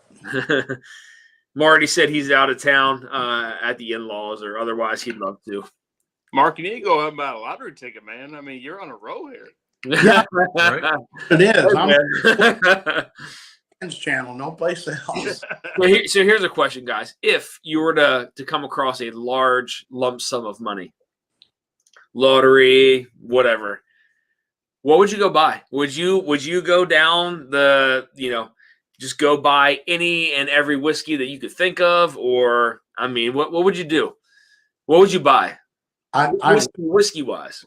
I would not take that route. I like what I like. I like searching for what I like. I like testing what I like. That's part of the game for me. So no. I think personally, if it was like something like $100 or $200 million, like something outrageous, I think I would be out just about to go out and just start my own thing. I think that would be cool to include some of you like whiskey tubers and hey, let's go out and let's start our own thing, Yeah. It's crazy to think with that kind of money though, you could. Yeah. You could. You really, really could. That's a lot of money to start something out. Doubt about it. You could. And hunting, I think going out, including people find a farm here in Kentucky somewhere. We got plenty of room out here. We got plenty of corn. We got plenty of stuff. And I might be a little older than some in the chat here or even on the screen, but for me, where's the fun in that? You can have anything you want. Ain't no fun in that. Yeah. The fun is the search and the hunt and the share and, the opinions of others to compare to what you have. That's where the fun is. And if money equalizes all of that, what the hell's it all for? I wouldn't even do that. No. Yeah. Copper Wolf says, I don't even know what I won tonight because I fell head first in my recliner. You did, Copper Wolf. You won twice, I think, if I'm not mistaken. Yes, Hey, you won twice. Hey, Dusty. Yeah. I got a free bottle of small batch E.H. Taylor. I won it from Whiskey Women. I drink the single barrel. I have 3 of those. Yeah. Let's give that E.H. Taylor small batch away tonight. You want to give it away tonight? Yeah, let's give it away. All right. Richie Z. All right. That's Mark, man. That's super generous of you, man. Thank you so much for doing that. That's awesome. So, guys, someone is going to win a small batch E.H. Taylor tonight from Mark Mace. Mark. America. Yeah, extremely generous of you, man. Thank you so much. Here's the deal, Dan. I'm sending it to you. Got to give me word to send it and not take 3 weeks to do it. That's fine. That's almost like me sending stuff out, man. Like people are like, "Where's my stuff at? Where's my stuff at?" It takes me a little bit to get it together, man. B. Bowers in the house. Good evening, man. Good evening. Great to see you. Cheers. 11 o'clock, guys. Been on for 3 hours. Does not feel like it at all. Peter B. I bought a Blue Run 14 because it was close to 12 that I could find. Yeah, I mean, how is that, Peter? I'm interested. Man, I know a lot of people rave about the older Blue Run or Blue Runs. I believe that's Barton Juice as well. If I'm not mistaken. Yeah.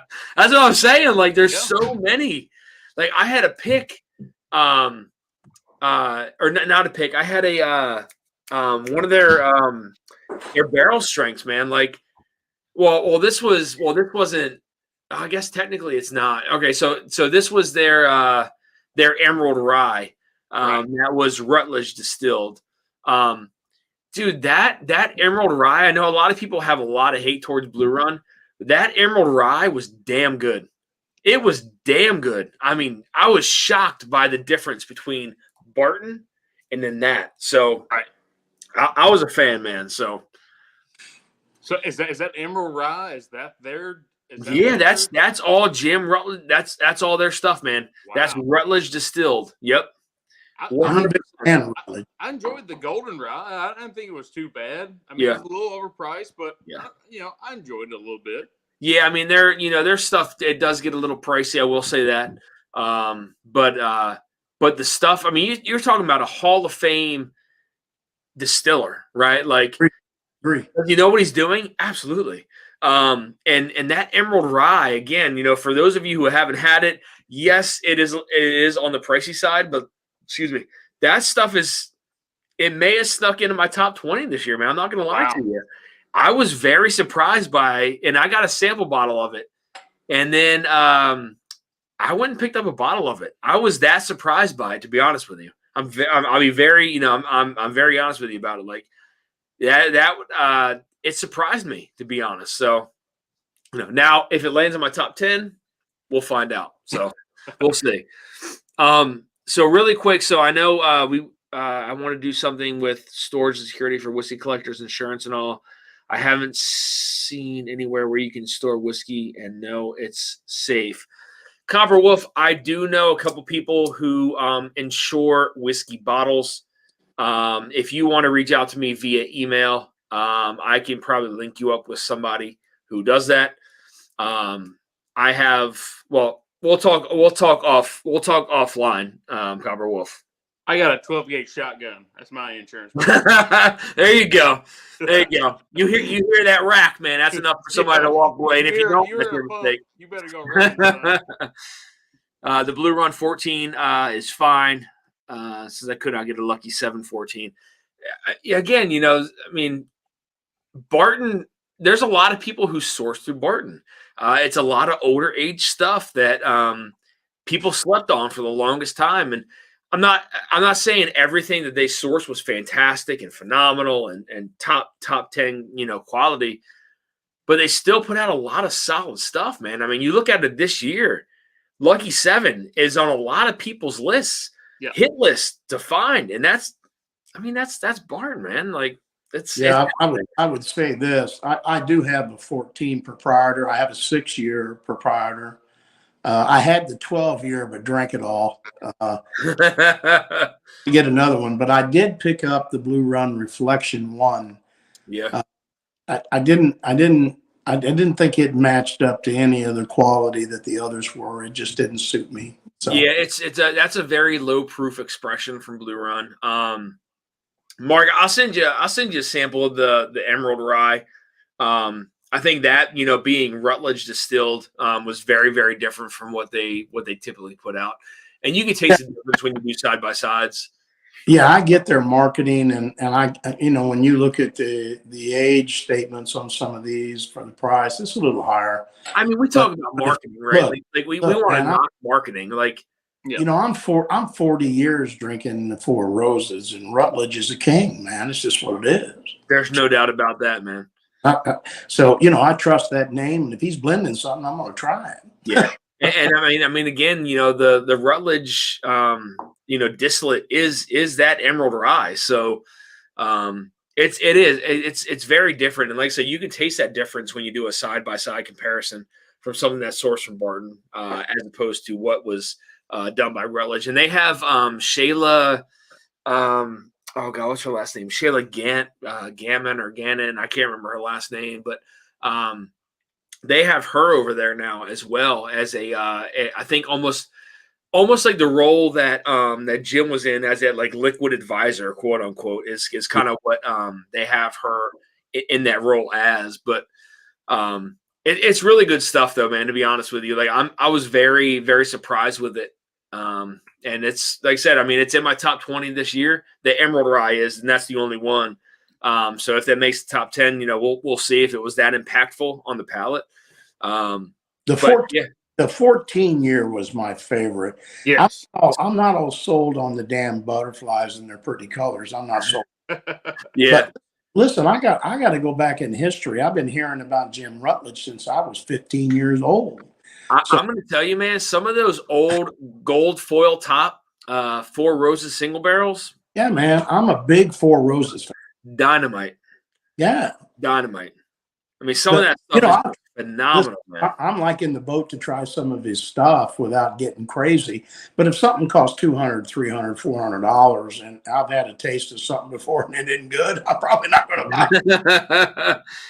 BT is still in the house. What's going on, BT? Great to see you. All right, guys, we got to give away this bottle really quick of E.H. Taylor small batch that Mark Mace is going to give away. Everybody excited here. Look at that. Somebody's going to win that tonight. That's awesome, Mark. Thank you so much. Richie Z, what did you say we're on? 38? 1 through 30. Yeah, 1 through 38. So, Justin, we're gonna leave it to you, sir. So pick a number 1 through 38. That is going to be for the winner of the E.H. Taylor small batch bottle. I'm going to go with number 8. Number 8. Old Cal Ripken number, man. Oh yeah, that was my number back in high school. So I got to go number 8. There we go. Number 8, guys. So Richie Z, number 8 is going to win the bottle of the E.H. Taylor small batch from Mark Mace, which is a very, very generous giveaway. Mark, thank you so much for that, man. That is awesome. That's extremely generous of you, man. You bet. You got to remember, man, there's people that can't even find that, in their area. Like that's awesome of you to do that. Thank you for that. I can't thank you enough, man. That's awesome. That small batch, that's one of my top 10. I love that small batch so much. It is delicious. Yeah. I'm a single barrel fan, and I have 3 of them. I feel blessed. One should go. I won 4 things from Dusty Dan. I'm feeling so damn guilty over here. Damn. No, man. Again, it's like what I value as a person is like what I have on the screen right now. Like this, having you guys on here, sitting here and chat with me, take the time out of your evening and sit here and chat with me is like, that's more valuable to me than money or whatever. Like this is what it's all about, man. Like, you know, we talk about community and like, you know, we talk about bringing people together for great causes and great charities and stuff. And we've seen what like Adriana can bring in through charity and stuff, and Jason through St. Jude and stuff like that. It's amazing. You know, it really is like what the community, what this whiskey community can do when you come together and join forces. Like, it's just awesome. And, you know, well, I can't really go into details, but like I said, I'm going to be joining Lance from Whiskey Tornado and Josh and Aaron from Stuff and Whiskey. We're going to be doing something very, very special for a really good cause. I'll say that. Can't go into details because I don't think everything has been released yet, and that's, you know, I don't want to do that. But it's for a great cause. So he made it clear tonight in the video that he dropped. Lance dropped a video tonight, which is a teaser to what Dan's talking about. But it was really a barrel pick program that he wants to put together that is opposite of the channel itself, and he wants to do something that's great for his patrons, and I think that's fantastic. He did talk about a couple of other channels that were working with him. I'm assuming Dustin Dan is one of those, and I applaud him for that engagement. That's great. Yeah. So I mean, I didn't actually see. I know we've been texting back and forth, and we're on some conference calls and stuff like that. But yeah, there's going to be some charitable stuff happening through. It's absolutely fantastic. All proceeds are going to go towards that. So fantastic. Yeah. And I would advise other people, like, check with your local bourbon groups. Like, there's a lot of Facebook groups out there. I know here locally, I'm a part of one in Bowling Green here. We got hit with some tornadoes here this time last year. Yep. And we was able to raise through, bourbon auctions, almost $5,000 here locally. Yep. So, I mean, you can do, you can be a part of a community, win some bottles, contribute, and be a part of the community, and it helps a whole lot. Yeah, man. Yeah, and you know, like that's, you know, and I know a lot of people have, you know, some maybe some negative images of Fred, but like he was a really big part of putting that whole thing together. Yeah. Like, and getting that, like reaching out to distilleries and people to get some of those bottles to donate. So like, you know, he's got a huge heart, man. He really does. You know, whether people agree with his palate or not, like, you know, what he did to put that together was just, it's second to none. You know what I mean? Like that's awesome to think about. So I think it's fantastic. I really do. It's amazing that the influence that some of you guys have with these channels is used in that fashion. And I applaud you guys for that. I recognize that it's difficult, right, to find a balance, that balance of that. When somebody's so, you know, everybody's kind of interested in having their pick, right? Who they like and who they don't like. But at the end of the day, those messages send one message clearly: we're a community, and that's it really is, and you know, that's and I've said that, like, it's never a knock towards these channels who have, you know, thousands and thousands of subs, but like I would never want to trade the relationships that I've built within this community for more subs or money or whatever it may be. Like, I value this right here, right?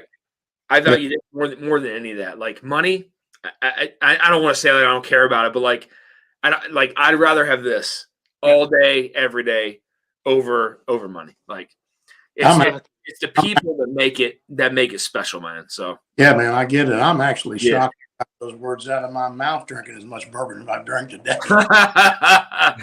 I'm with you on that one, man. I don't know who won. Richie, are you still in the chat? I don't know who won. Peter, glad you like the Blue Run 14. The 1792-12 is good, but I saw one recently, well over 100. Not worth it. It is nice, but not special. You'll see it one day, hopefully for a good price. Doug H says the whiskey community is so great. Yeah, for sure, man. Agreed, Doug H. Yep. Peter B says Ontario government controlled, so unless some of my sources, Western New York, come through, it won't happen. I have a bunch of Buffalo Trace allocated bottles that I will trade to my U.S. buddies. Huh, Peter? Like what? So Peter, I'll have to reach out to my buddy that's up like right close to the border. Because so I used to go. I won't go into too many details, but we'll say I used to go skiing with up in Canada, east to west. I've been all over Canada, Montreal, Quebec, Ontario, Calgary, Vancouver. Been all over Yukon, skiing, like real skiing, not what you guys are thinking skiing, but I do have a buddy I used to go with that lives on the border up there, and I'll reach out to him and see if there's I haven't talked to him in months though, so let me see if I can try to get you a connection to get some of this stuff sent to you, buddy. Richie Z, are you still in the chat, man? We got to give away this. Was it Cheech? Hold on, did Cheech win that?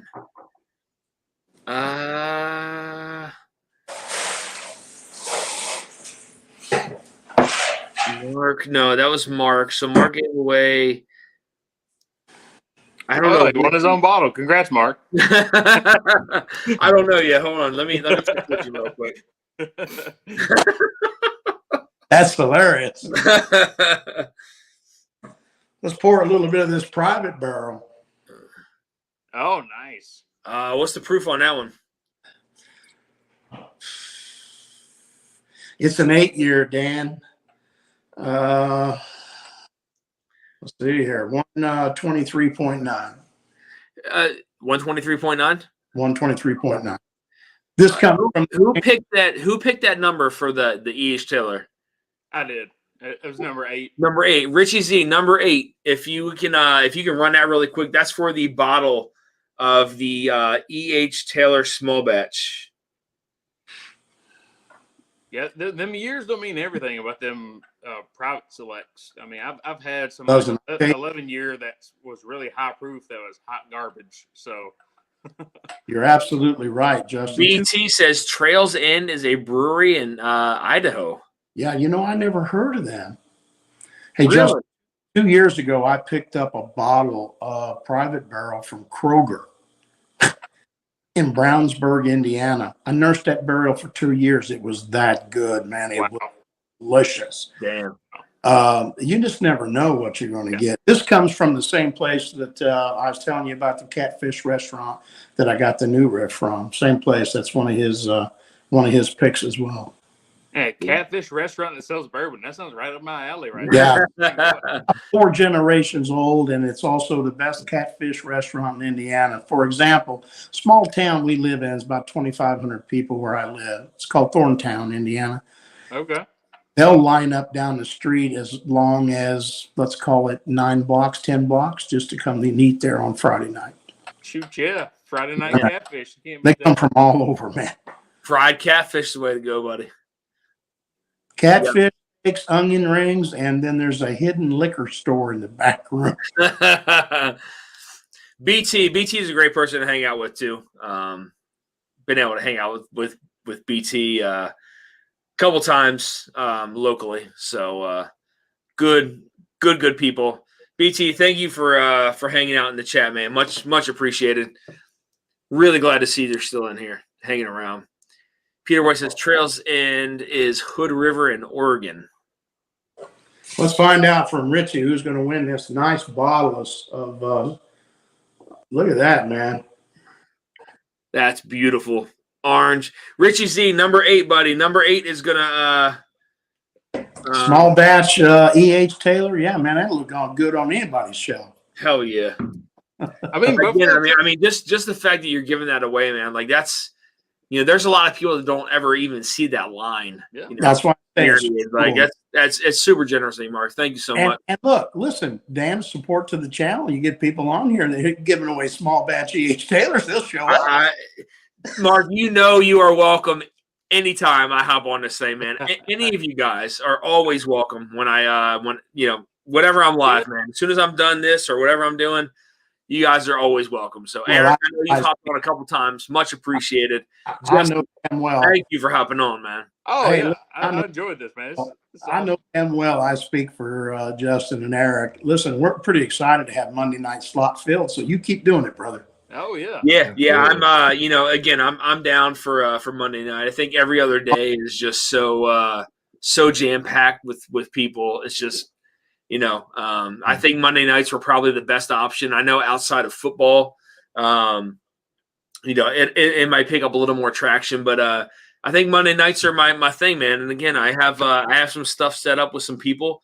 I have a couple to reach out to, but looking to get some, CEOs, presidents of some companies, and some master distillers on the channel, and just some talk some good talk with them. So, I know we do great things. I know I do. Hell yeah, I appreciate it, man. Again, much appreciated. Look at that. Good. Look at one. Oh, all right. Eric. Right, Eric. Good, Eric. Congrats, dude. That is funny, Appreciate man. That's awesome. Nobody more deserving. That's great. Yeah, absolutely. Eric, what are you drinking right now? Me? I just finished up. I was drinking an old Scout pick that I picked up the other day. Nice. Yep. And then I don't know what was I going to go to. I'll pour one more. I'll pour something. Do you have? We were talking about Elijah Craig. Do you have your C922 there? Or? Yeah. I've got All mine handy. You have yours? All right. Mark, what do you have? That. I'm drinking this private barrel. Okay, yeah. Well, I'll sip Elijah Craig then. That's good. Sounds like a good one. C922, baby. Oh, that's the sealed one. Hold on, I got a sealed one. I got an open one too. My bottle of that is showing up tomorrow. C922. Yeah, again, Shane and Greg McDonald helped me find it and get it and send it to me. That was awesome. Hold on, let me go find this bottle. Hold on one second. I gotta go find it. Ugh. 1 second. Eric, do you like E.H. Taylor small batch? Absolutely. Who All right. doesn't? I mean, that's Small batch, but I'm a single barrel fan. I save up all year long to get 2 or 3 of them to get me to the next release. nice. Heck yeah! I just got the batch 11 barrel proof. I've been looking forward. That's been one of my unicorn bottles for a long time. It is a unicorn bottle. Good for you that you have it. I can't find it. I don't ever see it. Oh, I've been looking for well, to be honest with you, I sold a birthday bourbon to get it, but I was happy. I was happy to pay secondary for it just to have it. I've been looking for that thing for so long, and I love E.H. Taylor and Stag Jr. like two of my favorite ones from Buffalo. Yeah, I have trouble with both of those, Justin. I can't seem to find both of them here in Indiana. It's really, really hard. Yeah, I have to pay secondary for both of them. Where my buddy up here uptown can get me these single barrels. He automatically buys 5 or 6 each year, and he sells them at a good price for me. So I stock them. So Whiskey of Women, actually, I was on there supporting their channel, and I won this bottle of small batch. So really no expense. And odds are I won't get to it till the single barrels. Right.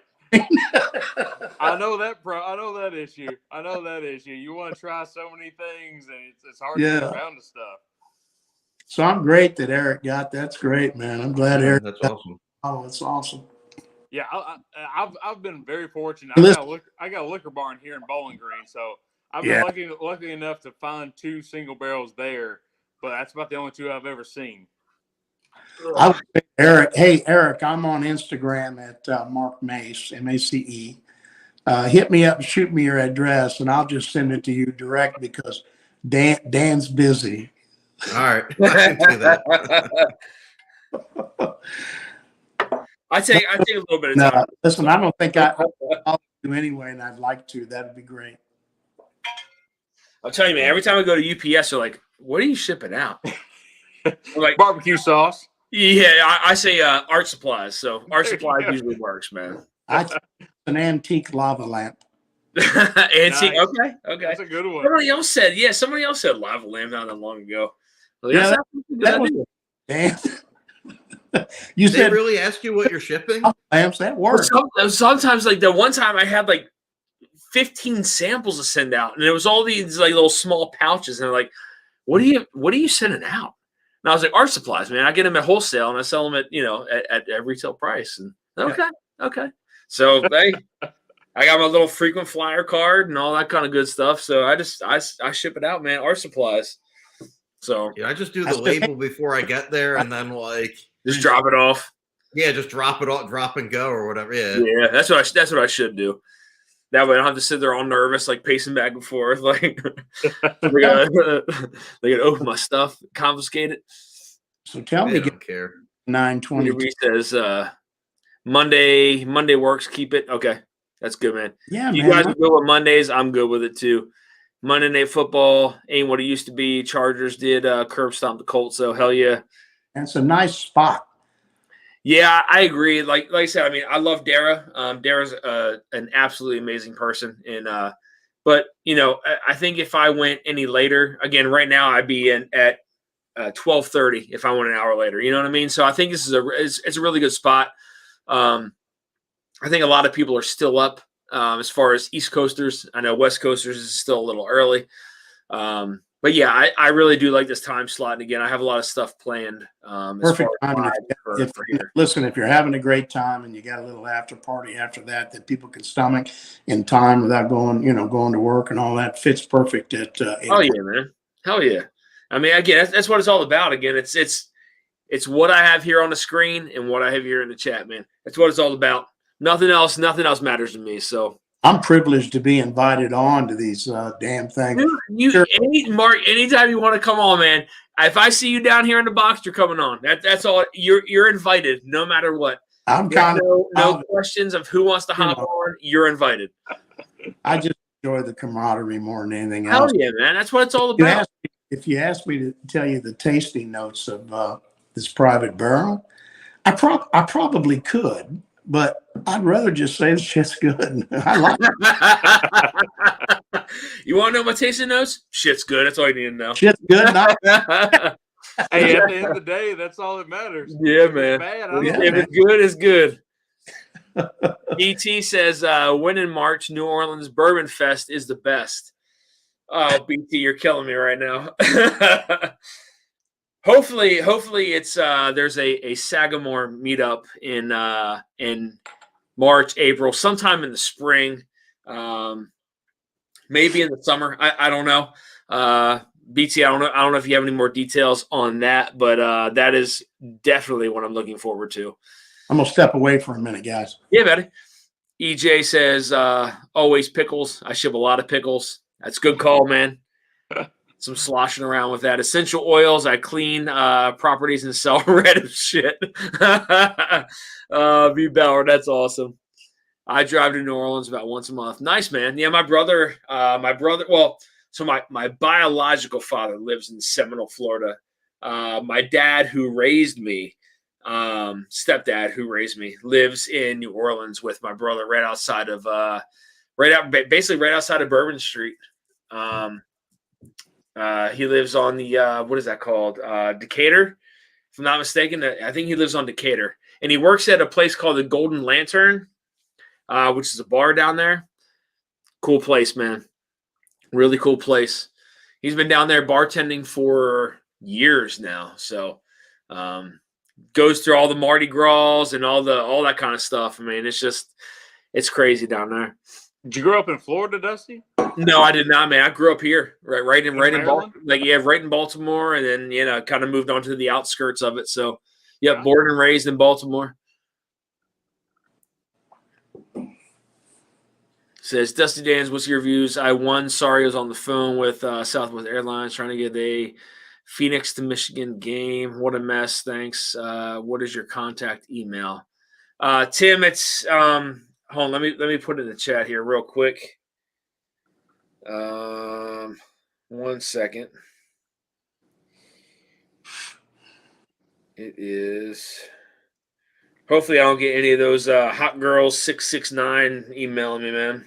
I don't need that. That's funny. Hey, Dan, you're going to get that always. You got the best beard in the biz. I try, man. I try. I've had a beard for a while now. Although Eric's pretty damn close. Good thing. Yeah. Eric might beat you out. man. I've seen Eric in person. Mine just says, "Look at that old fucker." That's all right, man. It's all right if it's gray. Sorry, bad language, but I couldn't help it. Oh, I don't care. That doesn't bother me, no, man. I'm not there's no sensitive channel here, so I don't gotta worry about that. Yeah, there shouldn't be children watching, so we should be yeah.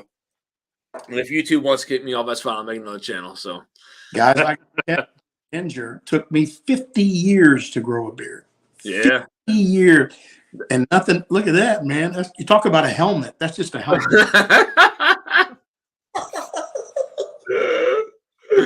Oh, that's great. Anyway, you gotta have Justin, you guys, you're drinking the C922, right? Yes. I Yeah, mean, Eric? off the nose. I mean, oh my gosh. It's a caramel bomb. It is it really is.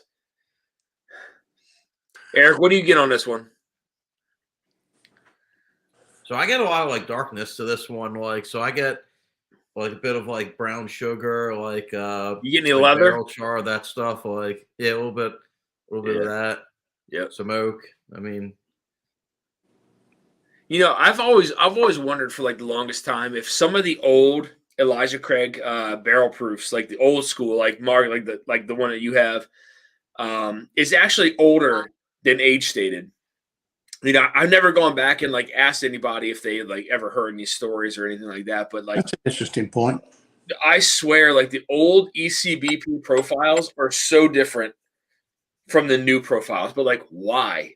Like Right. that I don't understand like what the difference may be if they're all age stated at 12 years old.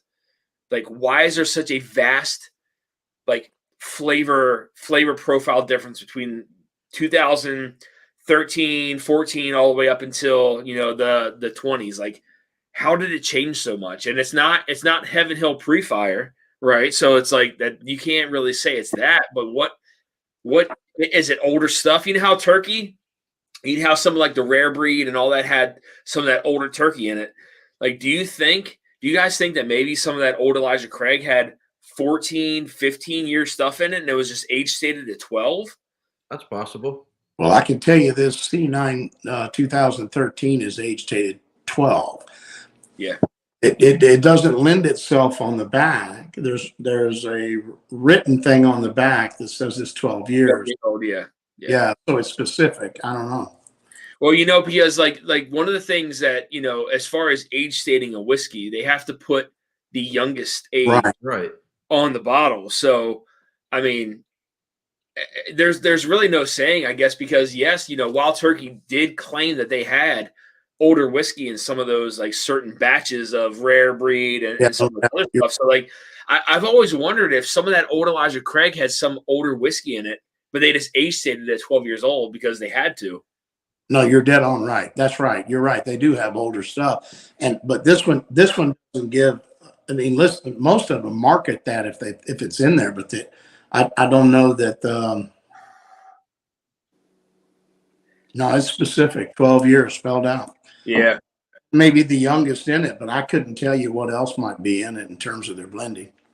Yeah, I mean, it's strange to me because like I've always craved some of those older Elijah Craig profiles, like from the Pirate bottles, but they're very different, like vastly different from some of the newer. They taste completely different. It's night and day. Like it's night and day different. So like what?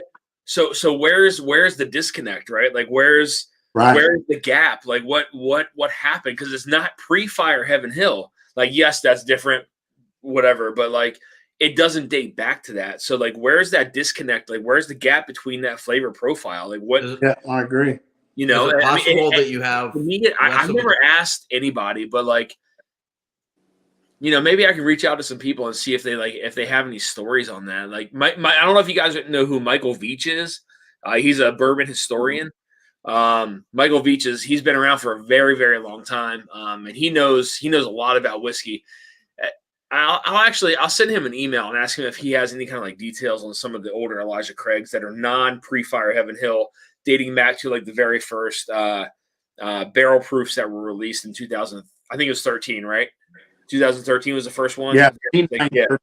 And see if indeed if he's ever heard any stories if it's older or not, because I'm just curious like where that gap happened, because you can clearly taste the profile difference like all the way up until like their latest pirate bottle up until the most recent new looking bottle. So it's there has to be a disconnect somewhere. I was going to ask, possible I'm not positively sure, Dan, when they stopped the pirate bottle. Was that, when was that? Do you know? 2016. 16 they stopped it. 2016 was the last year they had it. 2000, right? Yeah. Because A117 was the shape that the whiskey of the year was the 2017 ECBP. Man, I can tell you, walk on the shelf and see one, you sure know what it is. Yeah. Yeah. But I didn't know when they actually stopped it. Not that I disliked the new bottle, but I'll tell you this, that it seems to me the A122 this year really tripped my trigger. I really enjoyed that, but I really didn't like the B. Yeah. Mark, I'm going to be honest with you, man. When that lost this round or my, was it first or second round of the blind barrel competition, I was pissed. Because that's what I was talking about. Like, that was one of my favorites. I loved it. It is one. I tried in a blind and it just flopped. It flopped, man. Like, I thought it had lacked the luster of the actual product envisioned, right? Yeah. The product, they just lacked it. Yep. But the C922, I can't wait to try. So I'm really enjoying you guys tasting that tonight. So I'd like to hear more about that from you guys. Mine won't be here till tomorrow. You actually have one coming to you tomorrow? Yeah. Shane and Greg Donald got me a bottle and sent it to me. I'm so grateful to those two guys. That's amazing. Yeah, man. That's the community, man. That's what I mean. They're like, Mark, we can fix that up for you. We get them here in ABC. I'll send you one. I'm like, oh, man, it's fantastic. That's what it's all about, man. Peter White says the pirate ECBP bottles were so much better. I believe the older stuff went into those bottles for sure. Yeah. I mean, again, in my opinion, like having tasted several of those bottles compared to modern day 2017 and older ECBP, there has to be some kind of like, there has to be a difference. There has to be maybe that 12-year age statement is like the youngest that was put in there. Maybe it was up to 15, 16 years old, but there is definitely a disconnect and gap between those flavor profiles from old ECBP to the new ECBP. Both, if not all three of you, I think Justin and Eric is drinking on the 922.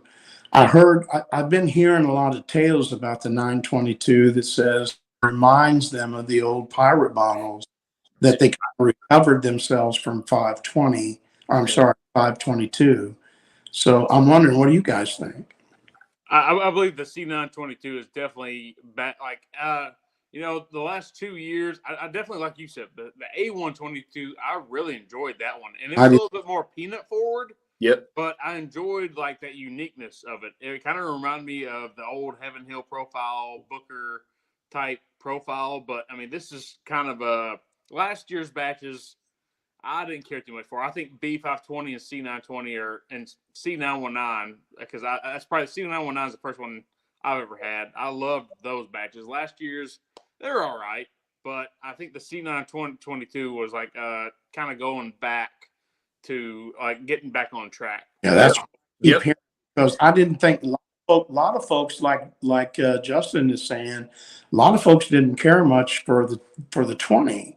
I did have a 19 of all three, and they were delicious. They were great, but the 20 wasn't all that great. So I've been hearing a lot of folks saying this is more like the older pirate bottles, which have much more viscous and mouthfeel. They're very solid. Oh yeah, right. But it's only in the 922, which is why, Dusty, I wanted one so bad. Yeah. I mean, to me, I mean, again, it's very hard to kind of compare. profiles to some of those older bottles. But I mean, to me, like that's kind of like the road. That's kind of like where they were going towards, right? Is like bringing back some of that older profile.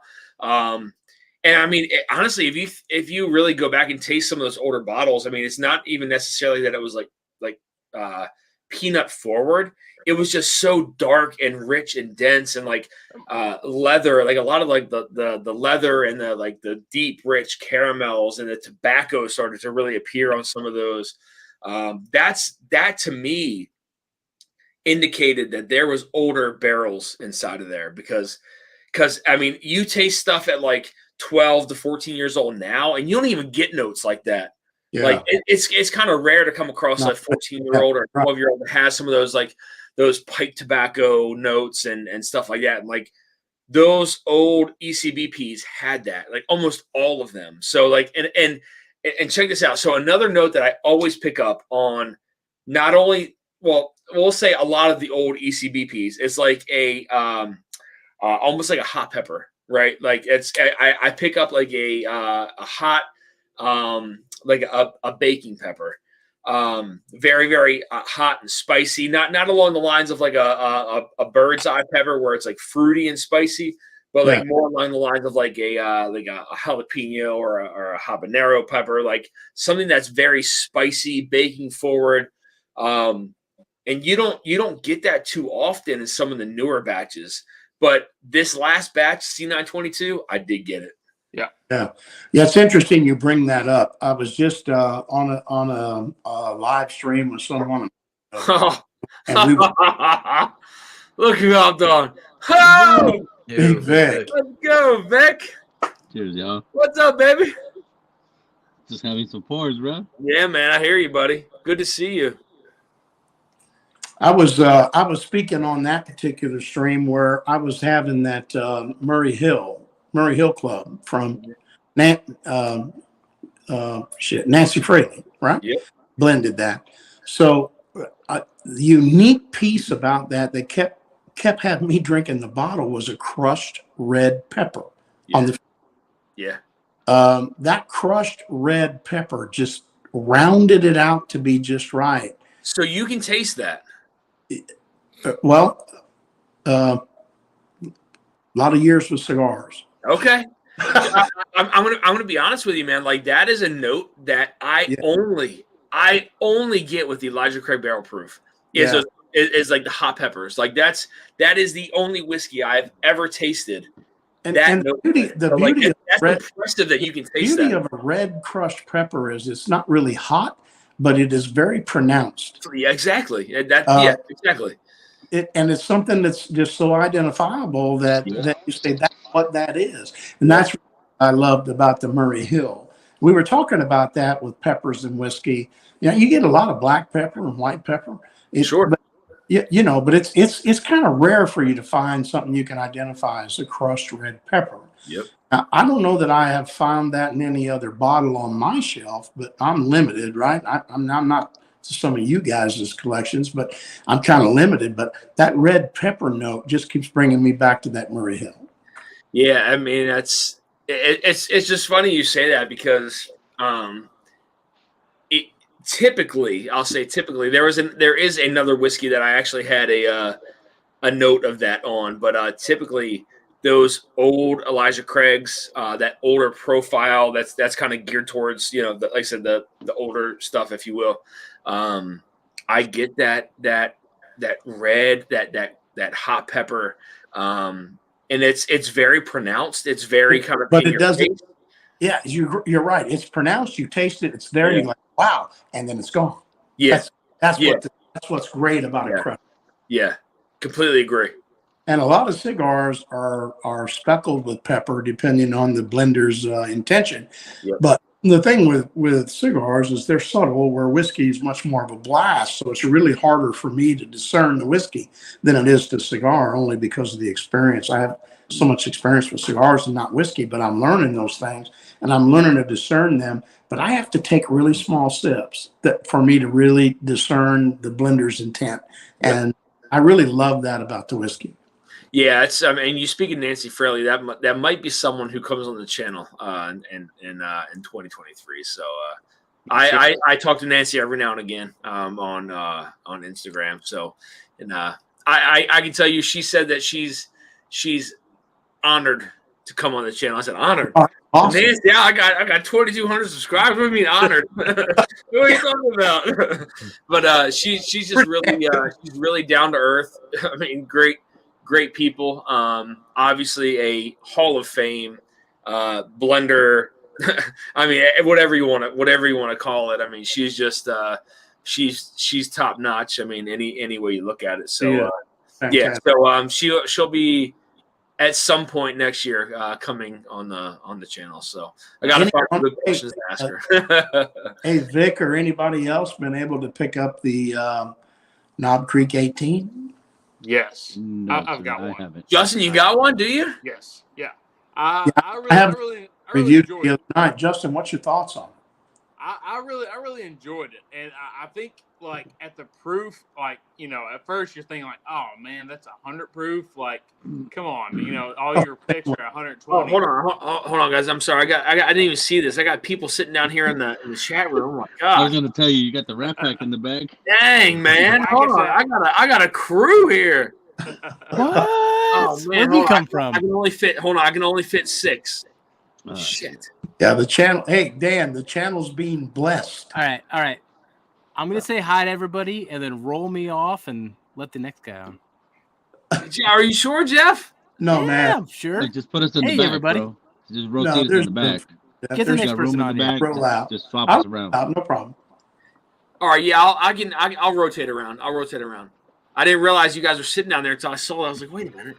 All right, that's fine. I'll bring you back on in 1 second. I'll bring Darrell on and say hi, and then I'll bring you back.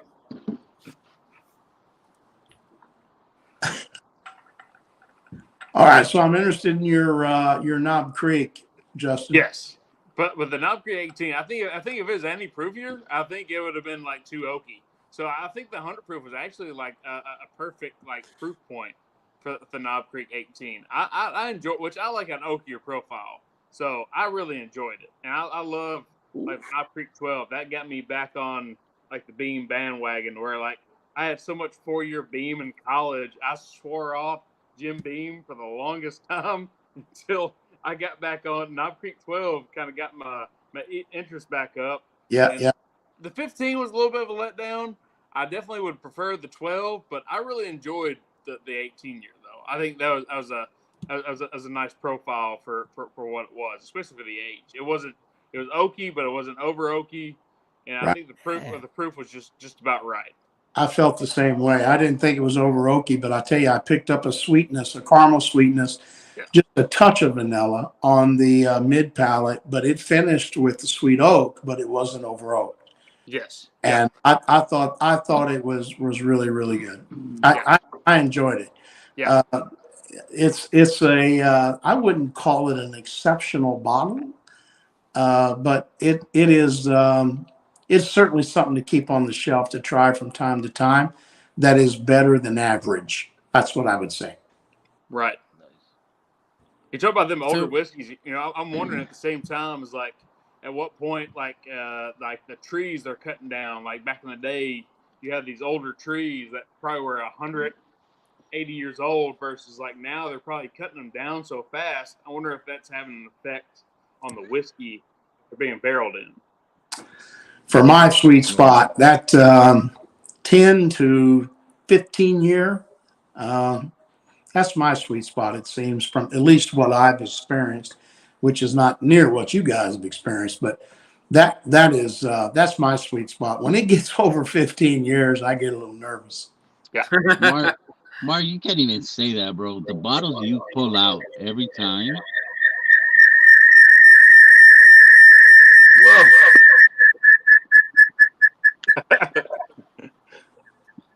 My shrooms are kicking in. What just happened? Oh, hold on.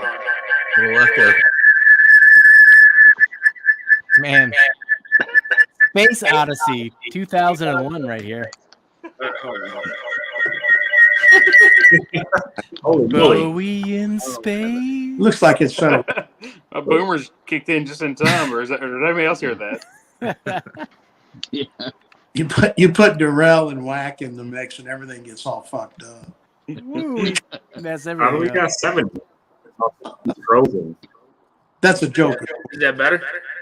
Wait, is Dusty frozen? It was. Now it's frozen off. in my It's a hand. Somebody has joke YouTube that's on funny back. because it's rooted in truth. It's frozen. It'll settle down. What's up, guys? Hold on, I just gotta figure this out real quick. Somebody has a YouTube page open. That's why it's doing the back thing. Echoing. Mm-hmm. Ground control to Major Not me. Tom. Dan is hard at work. Is that better? Much better. All right. I had 2 StreamYards open for some reason. There you Well, go. that'll do. I'll do. I'll do. The Whiskey Saint and the Whack Attack. Jesus Christ. You got some legends in this chat right now, man. What's going on? I feel a little bit like I've been selected for Hollywood, right, Dan? Yeah, we're having some fun tonight. Peter White says, I really like the KC18 Sweet Oak works for What me. is going on? Darrell, man, I know I've talked to you. I'm pretty excited about my top 20. I have you know one of the bottles I have coming here late, but I'm pretty excited about it, man. Yeah, I do. Yeah, Are you just gonna keep us in the dark? Yes. Yeah, I got 2 more I have to review before the end of the year. So I'm fair. Is the Heaven Hill coming your way or no? what? No, it is. I didn't. Jason never sent me a sample of it, man. So I don't. I'm fairly excited for this Nashville barrel. I'll throw it in.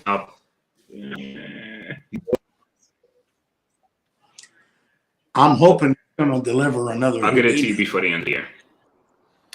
Okay. Ooh, I I don't know if there's appreciate it, another man. Houdini. Damn Houdini. It's something that Heaven Hill 17 is something I've been wanting to try for the longest time, and I wanted to try it before the end of the year because I've heard nothing but great things about it, but I never pulled the trigger on it. Same thing with the turkey. Never pulled the trigger on it. Really wanted to, but. So I'll tell you. Well, all right, yeah. So one of the bottles I have coming here is the Stag 2022. Nice. So Nice. that is going to be one of the bottles I review at the end of the year. I've seen that. I said I've seen that. Yeah. I mean, I love Stag. It's probably my favorite from the BTAC collection. It was a great price on it, and from what I saw anyway. From what I've seen, so I just decided to pull the trigger on it and grab it. So we'll see. I mean, if it doesn't land in the top 20, it doesn't land in the top 20. I mean, I love Stag for its profile, but. If it doesn't live up to the expectations, and then it doesn't. It is what it is. So I bought one in a couple of years, but I'd like to get one this year. It'd be great. Stag, yeah. Yeah. It's gonna be hard to call it that instead of Stag Junior. It's gonna be confusing. You're I right. don't think I'm ever going to get used to that. Like Squib and Ross or Ross.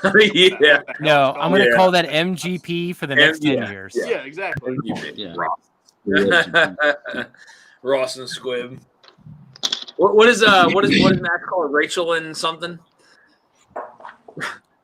Rachel and Ross, or what do we do? Yeah, Rachel. Yeah, Rachel and Ross.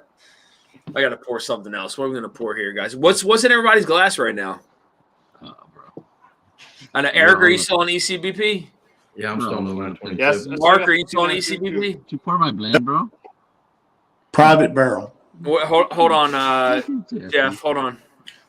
Uh-oh. Let's see if I can get to Zoom. It's a little laggy. Looks empty to me, Jeff. Back it up. Back it up. Empty, Show your Jeff. face. Damn my face. Shit. Oh, your face. That doesn't work. In between the fingers. Put the Chamalak El Toro. I can read This it. is not worth the reveal. What is going on? Back it up, bro. I have no idea what it says. It's almost embarrassing handwriting. I see it. Oh, there you Oh, go. wait, that Oh, kind we of had worked. it for a second. that There it we is. go. Nice. Okay. Tumbling dice. Tumbling dice. Nice, man. The Swanee, Swimmy, Oh, Samsonite. El Cerrito. I don't know why that worked, but that worked. I guess so. Is that a big pick or is that a independent Joe you pick? know it. You know it. Those El Cerritos. Yeah. Oh, When you you go got to the gold blends, I don't man. know. Joe has El Cerrito. Talk I about just it. ordered, I just ordered a whole bunch of gold blends for this for the blind for my whiskey of the year blind. So, looking forward to that for sure. So what I'll do is as I stated earlier, I'll probably I plan on blinding my top 20 in a neutral setting, just taking however long I need to. Either top 20 or top 15. I gotta decide on however I want to do it. But and then from there, basically picking my top 10, and then top 10 whiskeys I will do blind live, all in gold blends, all blind, no bias or anything like that, and pick my top 10 from there live. So I know top 20 is going to be hard though, because that is a lot of whiskey. I probably should narrow it down to a top 15. It's just kind of hard because there's some really good ryes this year. I feel that were a little bit better than the bourbons, but I don't know. We'll see. Either a top 15 or a top 20. We'll figure it out. Yeah, well, you guys are more skilled at that than I am, but I couldn't do 20. Just couldn't do it. Yeah. I got to keep it to 5 so I can narrow them down. 12 is my favorite KC product besides single barrel picks. Yeah. Yep. B. Bauer says, Shreddy, what's up? Doc Swenson's NASA pick. Oh, I have that one. Do you have that one, Jeff? Yeah, man. It's got that awesome freaking Dookie logo. Hold on. Oh, the old Green Day? I got this on my plan. Doc Swenson. Oh, NASA liquor. Nice. Nice, man. I like that. Dookie. Vic, you have one too? Hold on. Let me hold That's that what up. I got right now. Oh, nice. Oh, an Indiana Nice Dram, man. Nice. Yeah, buddy. Mash and Journey pick. So That's a good one. that's really cool. So for those I don't know who knows this yet, but hold on, there we go.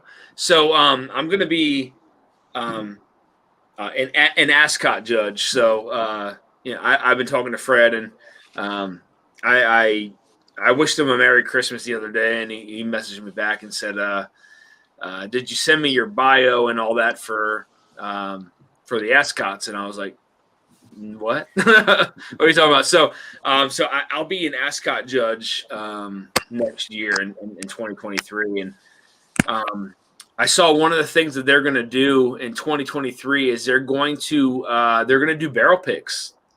So they're going to judge barrel picks from different whiskey tubers or liquor stores who submit their picks into the ASCOT Awards. So which I thought was really cool. You figure how many people do picks, and I don't know how many will enter, but I thought that was a really cool category. Who just hopped off, Mark? Yeah. Hopefully he's all right.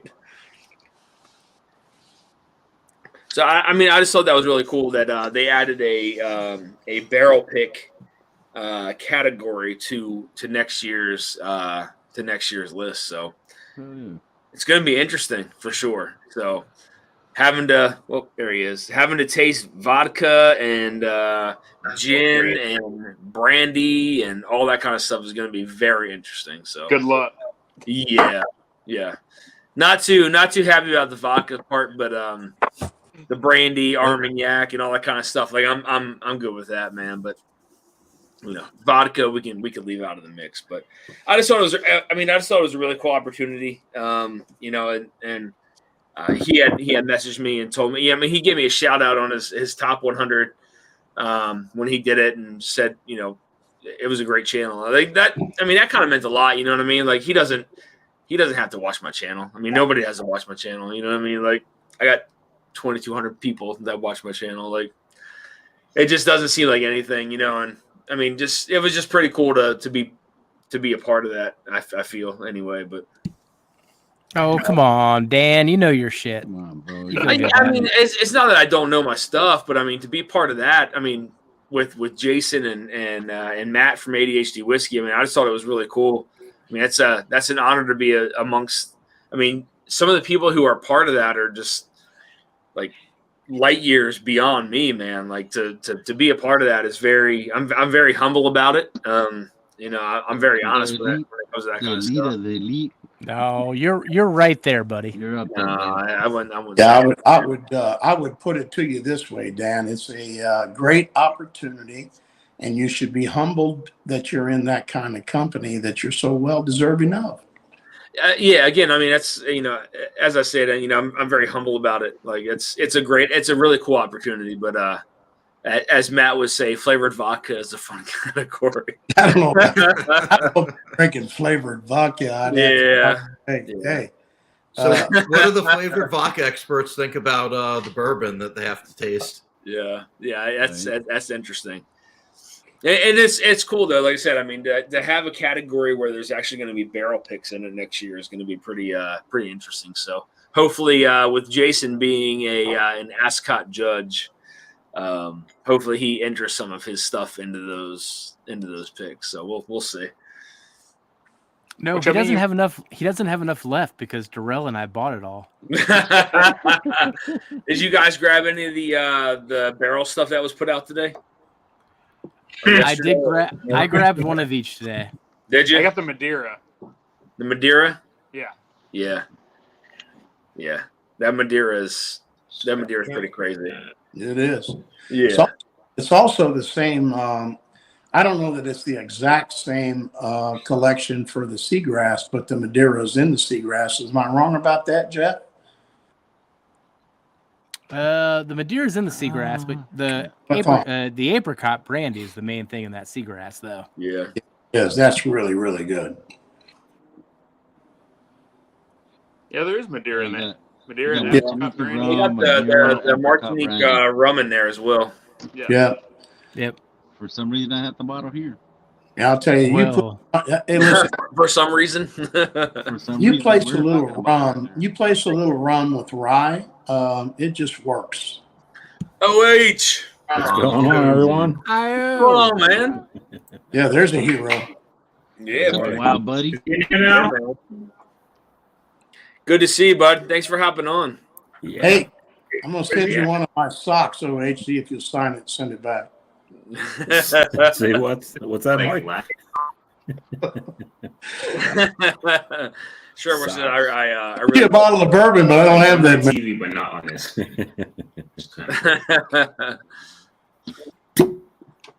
Hold Woo! on a second here. America. I gotta send a message really quick. 1 second. What are you pouring, OH? That looks dark as hell.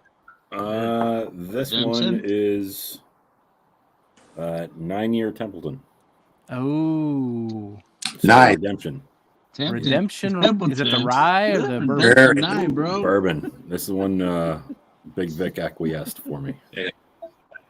Man, I love that 10-year And high get barrel rye. proof. Yeah, it's barrel proof. It's 51.95, so it's not that high, but almost 104.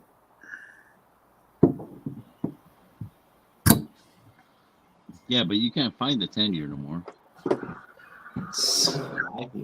Jesus. Holy moly. What is it? OH, what were you drinking? A few.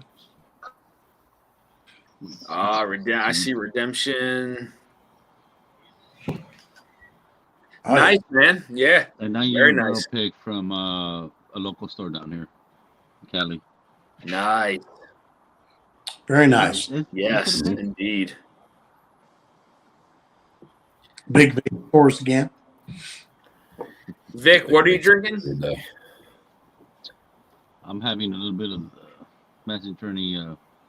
That's right. Gotcha. Night Dram. The Indiana Nights Dram. That's good. Darrell, what's in your glass? I had this earlier. And What is that? This. I need to put more. I was having Pingree 13. You Okay. know this bottle, bro. Yeah, I do. What's that? That so you're drinking a 4-gate right there. Oh, Darrell's got the Pengri. No, sir. Wait. You're drinking the Pingree right now? Jarrell, Hold that up again, Darrell, Yeah, real doesn't quick. mess around. Yeah.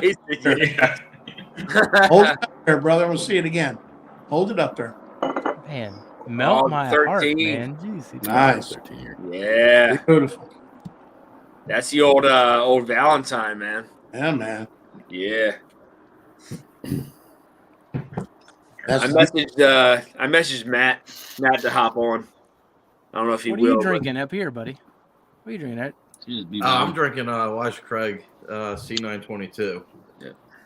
It's almost done, so I got to move to something else. I moved Well, on to. what's in Eric? I went back to the Bardstown Batch 7. Good. in this company. I'm going to have to pour something great. I just have to. Just don't pull out that Elijah Craig 13. No, I haven't poured that. I'll pour that on holidays. Dan, what are you sipping on? Bardstown 7. Oh, Disco 7? Okay. Yeah, Disco 7. Yeah.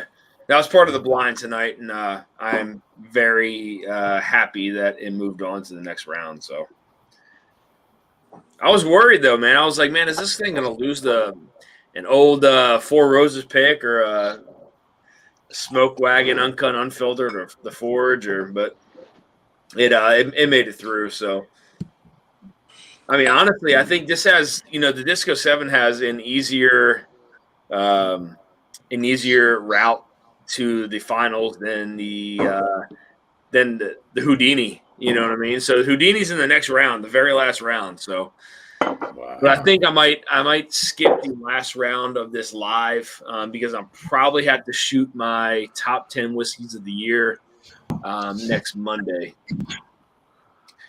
So I'll probably skip round 6 and then do that the following week. Oh, postpone it? Yeah.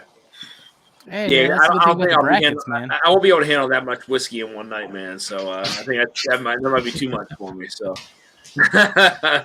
do a top 10 and then a live on top of it. That's a blind. I don't think I'll be able to handle it. So I'll make the sensible choice. Let me ask you, what do you think about these? Is that Balcones? Yes, sir. Cast strength. I don't think I've ever had that big. I mean, I've had some Balcones, but I don't think I've ever had that. I'm gonna send you some of this. Yeah, I mean, I've had You need to try to. what have I had from Balcones? I know I've had the what is it, the blue corn or whatever the hell it is.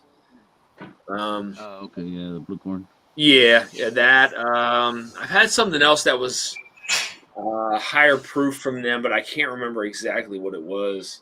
It's been a while since I've had some Texas whiskey.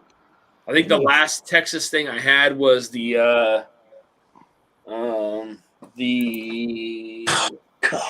Still Austin cast strength, I think.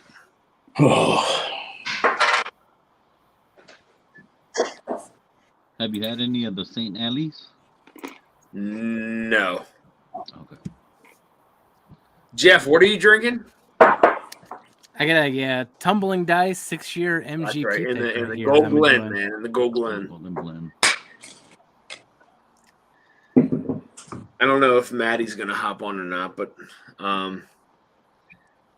Dar says Big Vic ADHD. Cheers, fellas.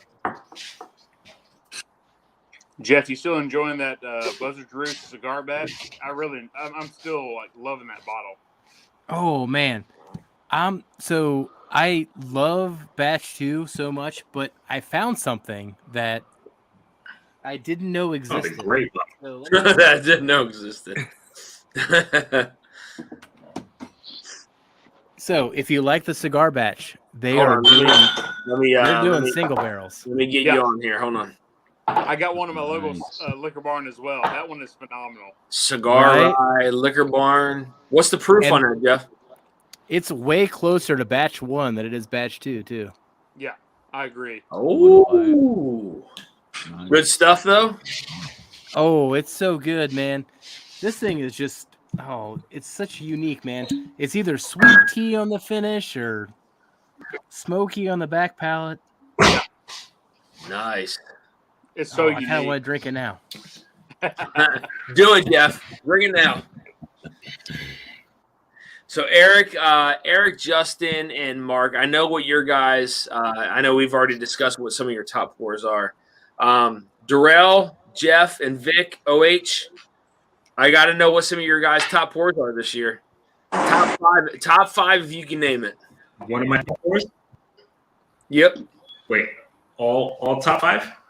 all top Oh, five this shit. year. I mean, we 2022. all know one. Put me on Darrell. Okay. I'll go. You want to go, Vic? So- Go ahead. Heaven Hill 17. Okay. Who do you... Oh, okay, go ahead. Yes. Oh, I thought you needed me. Am I going or is he going? Darrell, you're on like a 5-second delay, so you just start saying, and we'll be like, yeah. I don't know why. I think you're good, Darrell. Go ahead. So bad. So we heard Heaven Hill I don't 17. know why. And Houdini. All right, so Heaven Hill 17. Yep. It's not. By the time you get that, it's like 3 seconds later. Heaven Hill 17. Houdini for sure. Lucky Yeah. 7, 14. The Justin's pick. I can Which is that if a we're certain thinking this barrel? Is that a certain year, barrel number, or is it just I can Justin's throw the pick? King of Kentucky in there.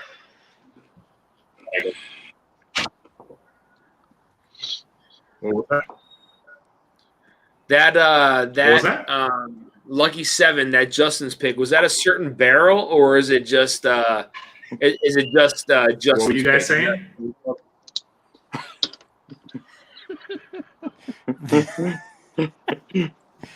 This is ground control to Major Tom. Yeah. Major pain. Why? This connection is so bad. It's gonna take a few seconds to hit you, but holy shit! Like this is horrible. Yeah, Darrell, reboot You're it. hearing everything like it's I don't know. It's like those subtitles. Talking, but it's not. Breaker. You copy? It's been doing it the whole day, but I'll reboot and see if that helps. All right. He was doing fine. He Mr. was Wax. doing fine Mr. through his Wax, top 5. Top 5, man, for you this year. Like, are you going to put something out? I don't want to spoil it for you. Oh, that'll be our theme on Wednesday's stream. So All right. I will only do a spoiler on it. But one of my top 5. Oh, I see it's Forgate. Is Forgate, that the Perry Perry? Port Perry Perry. Damn. All right. Okay. All right. So Port Perry Perry, one of your top 5s this year.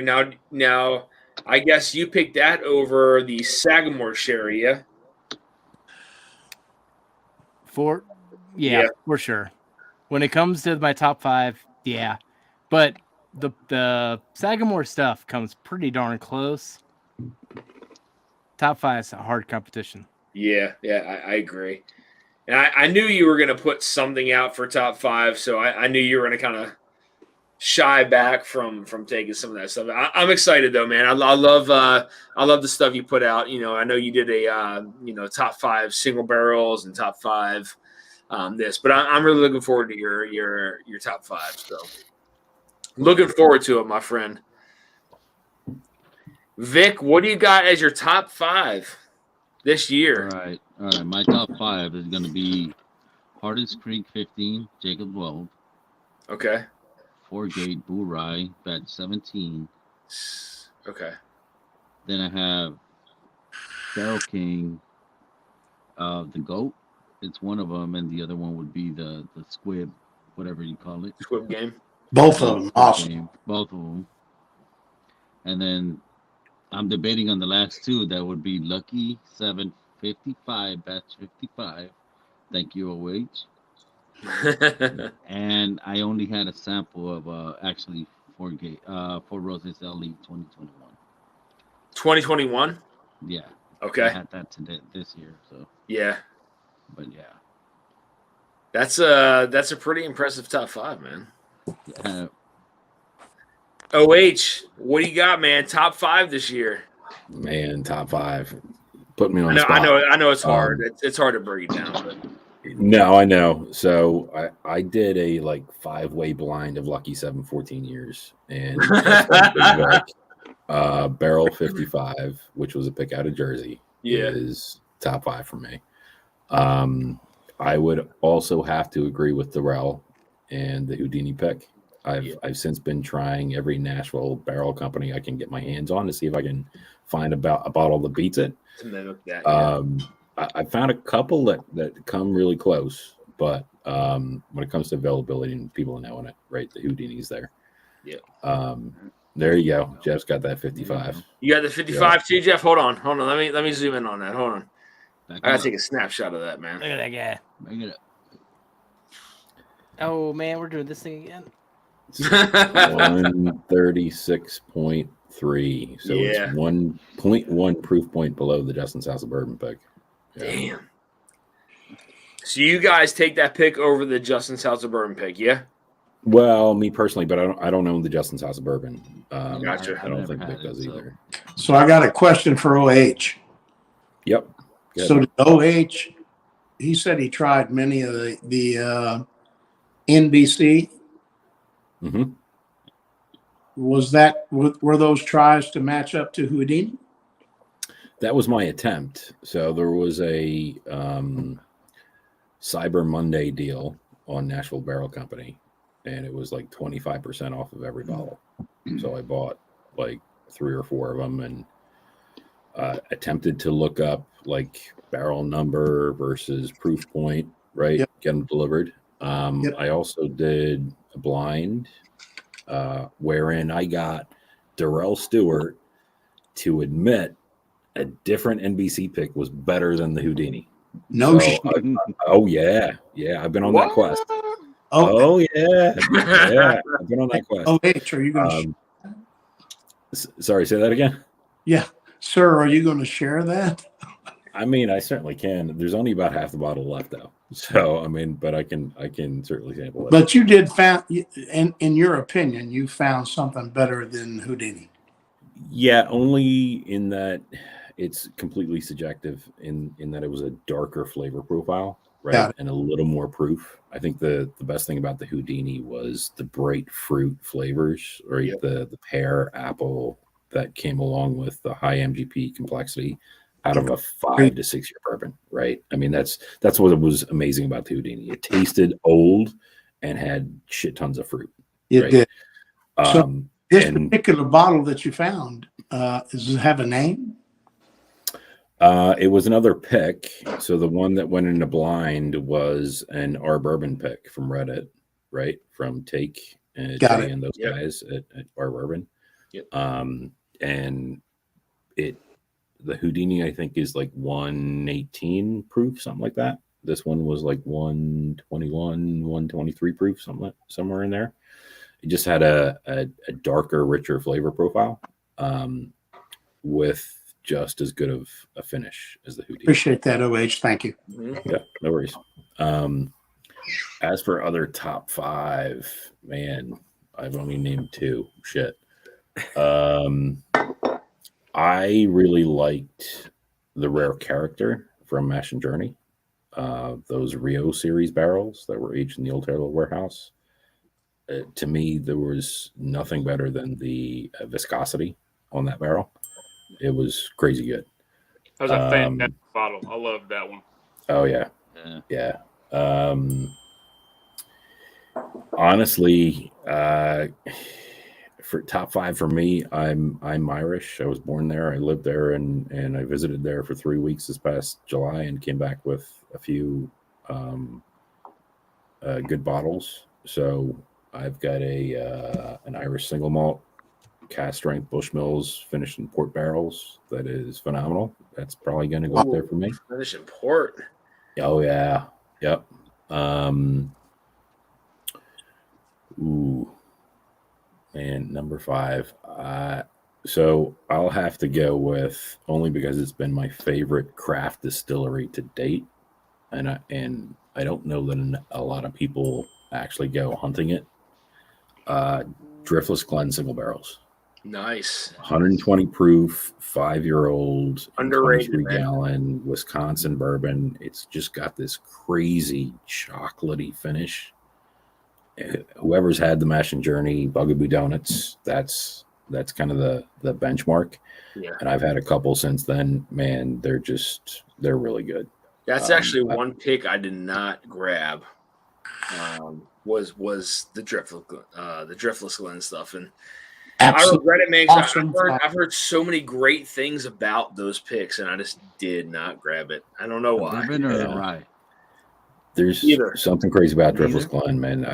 I don't know what they're doing, if it's just the lake effect combined with the huge temperature changes, but there's a massive chocolate aspect with a depth of flavor that still gives a rice spice punch. I love it. I love everything Driftless is doing. Damn good 5, OH. Nice. Yeah. Cheers, brother. Yeah. Hell yeah, man. So, guys, I am going to hop off this live. I will still. I mean, if you guys want to stay on, that's fine. I'm going to hop off the live though. I do want to thank everybody for staying on this late. I mean, we still have 17 in the chat. Thank you guys for staying on this live again. Next week I will probably do my. We'll see. We'll probably do my top 10 probably top 10 whiskeys of the year live next week, blind. And then from there, we'll probably continue on the following week, finishing off round 6 of this Blind Barrel Proof Showdown. But thank you, everyone, for staying in the chat, for sitting here, just sitting here bullshitting, enjoying everything. Again, you guys are much appreciated. I hope to share many whiskeys with you down the road. Cheers, everyone. Thank you so much for hopping in. I'll be getting these samples out to you guys very shortly. Cheers, everyone, and thank you so much for staying on. Until next time, guys, stay dusty, guys. Cheers, fellas. Thank you. Cheers.